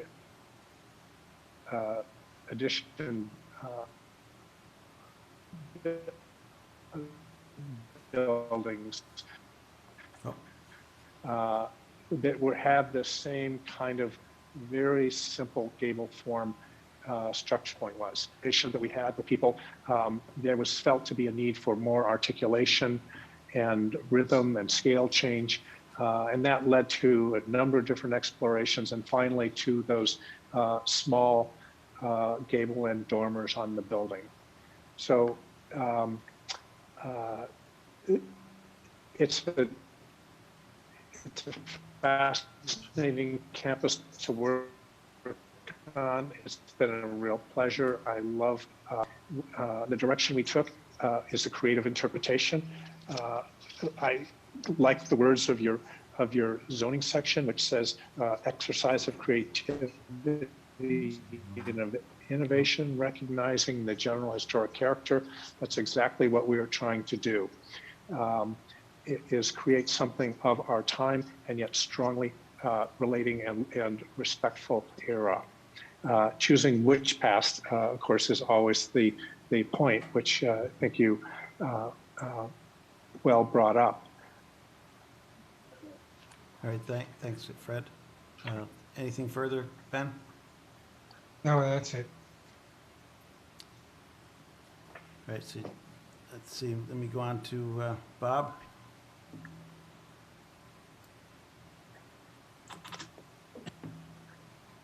Yeah, I guess just a little bit more on, seems to be the theme of parking. The restaurant is open to the public all the time, or is it closed when there's events in the inn? It'll be open to the public all the time. So it would seem, you know, you said in the analysis there's no impact to on-street parking. I would think, given the limited amount of parking around the campus, the people coming to the restaurant might want to find parking on the street rather than utilize the facilities on the campus just for ease of getting in and out. But you didn't view that as a problem area. Yeah, Bob, this is Philip really again. I think in terms of the times of that, yeah, there may be some people that choose to park on the street, but we have made the parking on the site as easy for drop-off, pickup, parking, and at the busy times, of course, the valet parking. So, and again, we haven't taken any credit for walk-ins or anything else. So in terms of the number of spaces that we have, it's earmarked to function under those normal circumstances. Okay, and just one other point, there was, I forget which, there was a chart where you talked about 6-month study of parking. And why only 6 months? You know, why wouldn't you want to do that for an entire year to see the whole, you know, spectrum for 12 months and how the situation may change over the course of a year? Yeah, I think that the initial proposal was for 6 months. That can be extended up to a year. I think we've talked about that so that we covered all seasons. But the initial proposal was for 6 months to cover the busy time periods with respect to campus activities. But yeah, it could be extended to 12 months to cover all seasons. Okay. This is Eric. I think that in response to the staff comment, I think their plan actually was extended to cover a 12-month period. Okay, I was just looking at a bullet on one of the charts. I don't remember which one it was. Yeah, that was All the right. initial. In fact, in our April 21st, I was just checking as point of clarification, the original was 6 months. and as part of a response to one of the comments in our April 21st report on page 2, it actually does reference a full year, so it's already addressed. Okay. Sorry, we missed that update on the PowerPoint presentation. Sorry about that. Yeah, that sounds good. All right. Catch all the seasons. A quick Go on. fix, thanks. That's all I have. Anything else, Bob? Okay. Move on to Peter. I have a question about Williams House.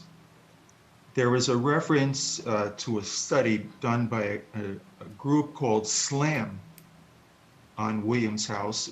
Was there more than one study done by SLAM on Williams House? Does anyone know? I'm familiar. Yeah, I'm familiar with the one from 2007. See, I have a copy of that report myself. And the conclusion of that report reads as follows. It may be that Williams will no longer be suitable for its originally intended purpose of housing faculty. In that event, Vassar should consider evaluating other potential uses for the building. It does remain fundamentally sound, and it is a key element of the Raymond Avenue streetscape, as well as a foil to Alumni House.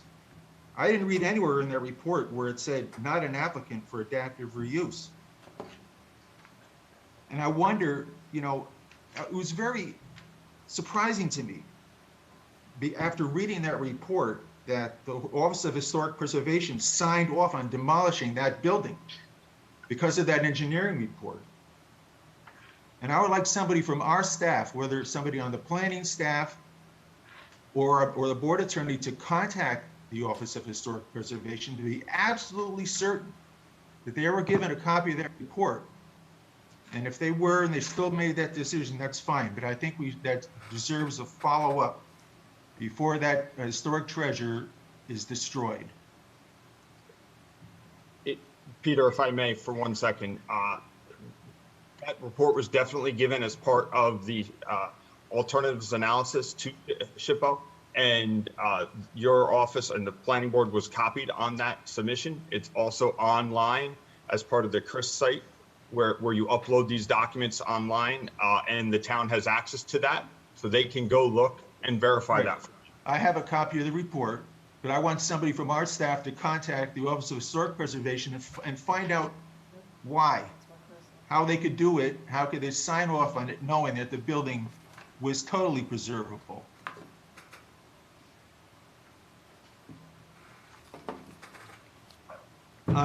That is one seeker issue. Another seeker issue, when I learned that Vassar was applying to construct a hotel, I didn't know what to expect in terms of design, but it certainly was not the design that is being proposed or the scale. It is inappropriate in that setting, and I do not believe will pass architectural review, but we'll see. A year ago, it was suggested that Vassar explore some design alternatives, and with the exception of a minor change to the hotel, they've disregarded that suggestion for whatever reason. Another thing we also want to continue looking at is alternative locations. With over 850 acres, Vassar College is one of the largest property owners in Dutchess County. Having read your proposal, I must say that your arguments claiming deficiencies, potential alternate on-campus site alternatives, are not compelling. Just one example, Vassar owns nearly 230 acres of clear level land at the entrance to Vassar Farm on the corner of Raymond and Hooker Avenue. There is already a signalized crosswalk, and there is ample surplus parking at the Vassar lot on Raymond. In addition, that property, located in the city of Poughkeepsie, is zoned research and development. That zoning designation already includes a provision for the construction of a hotel conference center. No zoning change is required, and it is located just 1 minute from the proposed site. 1 minute. That would be a 1-minute drive, and we're trying to encourage Yes. walking, consistent with the town comprehensive plan encouraging walking. I understand. That's what shuttles are for. The question of a zoning change is strictly the purview of the town board, although we will make a recommendation. If anyone on the town board is listening, understand that if you take this action, developers and other owners of property in the town of Poughkeepsie will be lined up from the supervisor's door to the Mid-Hudson Bridge, demanding the same treatment. And I wouldn't blame them. The town has a comprehensive review committee that is working hard and long to provide our community with a new master plan, which has been referenced here tonight many, many times, without invoking the fact that our town master plan is 13 years old. But it's constantly referenced. It seems to me that the comprehensive review committee is the proper forum to address the issue of zoning, not the town board. Now, Eric, we've been asked to review the EAF parts too. I mean, I could go through that now. There was one other issue here that's really not a secret issue, and that is one of taxation. When Mr. Swartout appeared before the board last year, I asked him about a pilot who was not responsive. Tonight, we've got a comment, which is kind of, if you could explain what this means. The project will have a positive impact on revenues to the town of Poughkeepsie and the associated fire district and so on, and provide continuing assured financial and other support to the town and the fabric of the community. How do you intend to do that? The project will be assessed and pay taxes. And will you enter into it, since you are tax exempt, will you enter into some type of agreement with the town so there's no ambiguity? We're in discussion Going down the road? We're in discussion with that. We're in discussion with the town on that now. Okay, so there will be some type of written platform going into the future. Is that a yes? But we're in discussion with the town. It'll take the shape that they want to take. But you're willing So, to yeah. do it? You're Yes. willing to make that commitment? Yes. Is that a yes? Yes. Yes, thank you. I just want to give you a heads up because we're getting close to a secret determination, and we were asked by the staff to review the environmental assessment form part 2, which up until page 7, I'm in total agreement. And number 11, impact on open space and recreation, I believe that there are going to be some issues, just to give you a heads up. Okay, then going up to 7, consistency with community plans. I think there are going to be some issues. Consistency with community character, I think there are going to be some issues. So I think in a nutshell, that's what we're looking at. And we're going to probably, I think we're going to have to take a much closer look at this going forward. Thank you. So Peter, you're looking for more input versus making a secret determinations? Yeah. I think we're going to need more information. I think we're going to need some more good information. I think some of the things that we've gotten are contradictory or they're incomplete. So that's really what we're looking for. All right, thanks. And comments from Rocco?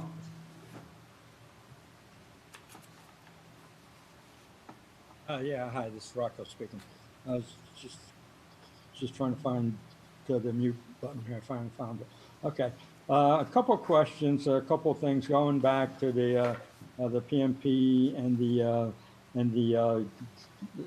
lawn, the restoration of the lawn, etc. So let me try and take these in some kind of order, just so I fully understand the valet service aspect of this. You proposed 12 months of valet service. What happens after that? I suspect that your businesses will grow over time and you might need the valet services later on as opposed to the beginning of your project. So is that just 12 months and then it's going to end? Rocco, this is Philip Greeley. Just a clarification. So the valet service will continue on with the project. Okay, The 12-month period we were referring to is the monitoring of it to see if we need to make any adjustments to that program in terms of extending it over additional days, et cetera. But the valet service is anticipated to be continued with the project, and the monitoring program is to see the utilization and the extent of how that functions. That's the way it's spelled out. Okay, well, thank you for clarifying that, because it was not clear in the charts that I saw. It kind of limited it to 12 months. I thought it said valet service for 12 months.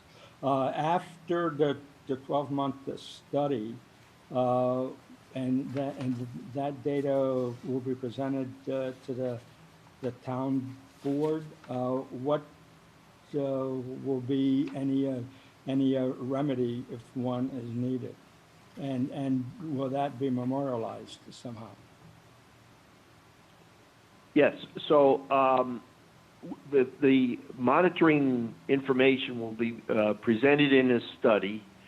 It'll be submitted to the town, and it's part of the town could decide that they want us to renew the 12-month period, the whole operation. So it'll be reevaluated, monitor, ensure that it's operating properly, and any adjustments that are needed. For example, if early on we only have the valet service for 4 days a week, and it shows that we need it for 7 days a week, that will be the adjustment that will be made. So again, it will be submitted to your to the town, and that your consultants and the Director of Municipal Development can keep track of it as it moves forward. Will there be a formal agreement to that point? Yes. Legal agreement? I would assume that would be a condition of any approvals, and that's the reason why the parking management plan is spelled out in such detail. And then the formal agreement, which would be a condition of approval, I would assume. Okay. Another question regarding the valet service. Is that strictly for the hotel and for the restaurant?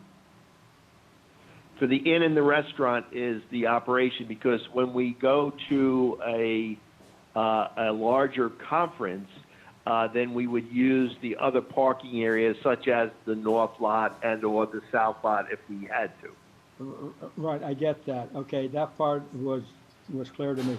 What I'm alluding to is that I'm thinking of the scenario of when, during the warmer months, when the farmers markets are in session, and people, as Ben alluded to earlier, may decide that to park on the street, and I come along and I want to visit the farmers market, and there's no space. Would that apply to me, for example?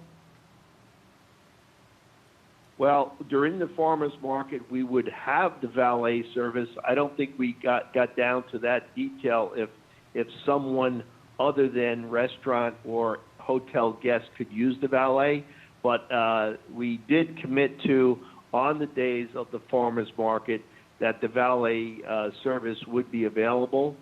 Again, I would have to look at that a little bit more, but it was really to make sure that it was fully available for the hotel, for the inn and the restaurant uses.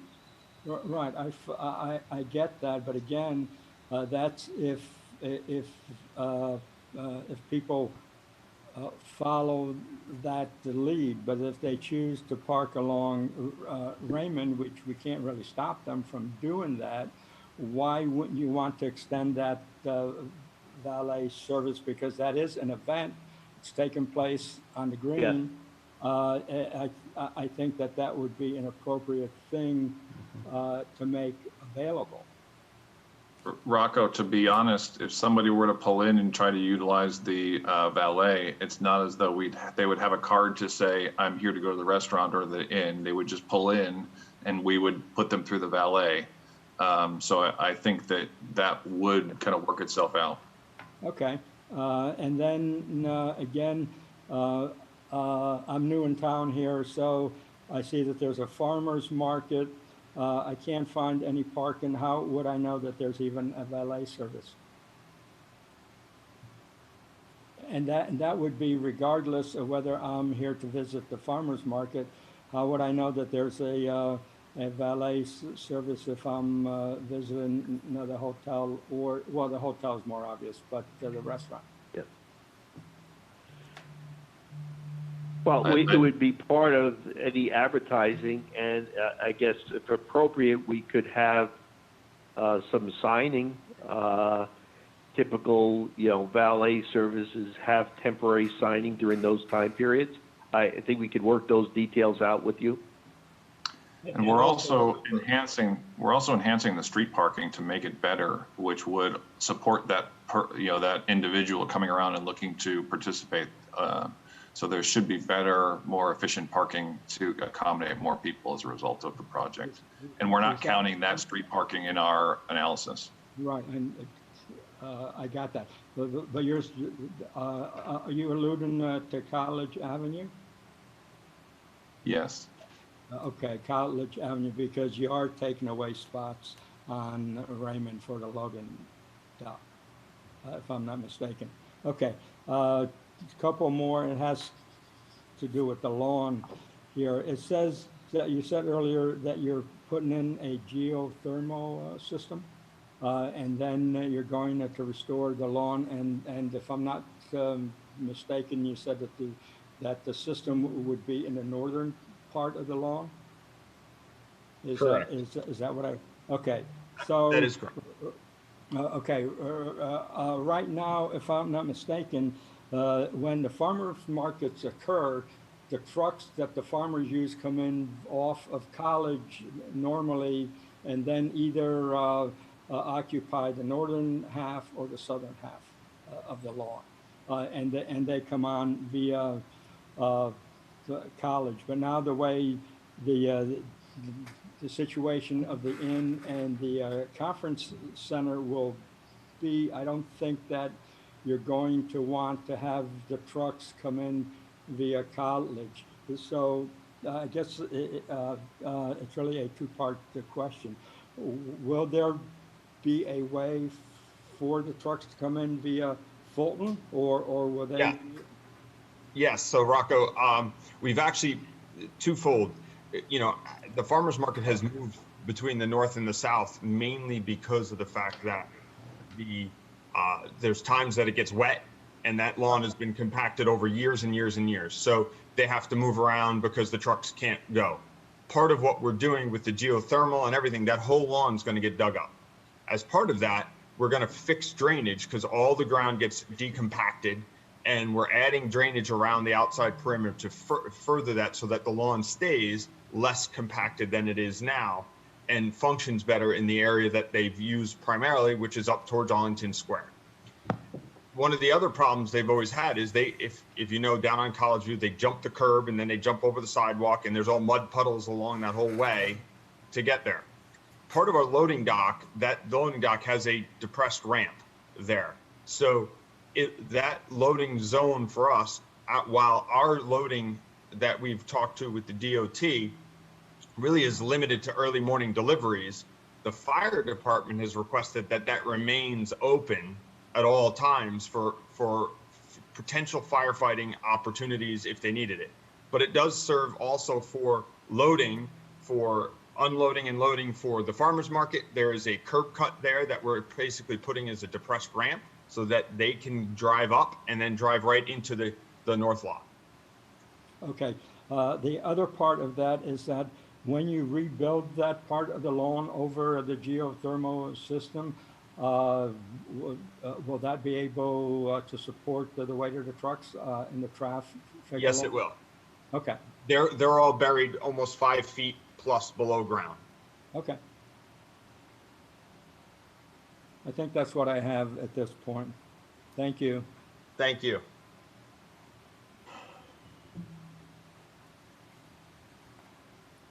All right. Thanks, Rocco.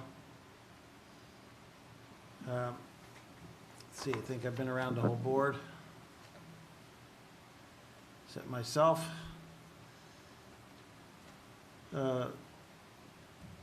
Personally, I think Vassar's done a good job addressing a lot of the issues. If I go through it,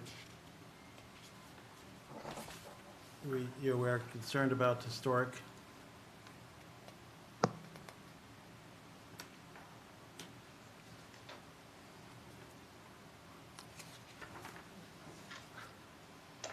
Let me get to my spot here. But you've got the sign off. Peter had a good question to make sure that they've seen all the material, which Ken says they have. We should make sure that's verified. Obviously, it's a loss of some open space, but a lot of, 2/3 of the lawn is being protected, and it's, I see it as a extension of the Alumni House. Personally, the Alumni House has a similar function with that this is going to have. It has rooms and event space. The architecture is definitely subjective to, as well as, but you've made some modifications with the dormers that match the house across the street. So I think that does fit in somewhat, but it definitely is a modern design. But walking the campus, as Ben said, there's a lot of different designs on the campus. It's not like Notre Dame where every building looks the same.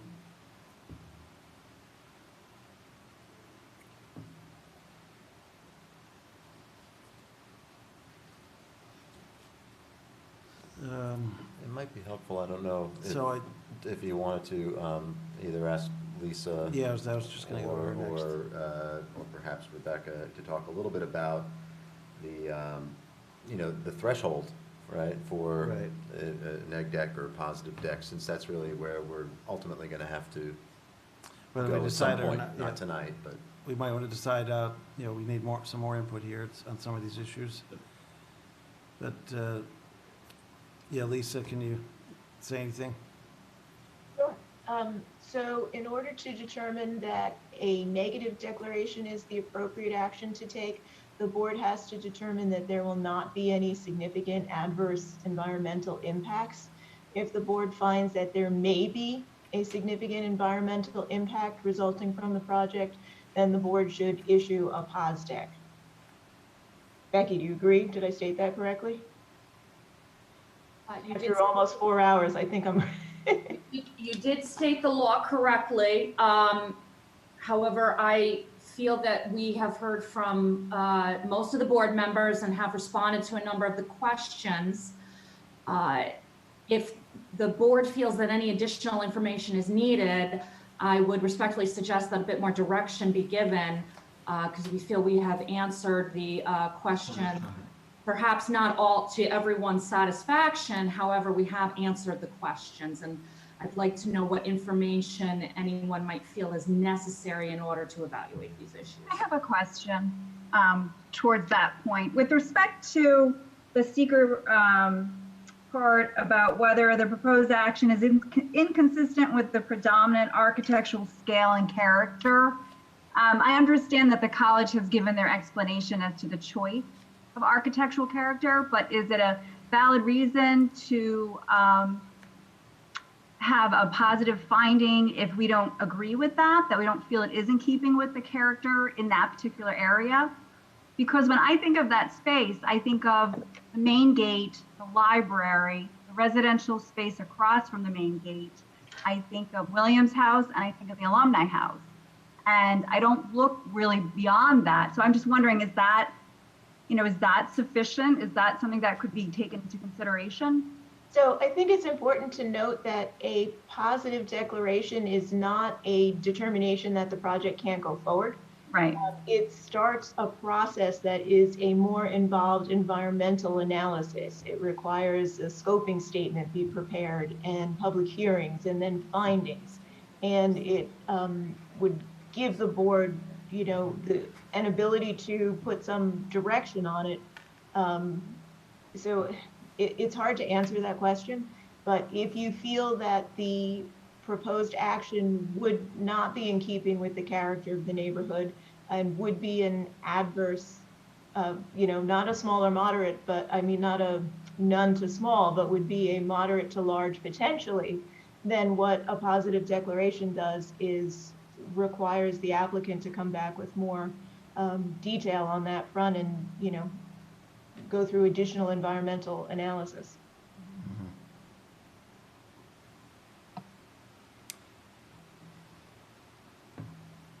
Joan, I think we will provide the material that we reviewed today, and I think if you look through it, there's more in the area than just those buildings you saw. And I understand as you think about Vassar, those are ones you would think of, but it's a pretty eclectic area with such a broad range of buildings and materials and shapes and sizes. So, the Fred Fisher and Partners have tried to capture pieces of that and use their kind of creativity to form it into this building. And I think you'll see those if you get an opportunity to look through the rest of the material again. I'd be happy to review whatever it is that you would like to send me. I also have a question with respect to the college's offer to hold the rest of the green space open for a 10-year period. And I don't know if this is really secret related or not, but I mean, would the college consider more either in perpetuity or for a 20-year period, or, I mean, is that something that they would consider? Because I feel like, especially at this point in my life, 10 years goes by pretty quickly. And then once you take into consideration the time for the project and the geothermal, is that something that the college would consider? So I don't think that we could get perpetuity through our board, and that would require a board sign off, and I just don't think that would happen. Conservation easement as a not-for-profit isn't something that we can take advantage of. So we might have a conversation with you about the length and time. 10 we thought was reasonable to demonstrate that this is this is not about building this project and then adding on in the near future. And so that's where we propose, but we can definitely talk about alternatives. Right. But a perpetual is not. Yeah, I understand. And Lisa, with respect to Peter's point that there is, in theory, a new master development plan forthcoming, I don't know what it looks like vis-a-vis this particular part of the town. Is that something that we can take into consideration in because if we're looking at something that's 13 years old as justification for what the town leaders thought would be appropriate for this area, but next year they revamp it and we know that's coming, is it appropriate for us to look to either what might be coming as a master development plan? The board should review the comprehensive plan or master plan that's in effect at the time that the decision is made. Okay, thank you. Yeah, I mean, there's no telling when that will get finished or or approved by the town board. So we have to work with what we got.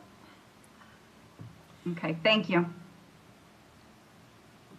I mean, personally, I think if you brought up the idea of a positive declaration potentially, but I think Vassar has addressed personally a lot of any kind of issues that we were doing a scoping already. They've looked at some alternative sites. They've looked at the traffic, all the different issues that you would bring up in a scoping document. So I'm not sure where we go if we went that route, but. It's not a question of whether or not they have addressed the issues. The question is, have they addressed them sufficiently? And that is something that we have to review. So Peter, you're in the camp of looking for some more information then, at this point. Right, I'm not hearing a clear direction from anyone as to a pos deck or a neg deck. So I guess what I will endeavor to do, to Becky's point, is try and gather some more specific, and actually, I guess, ask the board members. We have heard some specifics from Peter. I've heard a few from Joan. And ask the board members if they have other specific information that they would like us to request from the applicant, us being, town staff, we will do that with the hopes that at the next meeting, we can make a determination one way or the other, on a secret determination, because before any action can take place on the zoning amendment, which is a proposal, we need to have a secret determination before it gets sent to the town board. So until there's a determination made, the project is basically in a holding pattern. Mm-hmm. Yeah, so maybe if board members can say one way or the other if what specific things they'd like to see Vassar respond back. Yeah, well, like I said, I'm really struggling with the architectural layout, the design of this building in relation to what I see immediately to it. I understand that Raymond Avenue is a hodgepodge, but I feel like that's more a reflection of development over time with disparate resources at hand during the time of construction. So I guess that's what I'm struggling with. I don't know if I'm struggling with it to the point where I would recommend a positive declaration tonight, but I really am struggling with that. That's really the biggest issue that I have. I've gotten over the parking hurdle in my mind, but I am struggling with the aesthetics. Okay. It's very difficult to look at an applicant who has 850 acres of property and suggest that there are no alternate locations that would be suitable. On the other side, you have a piece of the last piece of open space in Arlington that will be lost forever. Or portion thereof. Yeah, and perhaps to that point, I mean, well, no, never mind. I'm not going to say it. Strike that. But I do see Peter's point. When you think about it that way, when you think about the corridor of Raymond Avenue and that it really is the only green space, and I know it's not going to be eliminated with this project, but it's certainly the character is going to change. There's no denying that. And I guess, again, I'm just really struggling with that. And I don't, we saw the overview of the college. A lot of it has trees. I'm familiar with the campus. I don't, other than the tennis area, what are you, can you give us any insight into what your future plans for that tennis area is? That you kind of had alluded to it, but it was very vague. Is there anything, more concrete that you could share with us about the tennis area?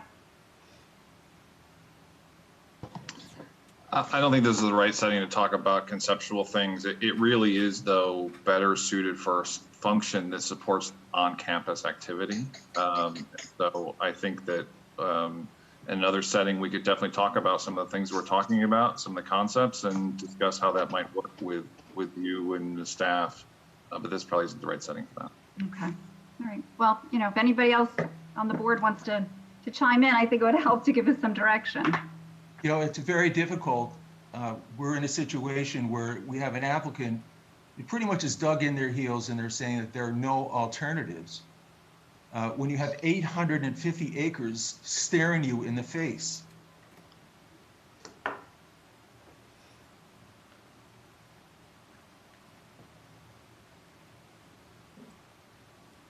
Okay, so hearing some silence, I'm going to It's an impasse. ask the board at this point whether you want to do at all any discussion of the zoning changes, or whether you want to postpone that to a future meeting, since there will not be a secret determination made at the next meeting. I think it would be better to I'll wait. tell you the truth, I haven't had a chance to really look at the zoning alternatives, so I'm not in a position to discuss them tonight. I think the zoning has been going back and forth with the staff and such. So I think it would be better to wait. Let them iron out some of those details first, and then. As Lisa said, I think that, the key at this point is we need to figure out the direction on seeker, because without that, we don't go to any of the other decisions. Right, if you go to zoning now, it's only going to prolong it, because that's going to be another discussion like we just had. So let's resolve the secret issue first. And then, because by the time we get done with that, the zoning will have probably changed. Mm-hmm. The proposal. So Ben, you seem to Did you have any specific information you wanted more from Vassar from a seeker standpoint? No. How about Nicole? No.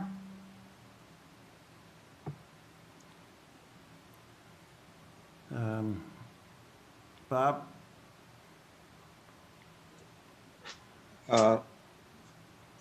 Yeah, I'm okay here. I guess just to relate back to a comment Peter made, I guess I'd like to have a little more better understanding of the underlying reasons he ruled out all the alternative sites. And are there others that weren't considered that might have been appropriate for this building? I guess one of my concerns is, and maybe this is addressed in, I think you made an offer at some point to look at future plans, but what's the likelihood of that, you said 10 years, that green space staying, the residual green space staying there. And when you reference that table in the comprehensive plan document that is dated 2005, it's 15 years old, and shows buildings in that part of that green space. So there's a lot of information that's a little bit conflicting here, and it's hard. I mean, I don't know what to ask for to try to resolve that, but possibly, if we had that discussion about where Vassar's headed down the road sooner, much sooner than later, that might help put things in perspective. Well, I just want to make the point that of any future plans, Vassar is an institution that has over, as has been pointed out, 800 acres and needs to make overall plans for its property, but nothing is in a more than conceptual at this point, that no plans can be discussed to a nature where any impacts can be reviewed. Right. As an institution, it has to look forward thinking as to what it's going to do with its property, but it is not having any immediate plans on additional projects. And Bob, to your question about having the section at the north end of the green space with a building and what could go there, very early on, before this project even came to the planning board and staff was at that meeting, we met with the DOT about putting the Innan Institute up at the north end of the lawn and situating it much closer to Arlington Square. And the DOT did not want any access because of the roundabouts. So we've removed any buildings from that. The likelihood that a building of this magnitude or anything like that is shown in the comp plan that would go up there would be difficult to put there based off of access to the roads. Yeah, I mean, I can understand the building of that size with the inn and the restaurant, but smaller buildings, you nibble away at the green space over time, and pretty soon it's gone. It doesn't mean that additional buildings couldn't be constructed in the future. Mm-hmm. Lisa, is it appropriate for the board to want to wait until after the conclusion of the public hearing to make a secret determination, or would that be too late? I see Andy shaking his head. Cheating. No, I mean, we can open the public hearing if the board wants to take additional comment from the public as to making the secret determination. So it's not something that you have to, we can open the public hearing, reopen the public hearing, and take public comment from the public if the board were inclined to do that prior to making its determination. Yeah, because it's my understanding that the public hearing is going to be renoticed. Yes. Okay, and given the constraints with our Zoom meetings and everything that's going on, I do feel like, assuming that can happen in the relative near future, that a more regular public forum for folks to come out and discuss this may be appropriate prior to the board doing a seeker determination. I don't know how that sits with other members. I can't say that we will have an in-person meeting at any time in the near future. I have. And people have that one way or the demonstrated. other. So if we were to reopen the public hearing, at least in the near future, my anticipation is that it would be conducted in a forum like this. Okay, well, I guess that's better than nothing, but I mean, I do kind of feel that perhaps that's an important component of this determination. And Joan, this is Mike. I mean, I know it's ultimately our decision, I recognize that, but I feel that a full public input could be helpful, perhaps. Sorry, I will say that we've been able to conduct several hold on, Ken. Is the geothermal system that's going in the lawn would prevent any real building from ever going on the top of the geothermal system. And that would be for the entire balance of the lawn? The entire balance of the lawn is full with geothermal. There is no non-spot other than up into the trees, and we've avoided touching all of the Raymond Avenue trees. We've avoided touching the trees on the hillside. We've just utilized the open space in the lawn area, and they would be covered for geothermal in order to provide all the energy for, or the heating and cooling for the building. So the likelihood of doing that would have to mean to dismantle the entire system in order to do that, which why would we go through the cost and expense of designing a building to operate off that to then take away? So you couldn't put a building there. This is Fred, and if I might add to that comment. Oh, you're breaking up a little, Fred. We studied putting this building on every conceivable part of the site in every conceivable configuration and across the street. And I think that one could make arguments pro and con of any of those schemes, and there were scores. We felt that and there have been a number of comments about the lawn. We think the lawn is one of the greatest assets of the Innan Institute and Alumni House. And that's the reason why the building ended up where it is that it provides a wonderful amenity to the Institute and to the restaurant and to the users of that complex. As Brian mentioned at the very beginning, the pastoral quality of this site is the very reason why Alumni House is there, and the very reason why this concept of a place near but away from the campus. And so the nation is to use something in order to preserve it. And this Innan Institute uses that lawn as an amenity and protects it for the, and so the notion of then building on the rest of that lawn is contrary to the whole logic of how the various options were developed in the final siting of this building. Okay, thanks, Fred. Thank you. You know, the sad thing is that whatever pastoral quality that site contains will be erased by the construction of those buildings.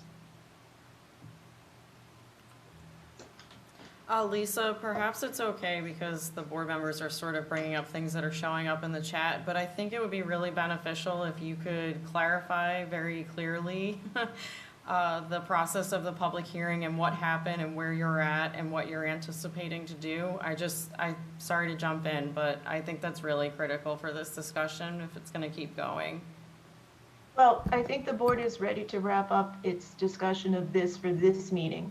One of the things I would like to ask is that I believe, and I don't know if it's Mike or who, putting you on the spot, Mike, but whoever, make sure that we have a recording of the comments in the group chat so that we can preserve them for the record. Even though we're not taking public comments at this meeting, we will, include those and keep them for the next time there is a public hearing. One of the things that we should discuss, whether it's now or offline after this, is when we schedule the next public hearing. But I can let everyone who's on the phone and on the website know that there will be a public hearing. It will be duly noticed. It unfortunately likely will be in this Zoom format, and but it will be posted on the website when it's coming up for the next meeting. So everyone can check there, and there will be an opportunity for everyone to be heard. And do you want to address specifically written public comment and how that is a part of the record? Do you have to wait until we renotice and open, or is it a matter of, yeah, you know where I'm going with If this? the public wants to submit comments now in writing, keep in mind that we have all of the comments that everyone has submitted to date. They are part of the record and they will remain part of the record. If there are additional items that have come out of tonight's discussion where the board presented some new alternatives and amplified some of its prior presentations, if there are new comments that the public would like to make, the planning board will accept them and listen to them going forward and make them part of the record for the public hearing. Right. Bob, you're muted. Thanks, Lisa. Yeah. Just a quick question. Have representatives from Vassar ever met independently of the open meeting forum with the residents in the area? Just, gone out and talked to them or invited them to come in and get their feedback and what their thoughts were? Or is the only input we have the letters or the comments in the public meeting? We have certainly met with the folks from Vassar that live on College Avenue and live in Williams House, live in that neighborhood. And we've reached out to neighbors as well. I've spoken with several on College Ave. Right. And what was the nature of their feedback? I'd say that, many. I just have to jump in, I'm sorry, but that's comments I think that would be better preserved for the public hearing to share what anybody from the public may have been concerned about. It's just not appropriate part of this record at the time. And also since it's 9:21 and we do have other agenda items, Yep. I'm not sure that there's anything procedurally to be accomplished this evening further. So I would ask that the board move on from this discussion and to other agenda items. Unless, Carl, there's something you want to say as a wrap-up? Yeah, the only thing I was going to mention further is, parking seemed to be a question earlier, but nobody's mentioning it now in the post-discussion. I don't know how far down the street you were going with marking parking on College Ave, but College Ave is wide as far as you can go all the way to Grand Avenue, so I don't know how far you're allowed to mark down there. Can you make any comment quick on that? Because that'll add additional on-street spaces. With or without marking, I guess, will be there. There could be additional pavement markings. We could coordinate that with the highway superintendent. We were just focused on our area, but yes, it could be striped to be more efficient utilization. Yeah, that was my thought, because when it's not striped, it tends to get, those odd cars where you just can't quite fit in between two. All right, thanks, Phil. So Okay. from what I'm hearing, we're not quite ready to do seeker, but we'll move forward with the rest of the other resolutions tonight. Well, I don't think we I move that the can, planning board defer action on this application as incomplete, subject to the following. Respond to comments of the planning board and those received from town departments and agencies. The responses to be reviewed by the planning department as to adequacy and completeness included but not limited to the following 1 through 14. 14 includes. Second. I'm sorry. I was just saying 14 includes the comments of tonight. I moved and seconded to call the question by roll call. All those in favor? Peter? Aye. Ben? Aye. Nicole? Aye. Rocco? Aye. Bob? Aye. Joan? Aye. And myself, aye. Motion passes 7-0. And Nicole, can you do the other motion, A? I don't think we're ready to set a date. You're not ready to set a date on that? Okay.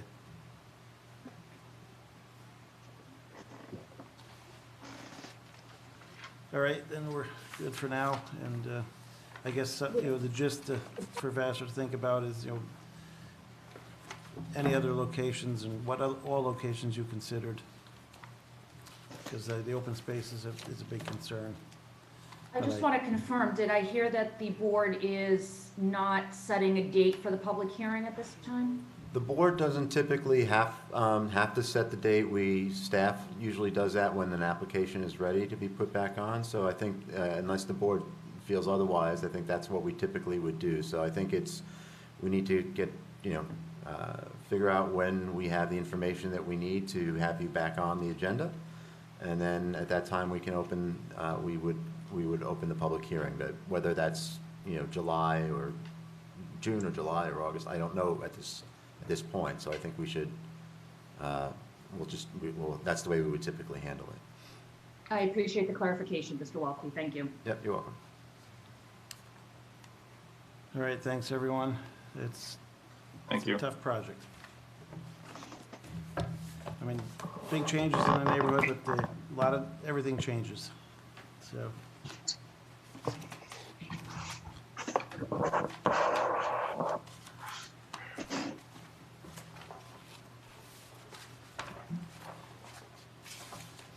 At this time, I move that we allow public comment on any other agenda items on tonight's agenda. The remaining agenda items. Remaining agenda items, yeah. Please limit your comments to no more than 3 minutes, and we'll consider them during this portion of the meeting, but will not respond to them tonight. Second the motion. Do I hear a second? Okay. Call the question. All those in favor? Aye. Aye. Opposed? Motion passes 7-0. Is there anyone in the audience wish to comment on any of the remaining agenda items? *6 to unmute and *9 to raise your hand on the phone as well, or the Zoom meeting, raise your hand.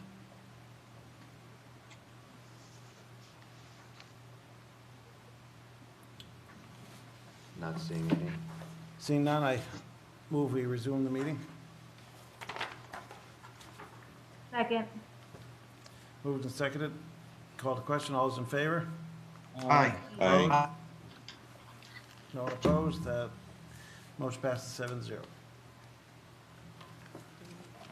Next up is Eastdale Village, 10th site plan amendment.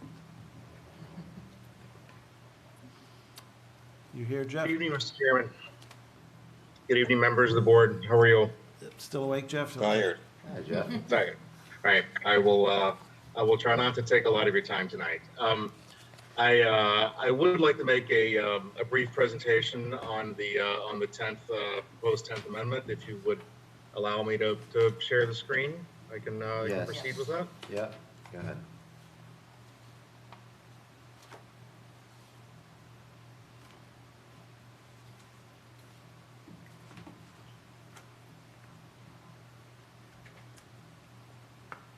Oh, you're done already? It says thank you. I'm done already. Right. I want to start with a thank you. That was quick. All right, let's vote. All right. That's a joke. Let me get to the. Sorry, Jeff. Here we go. Okay, there we are. So we're on the 10th amended site plan. This is really the first modification to the project, which has where we're looking to significantly modify the density on the site. And I say we're modifying the density, but we don't believe that there's a significant impact on the various environmental categories. So what we've done is prepared the plans, prepared a seeker document which looks at all of the impact categories studied in the EIS, and then how the proposal impacts those particular categories and the mitigation. So in summary, what the 10th amendment does is, first off, incorporates the 4.6 acres of the former industrial retro parcel into Eastdale Village as a whole. And so that 4.6 acres at the zoning allowance of 6 dwelling units per acre adds an additional 27 dwelling units into the overall mix. So it raises the total number of dwelling units from 353 to 380 units. Secondly, we're looking to add an additional 40,000 square feet of commercial program into the site. And this commercial program ends up being on the east side of 44. Part of that is the way the zoning code in the town works is a basement square foot is the same commercial program as the ground floor square foot. You can't always get the same rent for a basement as you can for the ground floor, but it all counts the same. So we had a number of users on the west side which wanted basements. That kind of ate up a lot of the commercial space that we had approved, but didn't really have the same kind of impact if you had 40,000 square feet of commercial on the ground floor. So we are adding that commercial square footage, but it's really as a result of how these buildings are being developed. And then the third part of the addition is we wanted to looking to add 20 dwelling units above the commercial units. And you'll recall that in the zoning, the units above commercial don't count towards the zoning cap. But what we found is those units above commercial make the project that much more viable, particularly users who want to own a piece of East Hill Village. They like the idea of having the units above, so that adds more long-term investors, so increases the viability of East Hill Village going into the future. It creates more activity on the street, and again, we think it goes a long ways towards making East Hill Village what it has started to become, and what it eventually will be. Graphically, so how are we going to incorporate these changes? This again is the west side. The east side of the road. 44 is across the top here.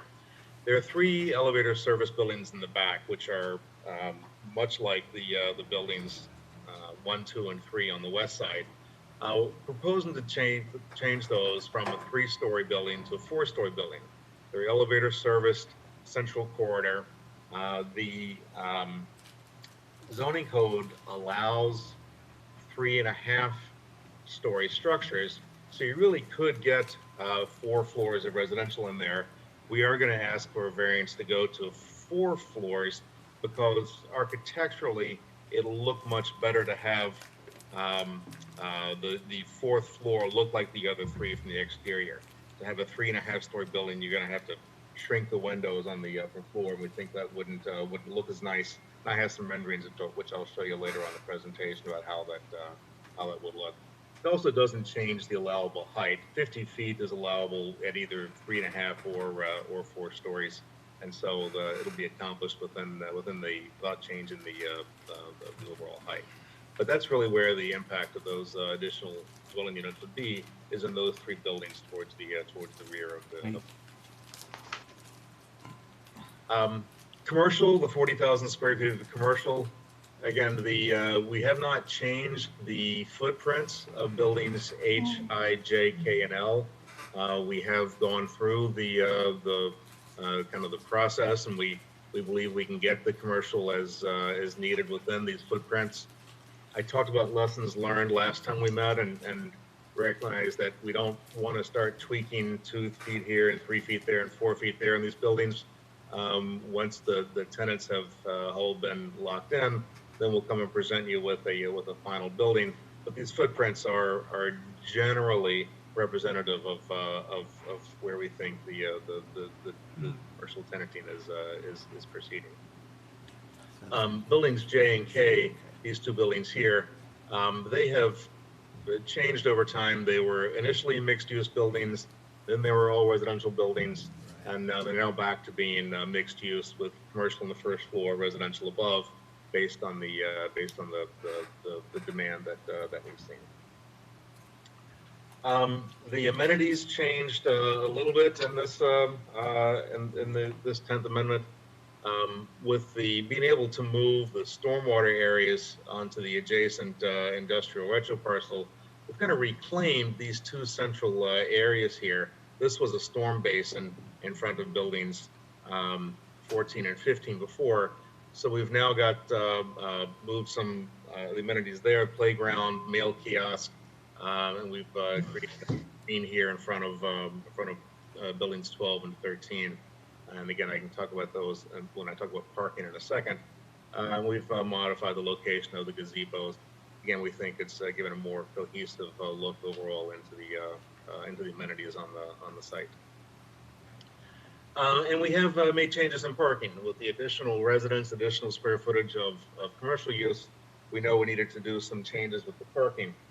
We've added on-street parking really throughout the site. I think that's a big success. We now have on-street parking on Karen Way here. On Eastdale Avenue South, this was parallel parking. It's now head-end parking in front of buildings 16 and 17. And we've continued to add on-street parking along Parkside Drive, both sides of Parkside Drive, and then going up through to the exit back onto 44. We've also added more land bank parking. So this area behind Building 18 is land banked. That if we know we need to build it, this is where it would build.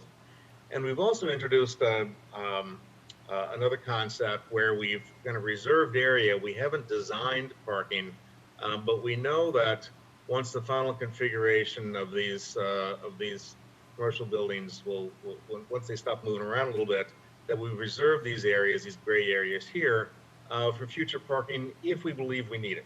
And again, that's we're not going to propose anything to be built on it or nothing in preserving that kind of area for parking as we finalize how the whole layout ends up looking at the end of the day. And again, one of the lessons that we've learned on the other side of the street on how the residential parking plays out, we had been using a 2 parking spaces per dwelling unit multiplier on the west side, and that's more than we need. And we don't want to build more parking than we need. We don't think you want us to build more parking than we need.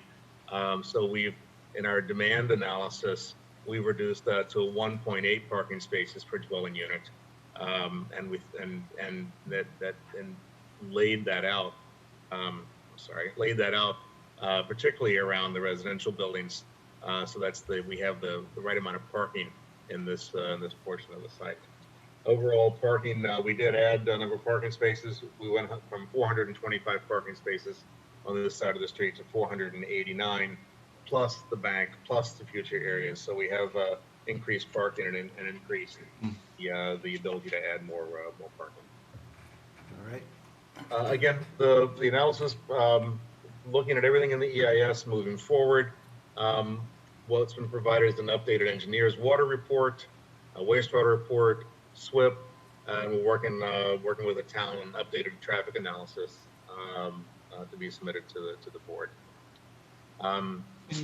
The other issues that we looked at is visual, and what you have here is on the top, the 3-story buildings that you have on the west side, and then the 4-story building on the bottom here. And again, we're able to maintain a lot of consistency in terms of the gables and the windows, and the siding and the coloring.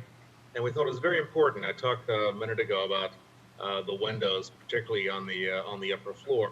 If it were only 3.5 story, based on how the code is written, those windows would have to be foreshortened. It would give the building a little squattier of a look. So we think that extra half floor doesn't change the overall building height, but does significantly improve the architecture. So that's why we've asked for that modification. Population, again, with additional units, adds about based on our estimates, 120 new residents into the site. That's about 0.25% of the town population. Not a big impact. Those are again the same multipliers we used in the initial application. And along with additional residents, additional jobs, based on the expanded commercial opportunities, our jobs estimate are up 70 jobs, up from 299 to 369 jobs at the end of the project, plus the construction jobs, which are ongoing. School kids, again, the analysis is provided, but the additional number of units ends up generating 8 kids for the Arlington Central School District. So Right. So we looked at this a couple different ways. We looked at the how many kids have been generated so far. We're about we have about a quarter of the total occupancy. It's a quarter of the total expanded occupancy, and they've generated 17 students. So you multiply that out, and that comes up to 72 students. Our model projected 71, and so we think we're very good in terms of what we've seen so far and what the models project. So we have good confidence in this additional number of kids being generated from this project. A small impact on the school district, and of course taxes. We also, again, here we looked at the evaluations. We have full year evaluations under our belt with both the commercial medical office building and the number of units that are online there. So we've modified our taxes. We'll look to modify the pilot agreement with the town and with the IDA. And again, the project really can't proceed without that pilot. That's really necessary to keep this project moving forward.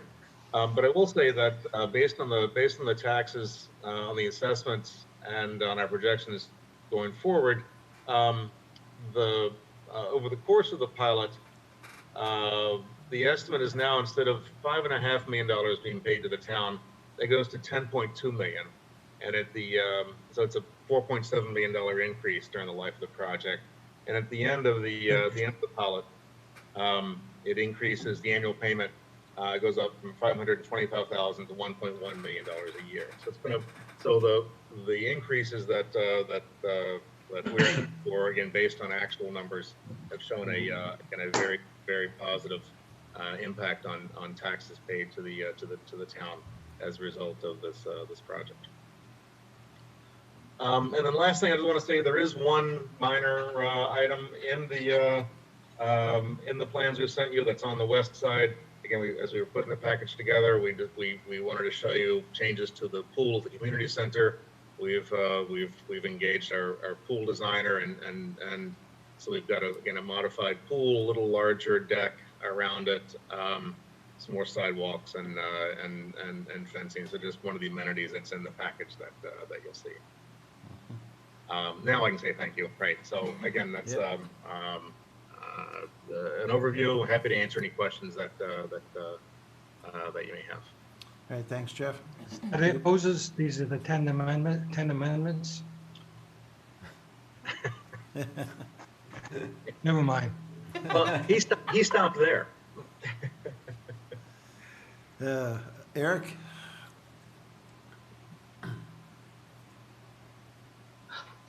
You have a recommendation. Thank you, Jeff, for the presentation. There's a recommendation for the planning board to declare lead agency and circulate, and then to defer action pending the establishment of lead agency. All right, thanks, Eric.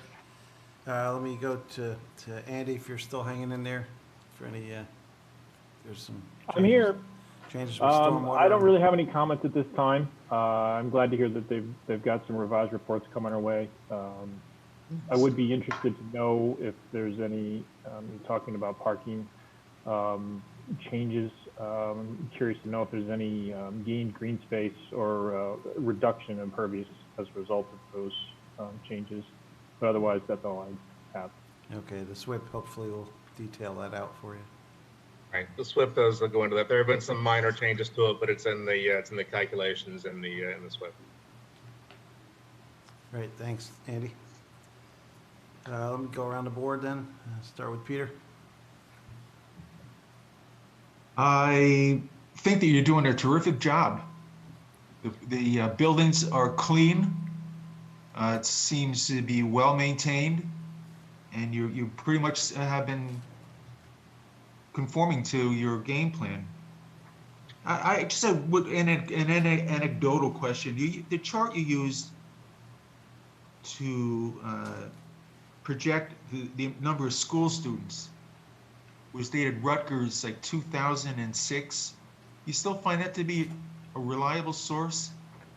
Again, it's, I do, and it's. I mean, obviously it is. It so far is being accurate for what the number of kids that we're seeing coming out of the project right now, so yes. Amazing. Thanks. And thank you for the kind words. Sure. All right, Ben, I've said enough. I have nothing. Nicole,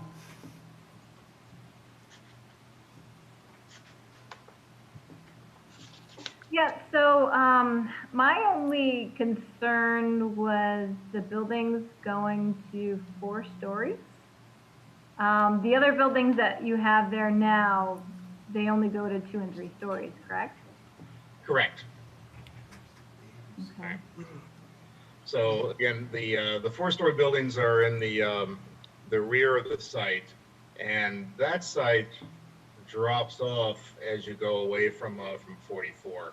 So really, the impact isn't. You don't really see it. They aren't next to residences. They aren't really next to anything. But there's a big hill behind them. So we think there's not really an impact related to the additional story. And the overall building height, as I said, stays within the 50 feet allowable. 4 stories are allowed for the mixed-use buildings along East L Avenue. We haven't proposed one that's as 4-story as of yet, but it is part of the code. And so again, we think that this is consistent with the code, even though it would be an additional half-story on those residences. Okay, thanks. all right, Rocco, Nothing at this time. Thanks. and Bob, No, nothing from me. Thanks. and Joan. I have nothing at this time. Thank you. All right, myself, I know there'll be some additional traffic, so we'll have to look into that. I don't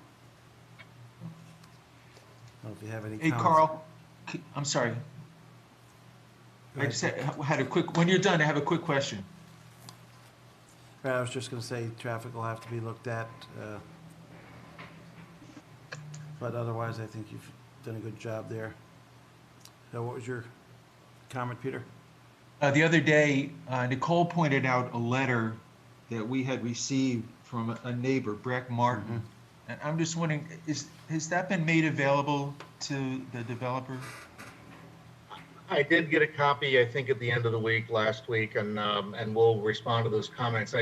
Some of his concerns about the landscaping along the property border. Well, is it still being maintained? And yes, I will say that it can't go in first because we have to run a drainage line down along the side of those residences first.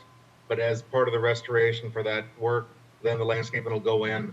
That should be going in before the building construction goes in. So it's kind of like in a sequence: get the underground in, get the landscaping in, and then the buildings can go in. And I think that should probably address the majority of his concerns as I understood them. He had concerns, he had 4 issues. Is there any possible way that you could respond to him to let him know that it had been discussed and that these are things that you're looking into anyway?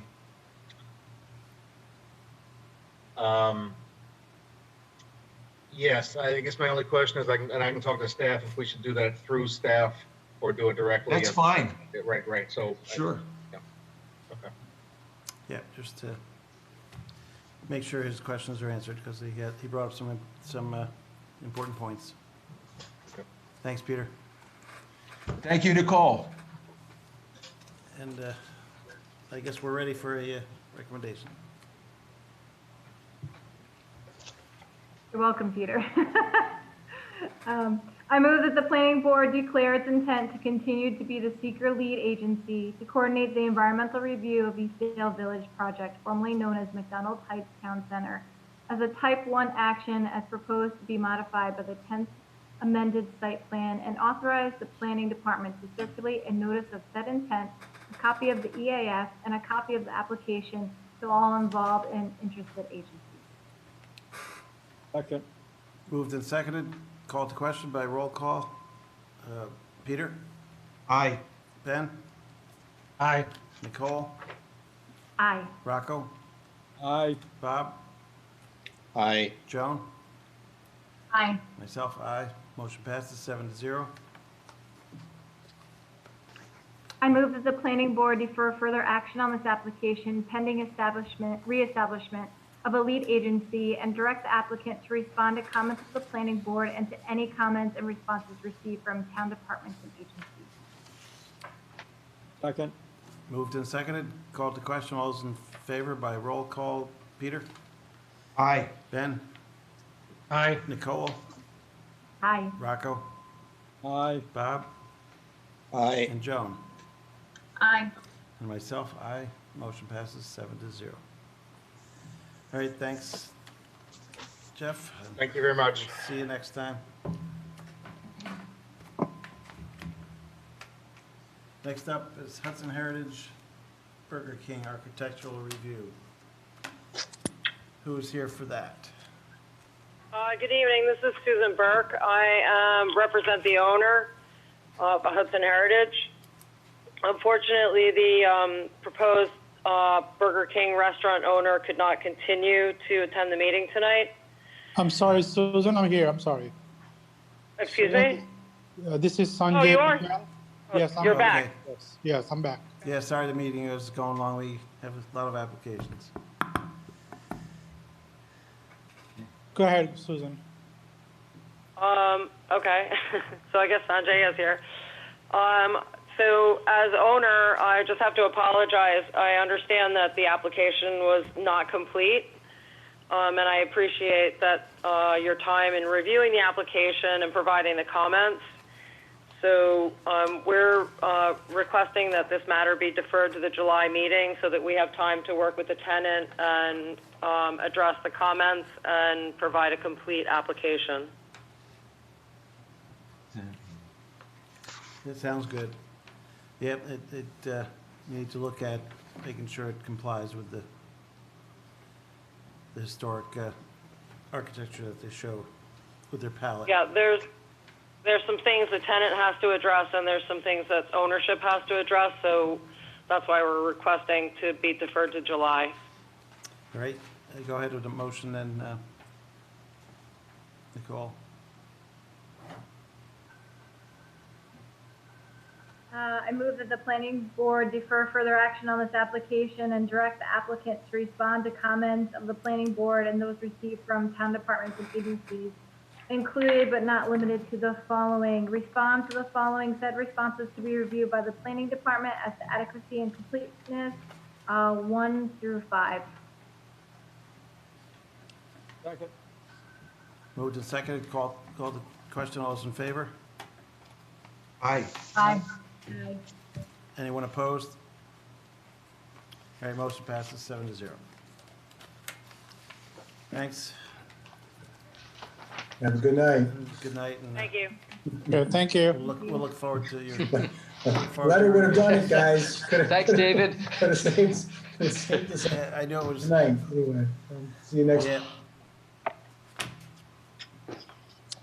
Marriott Courtyard, 2641 South Road, architectural review. Who's on for this one?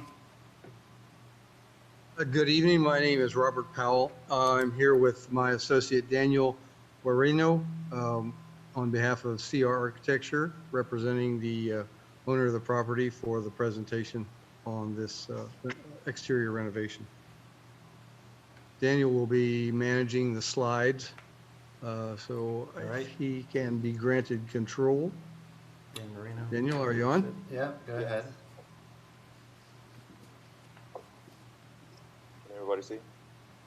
Yes. Yes, everyone's seen here. Good. Well, good evening, ladies and gentlemen, and members of the board, and thank you so much for giving us this opportunity to come before you this late in the evening, staying with us for this. What we have here is the current courtyard facility on South Road. It is a 30-year-old design concept. It was a Gen 1, it is considered a Gen 1 courtyard hotel, and in its day it represented a new approach to full-service hospitality It was providing travelers with the convenience of a motel with amenities consistent with a luxury hotel and prices that travelers found reasonably affordable. The Marriott brand expects high performance standards from all its owners, requiring a 7-year cycle of renovations. But last year, they introduced the concept of renovating the exteriors to try and get a re-imaging program started. And this is being activated nationwide. Daniel, could you put up the slide of the prototype exterior? So this represents the new look that Marriott wants to present for their courtyard hotels, and it addresses the points of entry to the existing facility. It doesn't add any area to the building. It doesn't add any height to the building. These new amenities do not extend above the midline of the sloped roofs adjacent to their installation. So it's primarily just a new rectangular concept with new materials. What we call a feature frame is sort of a portal at the entryways, is fabricated from IFAS on framing. The darker siding, the wood color siding you see, is actually Nichiha cementitious siding panels with a horizontal wood grain appearance. The color consistent throughout the panel, so they resist wear and tear well. And then in addition to that, there's a new palette of colors in the gray tones, with the darker gray being utilized as an accent at the feature frames, a mid-gray range sparsed with white across the remainder of the building. In addition, the original sloped roof porte-cochere is being replaced with a new conceptual porte-cochere fabricated from steel components and anchor bases of stone to give it some natural elements, as well as new landscaping features that will be provided throughout the entire site. If you bring up the landscape drawing, Daniel, please. We received these after we had made our submittal package to you. I wanted to bring it along to give you an opportunity to understand the comprehensive nature of the approach to re-imaging this property. So this reflects the existing landscaping, and it is essentially a surround on 4 sides with planter beds and turf, with the majority of the significant landscaping being at the front of the building. Next slide, please, Daniel. What's proposed is to replant the planting beds, add a greater variety of species, a little more color on various seasonal times, get rid of some of the trees that have matured close to the building, and replace them with some newer trees. What we have shown here adjacent to the entry are some holly trees. If you scroll down just a wee bit, Daniel, scroll up, I mean, where there's a grouping of trees here instead of a distribution of larger trees that were previously there. These are the only trees that are being addressed. Everything else is ground cover and new plantings at the perimeter of the building. Next slide, please, Daniel. The feature frame concept includes a linear LED light to give a nice soft wash across the siding areas. The signage, which we'll talk about a little later, is internally illuminated. We've done some photometric studies with these on previous projects, and we've determined that the wattage we produce and provide and specify for the linear fixtures results in a photometric measurement 15 feet away from the building that is no greater than moonlight. So it's highly concentrated at the building. It aids in visibility around the building and doesn't create a lot of bleed over. Now, those studies were taken without consideration of adjacent lighting from adjacent buildings. So that's purely the lighting impact of the new facility. So in addition to the linear lights at these feature frame soffits, there'll be some can lights. They were taken into consideration also at the porte-cochere and at some canopy areas. So if we could move to the next slide, please, Daniel. Now, this is a point of entry at the rear of the building, and generally speaking, our owners have determined that the investment at this is not returned like at the highly visible main entry front of the building. So we utilize, scroll it over just a wee bit if you could, Daniel. Okay, and then the sketch, if you could move that over a little bit. Move it to your left. What we do is we downsize the whole feature frame concept at these rear entries that are less visible. We do provide a new canopy for protection of the doorways, and we integrate the same feature frame, the same linear light at the top, utilizing the materials of the Nichiha siding broken by an adjacent painted area. This is all done without removing any of the doors or windows. It's all applied characteristics. Daniel, if you could go to our last slide, please. This is a representation of the Marriott standard signage. The signage package will be provided independently by a sign contractor who's hired directly by the owner. They are not a consultant to us, but I wanted to provide you an opportunity to understand the signage that is prescribed by Marriott for these new facilities. I know there was a comment included about the monument signs and them needing to be in a planting bed. We see that as a very reasonable request, and will instruct the landscaper, who is under our direction, to include a concept of a planting bed similar to what we're utilizing at around the Porte Cochere, where there is a new raised planter, so that will accommodate that. That's about all we have to say about this, and we look forward to your comments. All right, thank you. So just to clarify, so that existing pole sign you plan to replace with a monument or an additional sign? No, there is an existing monument sign, and that would be replaced. So there's no, other than on this front feature frame, which gives us a new area for the new signage concept. All signage would be just replacement of existing. Okay, thanks. This is on for architectural review. Do you have any comments, Kristen? I was just going to say that I thought the comments provided by the zoning administrator were fairly straightforward, and you just discussed the monument sign landscape buffer or base, and then also in your recommendation, I haven't noted that the Dutchess County Department of Planning and Development review was sort of forthcoming, but you did in fact actually receive that. And it was just a matter of local concern. They didn't have any comments. So I just wanted that to be a part of the record. All right, thank you. Well, then let's just go around the board for comments, if anybody's got any. Nicole? I think it looks good. I just wanted to make one comment about tree removal. You just have to keep in mind the dates between October and March for any tree removal. We do have the Indiana bats in this area. I live not too far from this hotel, and I've had them in my fireplace. So you're just going to have to be careful as to when you remove some of those trees that you're thinking about removing.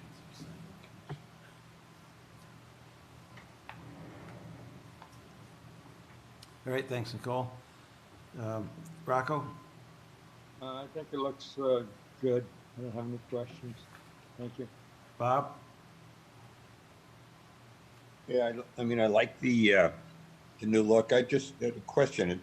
If I recall, I think we had plans that maybe were done last year to redo the exterior of the courtyard. Am I remembering that correctly, or wasn't that something that was executed? Well, I was going to ask myself. It was a few years ago. It seemed that they redid all the paint. Well, it wasn't a few. It's since I've been on the. Has it? When they changed all the red roofs. It had to be a year and a half, maybe at most. This is Eric Holman. There was an after the fact request by Marriott for the board to endorse a change in the paint color. Okay. That was accepted by the board. That was last year sometime, right? I don't recall in the last 1 or 2 years, I guess. I don't recall exactly when. So this is more than just changing the color, it's whole redesign. Yes. Yeah, okay. I mean, they already No, changed, they already changed the red roofs to black shingles, and the paint scheme used to be, you know, kind of beige and such, and now it's the gray, black, white. And then the one picture that shows the front, which it shows a series of parking spaces in front, that's just a conceptual thing. That doesn't represent the actual unit on Route 9, right? Because there's That's no correct. parking. Right, okay. Right, yeah, it's just, We weren't planning to put parking spaces in front. No, the project includes, you know, revisiting the parking, restriping, and sprucing up the parking lot as well. But Okay, no change in parking. thanks. all right, thanks, Bob. Joan, anything? I think it looks nice. I have no comments. Thank you. Peter? I think it's fine. I think you're wise to do this. There are a lot of new hotels being constructed, and you're smart. It's just good business if you want to stay competitive. And Ben? I think it's fine. No problems. No question, no comments. All right. The only question I have is, you mentioned the new lighting and signs, making sure that's, we try in our town to make sure it's under 3,000 Kelvin, any pack lights and whatnot, so it's not too bright. Do you have any knowledge of what that is? The actual color temperature, I'm not sure. I know that the manufacturer offers quite a variety and quite a spectrum of that. I do know that we did, we've done our studies anywhere from 10 watts down to 2 watts of output power, and discovered that 2 watts of output power, which is the lowest available, gives us more than adequate accent on the siding, and so that's what we stay with now. Okay. But I would have to check and make sure that we have you want 35K or less, that can be specified without a problem. Okay, thanks. I know the manufacturer has a wide range. All right, great. Seeing no further comments, I move we accept architecture as presented. Second. Moved and seconded, called to question by roll call. Peter? Aye. Ben? Aye. Nicole? Aye. Rocco? Aye. Bob? Aye. Joan? Aye. Myself, aye. So that passes 7-0. Good luck. Thanks for. Thank you very much, and everyone have a safe and socially distant holiday. It's gotta be tough for the hotel business right now. All right, next up is couple time extensions, South Road crossings. I move that, any discussion? No, I do see Kevin Langen's on. I don't know if he's just curious or if he wanted to say anything.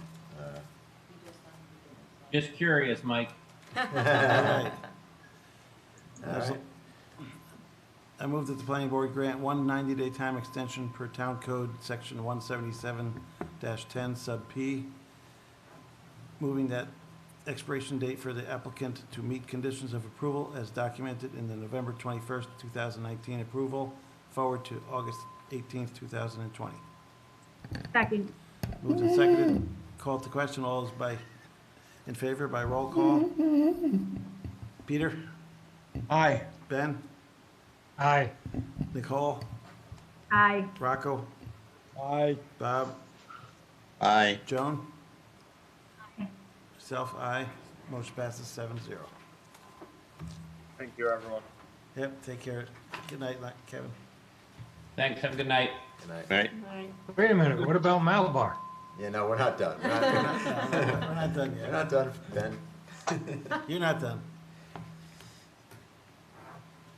All right. Speaking of which, Arlington Farms Malabar Realty LLC, time extension.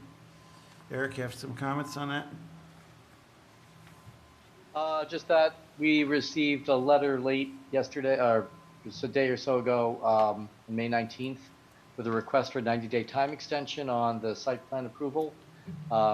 You have a letter from the same person, I think it was yesterday afternoon, that they're intending to move forward with some other applications due to the expiration of the variances and the separate application to the planning board for special use permit. So we're recommending that the planning board continue to accommodate them. All right. Any comment from Lisa on this one tonight? Okay. I move that. I have a quick question, and that is, after all that's happened to them, do you have any idea why they would let their variances expire from the ZBA? I'm sure it was just an oversight. I don't think it was intentional. They probably didn't calendar it at some point. I'm not sure. Wow. Yeah, unfortunate. It's also, there was litigation pending, so there may have been an erroneous assumption that the time was told during the pending of the litigation. Is it over? Is the finally over? Yes, it is finally over, and all times for any subsequent appeals have expired, so it is literally finally over. My God. Wow. All right, I move that the planning board grant a time extension of conditional site plan approval for a 190-day time period from May 22nd, 2020 forward to August 20, 2020. Second. Moved and seconded, called to question by roll call. Peter? Aye. Ben? Aye. Nicole? Aye. Rocco? Aye. Bob? Aye. And Joan? Aye. Motion passes 7-0. Myself. Thanks. And next up, we have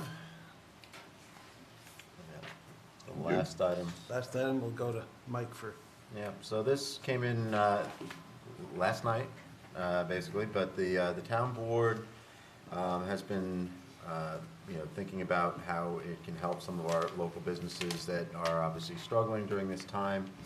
And they, one area in particular, restaurants that, are known to be having a particularly difficult time. And the thought was that the town board would like to make it possible for food service establishments to add to their seating temporarily, basically for the season.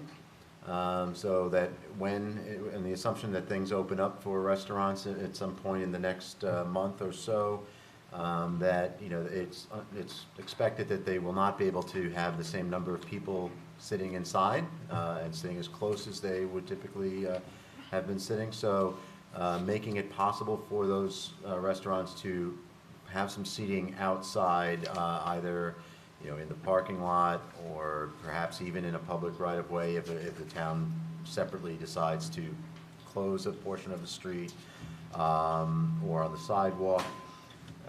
So what they wanted to do is to facilitate that is basically on a temporary basis, allow those applications to be reviewed by staff and approved by staff. That's really the crux of what this is about.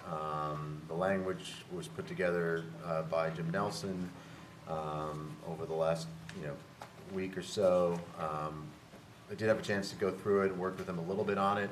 I think there may still be a few modifications that we may want to make, but I think what the town board asked last night is that they want to move this in an expedited way. And so they asked if recognizing that it's very short notice, but if the planning board were comfortable making a recommendation, a favorable recommendation, that to consider doing that tonight. They will be holding their public hearing on this on June 17th, I believe is the date.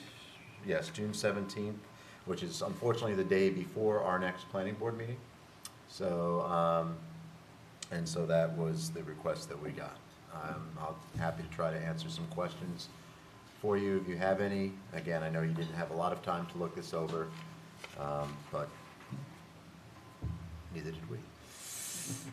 I have have a quick question for you. Yes. What kind of application would they have to fill out for this?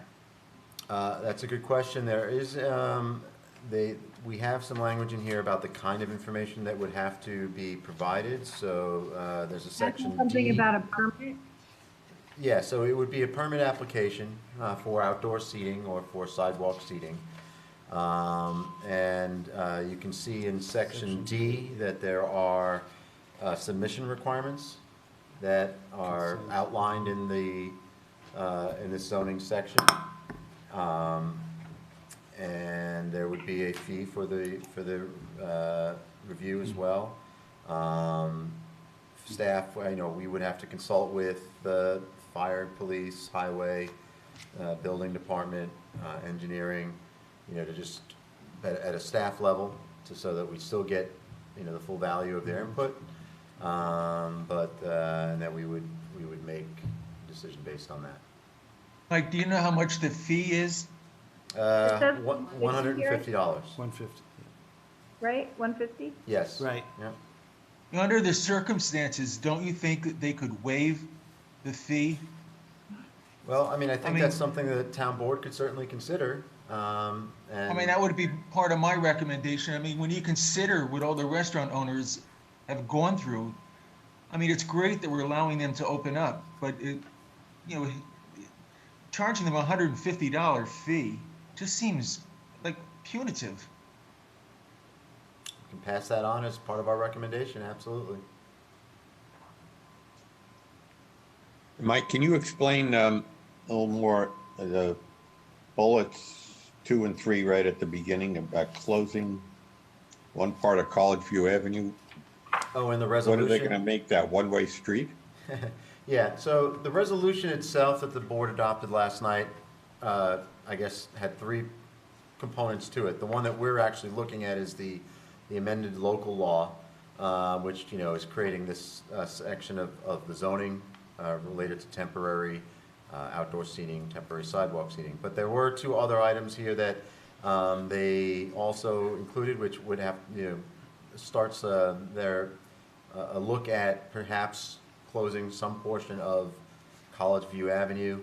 I think the board's thought there, I think, is that, that's certainly one area of town where there's quite a concentration of restaurants and perhaps limited space for them. And so I think they've started to look at how that might get done. Of course, I don't think they have a particular plan in place yet, but that's not really the subject of what we're being asked to look at. Not to say that it's not a good question. I just, I don't know a lot about it, to be quite honest, and beyond what I just told you. You have to do like one-way traffic or something through there. Yeah, that would be worked on, obviously, with the highway department, the police department, There are other parallel streets that you could, utilize for going the other way, so. Right. All right. Any other questions?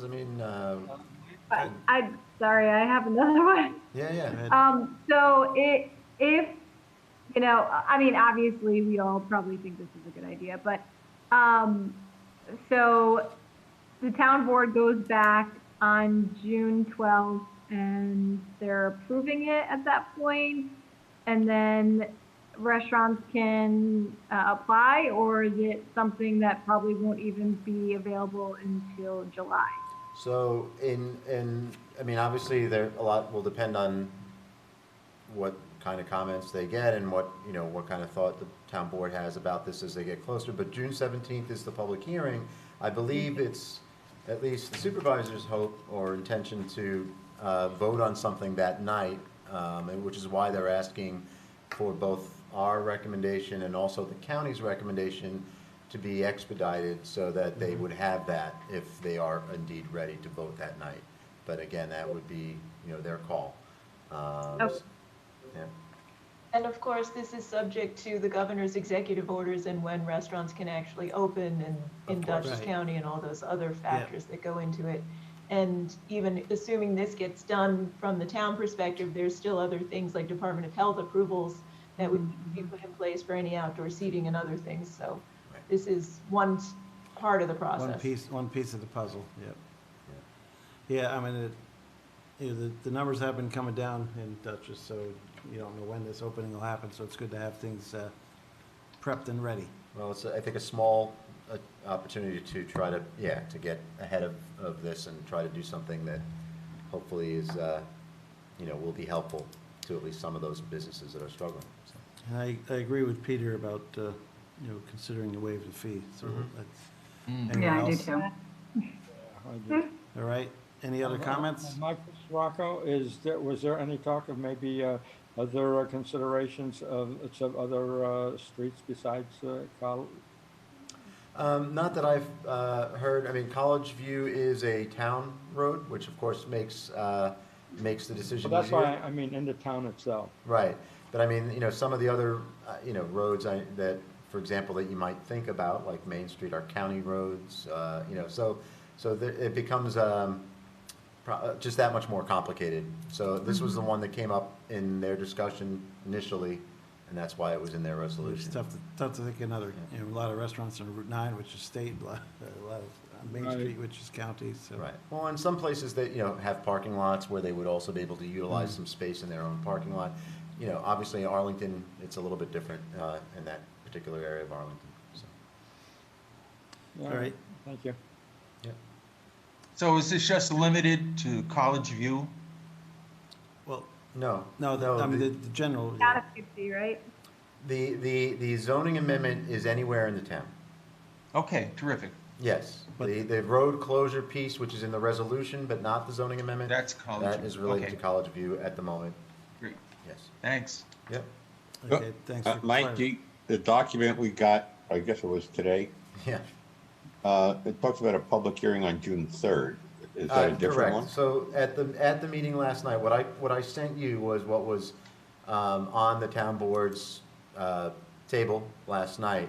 But at the meeting last night, they decided that June 3rd was too soon, and so they went to okay. the second meeting in June. So it's June 17th. Okay. That's what was adopted. But I didn't have time to get you an adopted version because we meet tonight. All right, any other? One final question. Yep. We're now at 5 hours and 21 minutes. How are we doing record-wise? Nowhere near. Nowhere near. You want to hang out? We can discuss this for another hour and a half, if you'd like. The record is 11:21, Peter. 11:21. I have reservations about this. And not counting daylight savings. And we did that twice, so this isn't even. That was our June and our November meeting, we tied. All right, I move we make a recommendation of approval to the town board with the consideration of waiving the application fee. Second. Moved and seconded, called to question by roll call. Peter? Aye. Ben? Aye. Nicole? Aye. Rocco? Aye. Bob? Aye. Joan? Aye. Myself, aye. Motion passes 7-0. Any other business before the board? Any other motions? I have one thing. I saw the first COVID-19 meeting. I think it was a zoning board meeting, and Mike Welty was running the meeting. I can't remember laughing so hard. You did such a great job herding cats that night. It was great.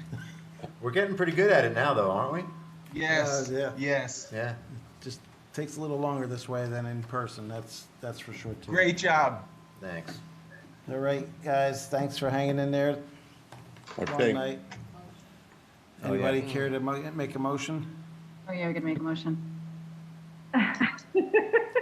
I motion that we terminate this meeting.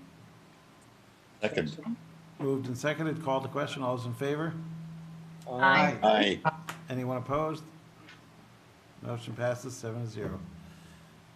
Have a good night, guys. Good night, everybody. Sign Night, off. everybody. Night, everybody. Night, everyone. Stay safe. See you again soon. Good night.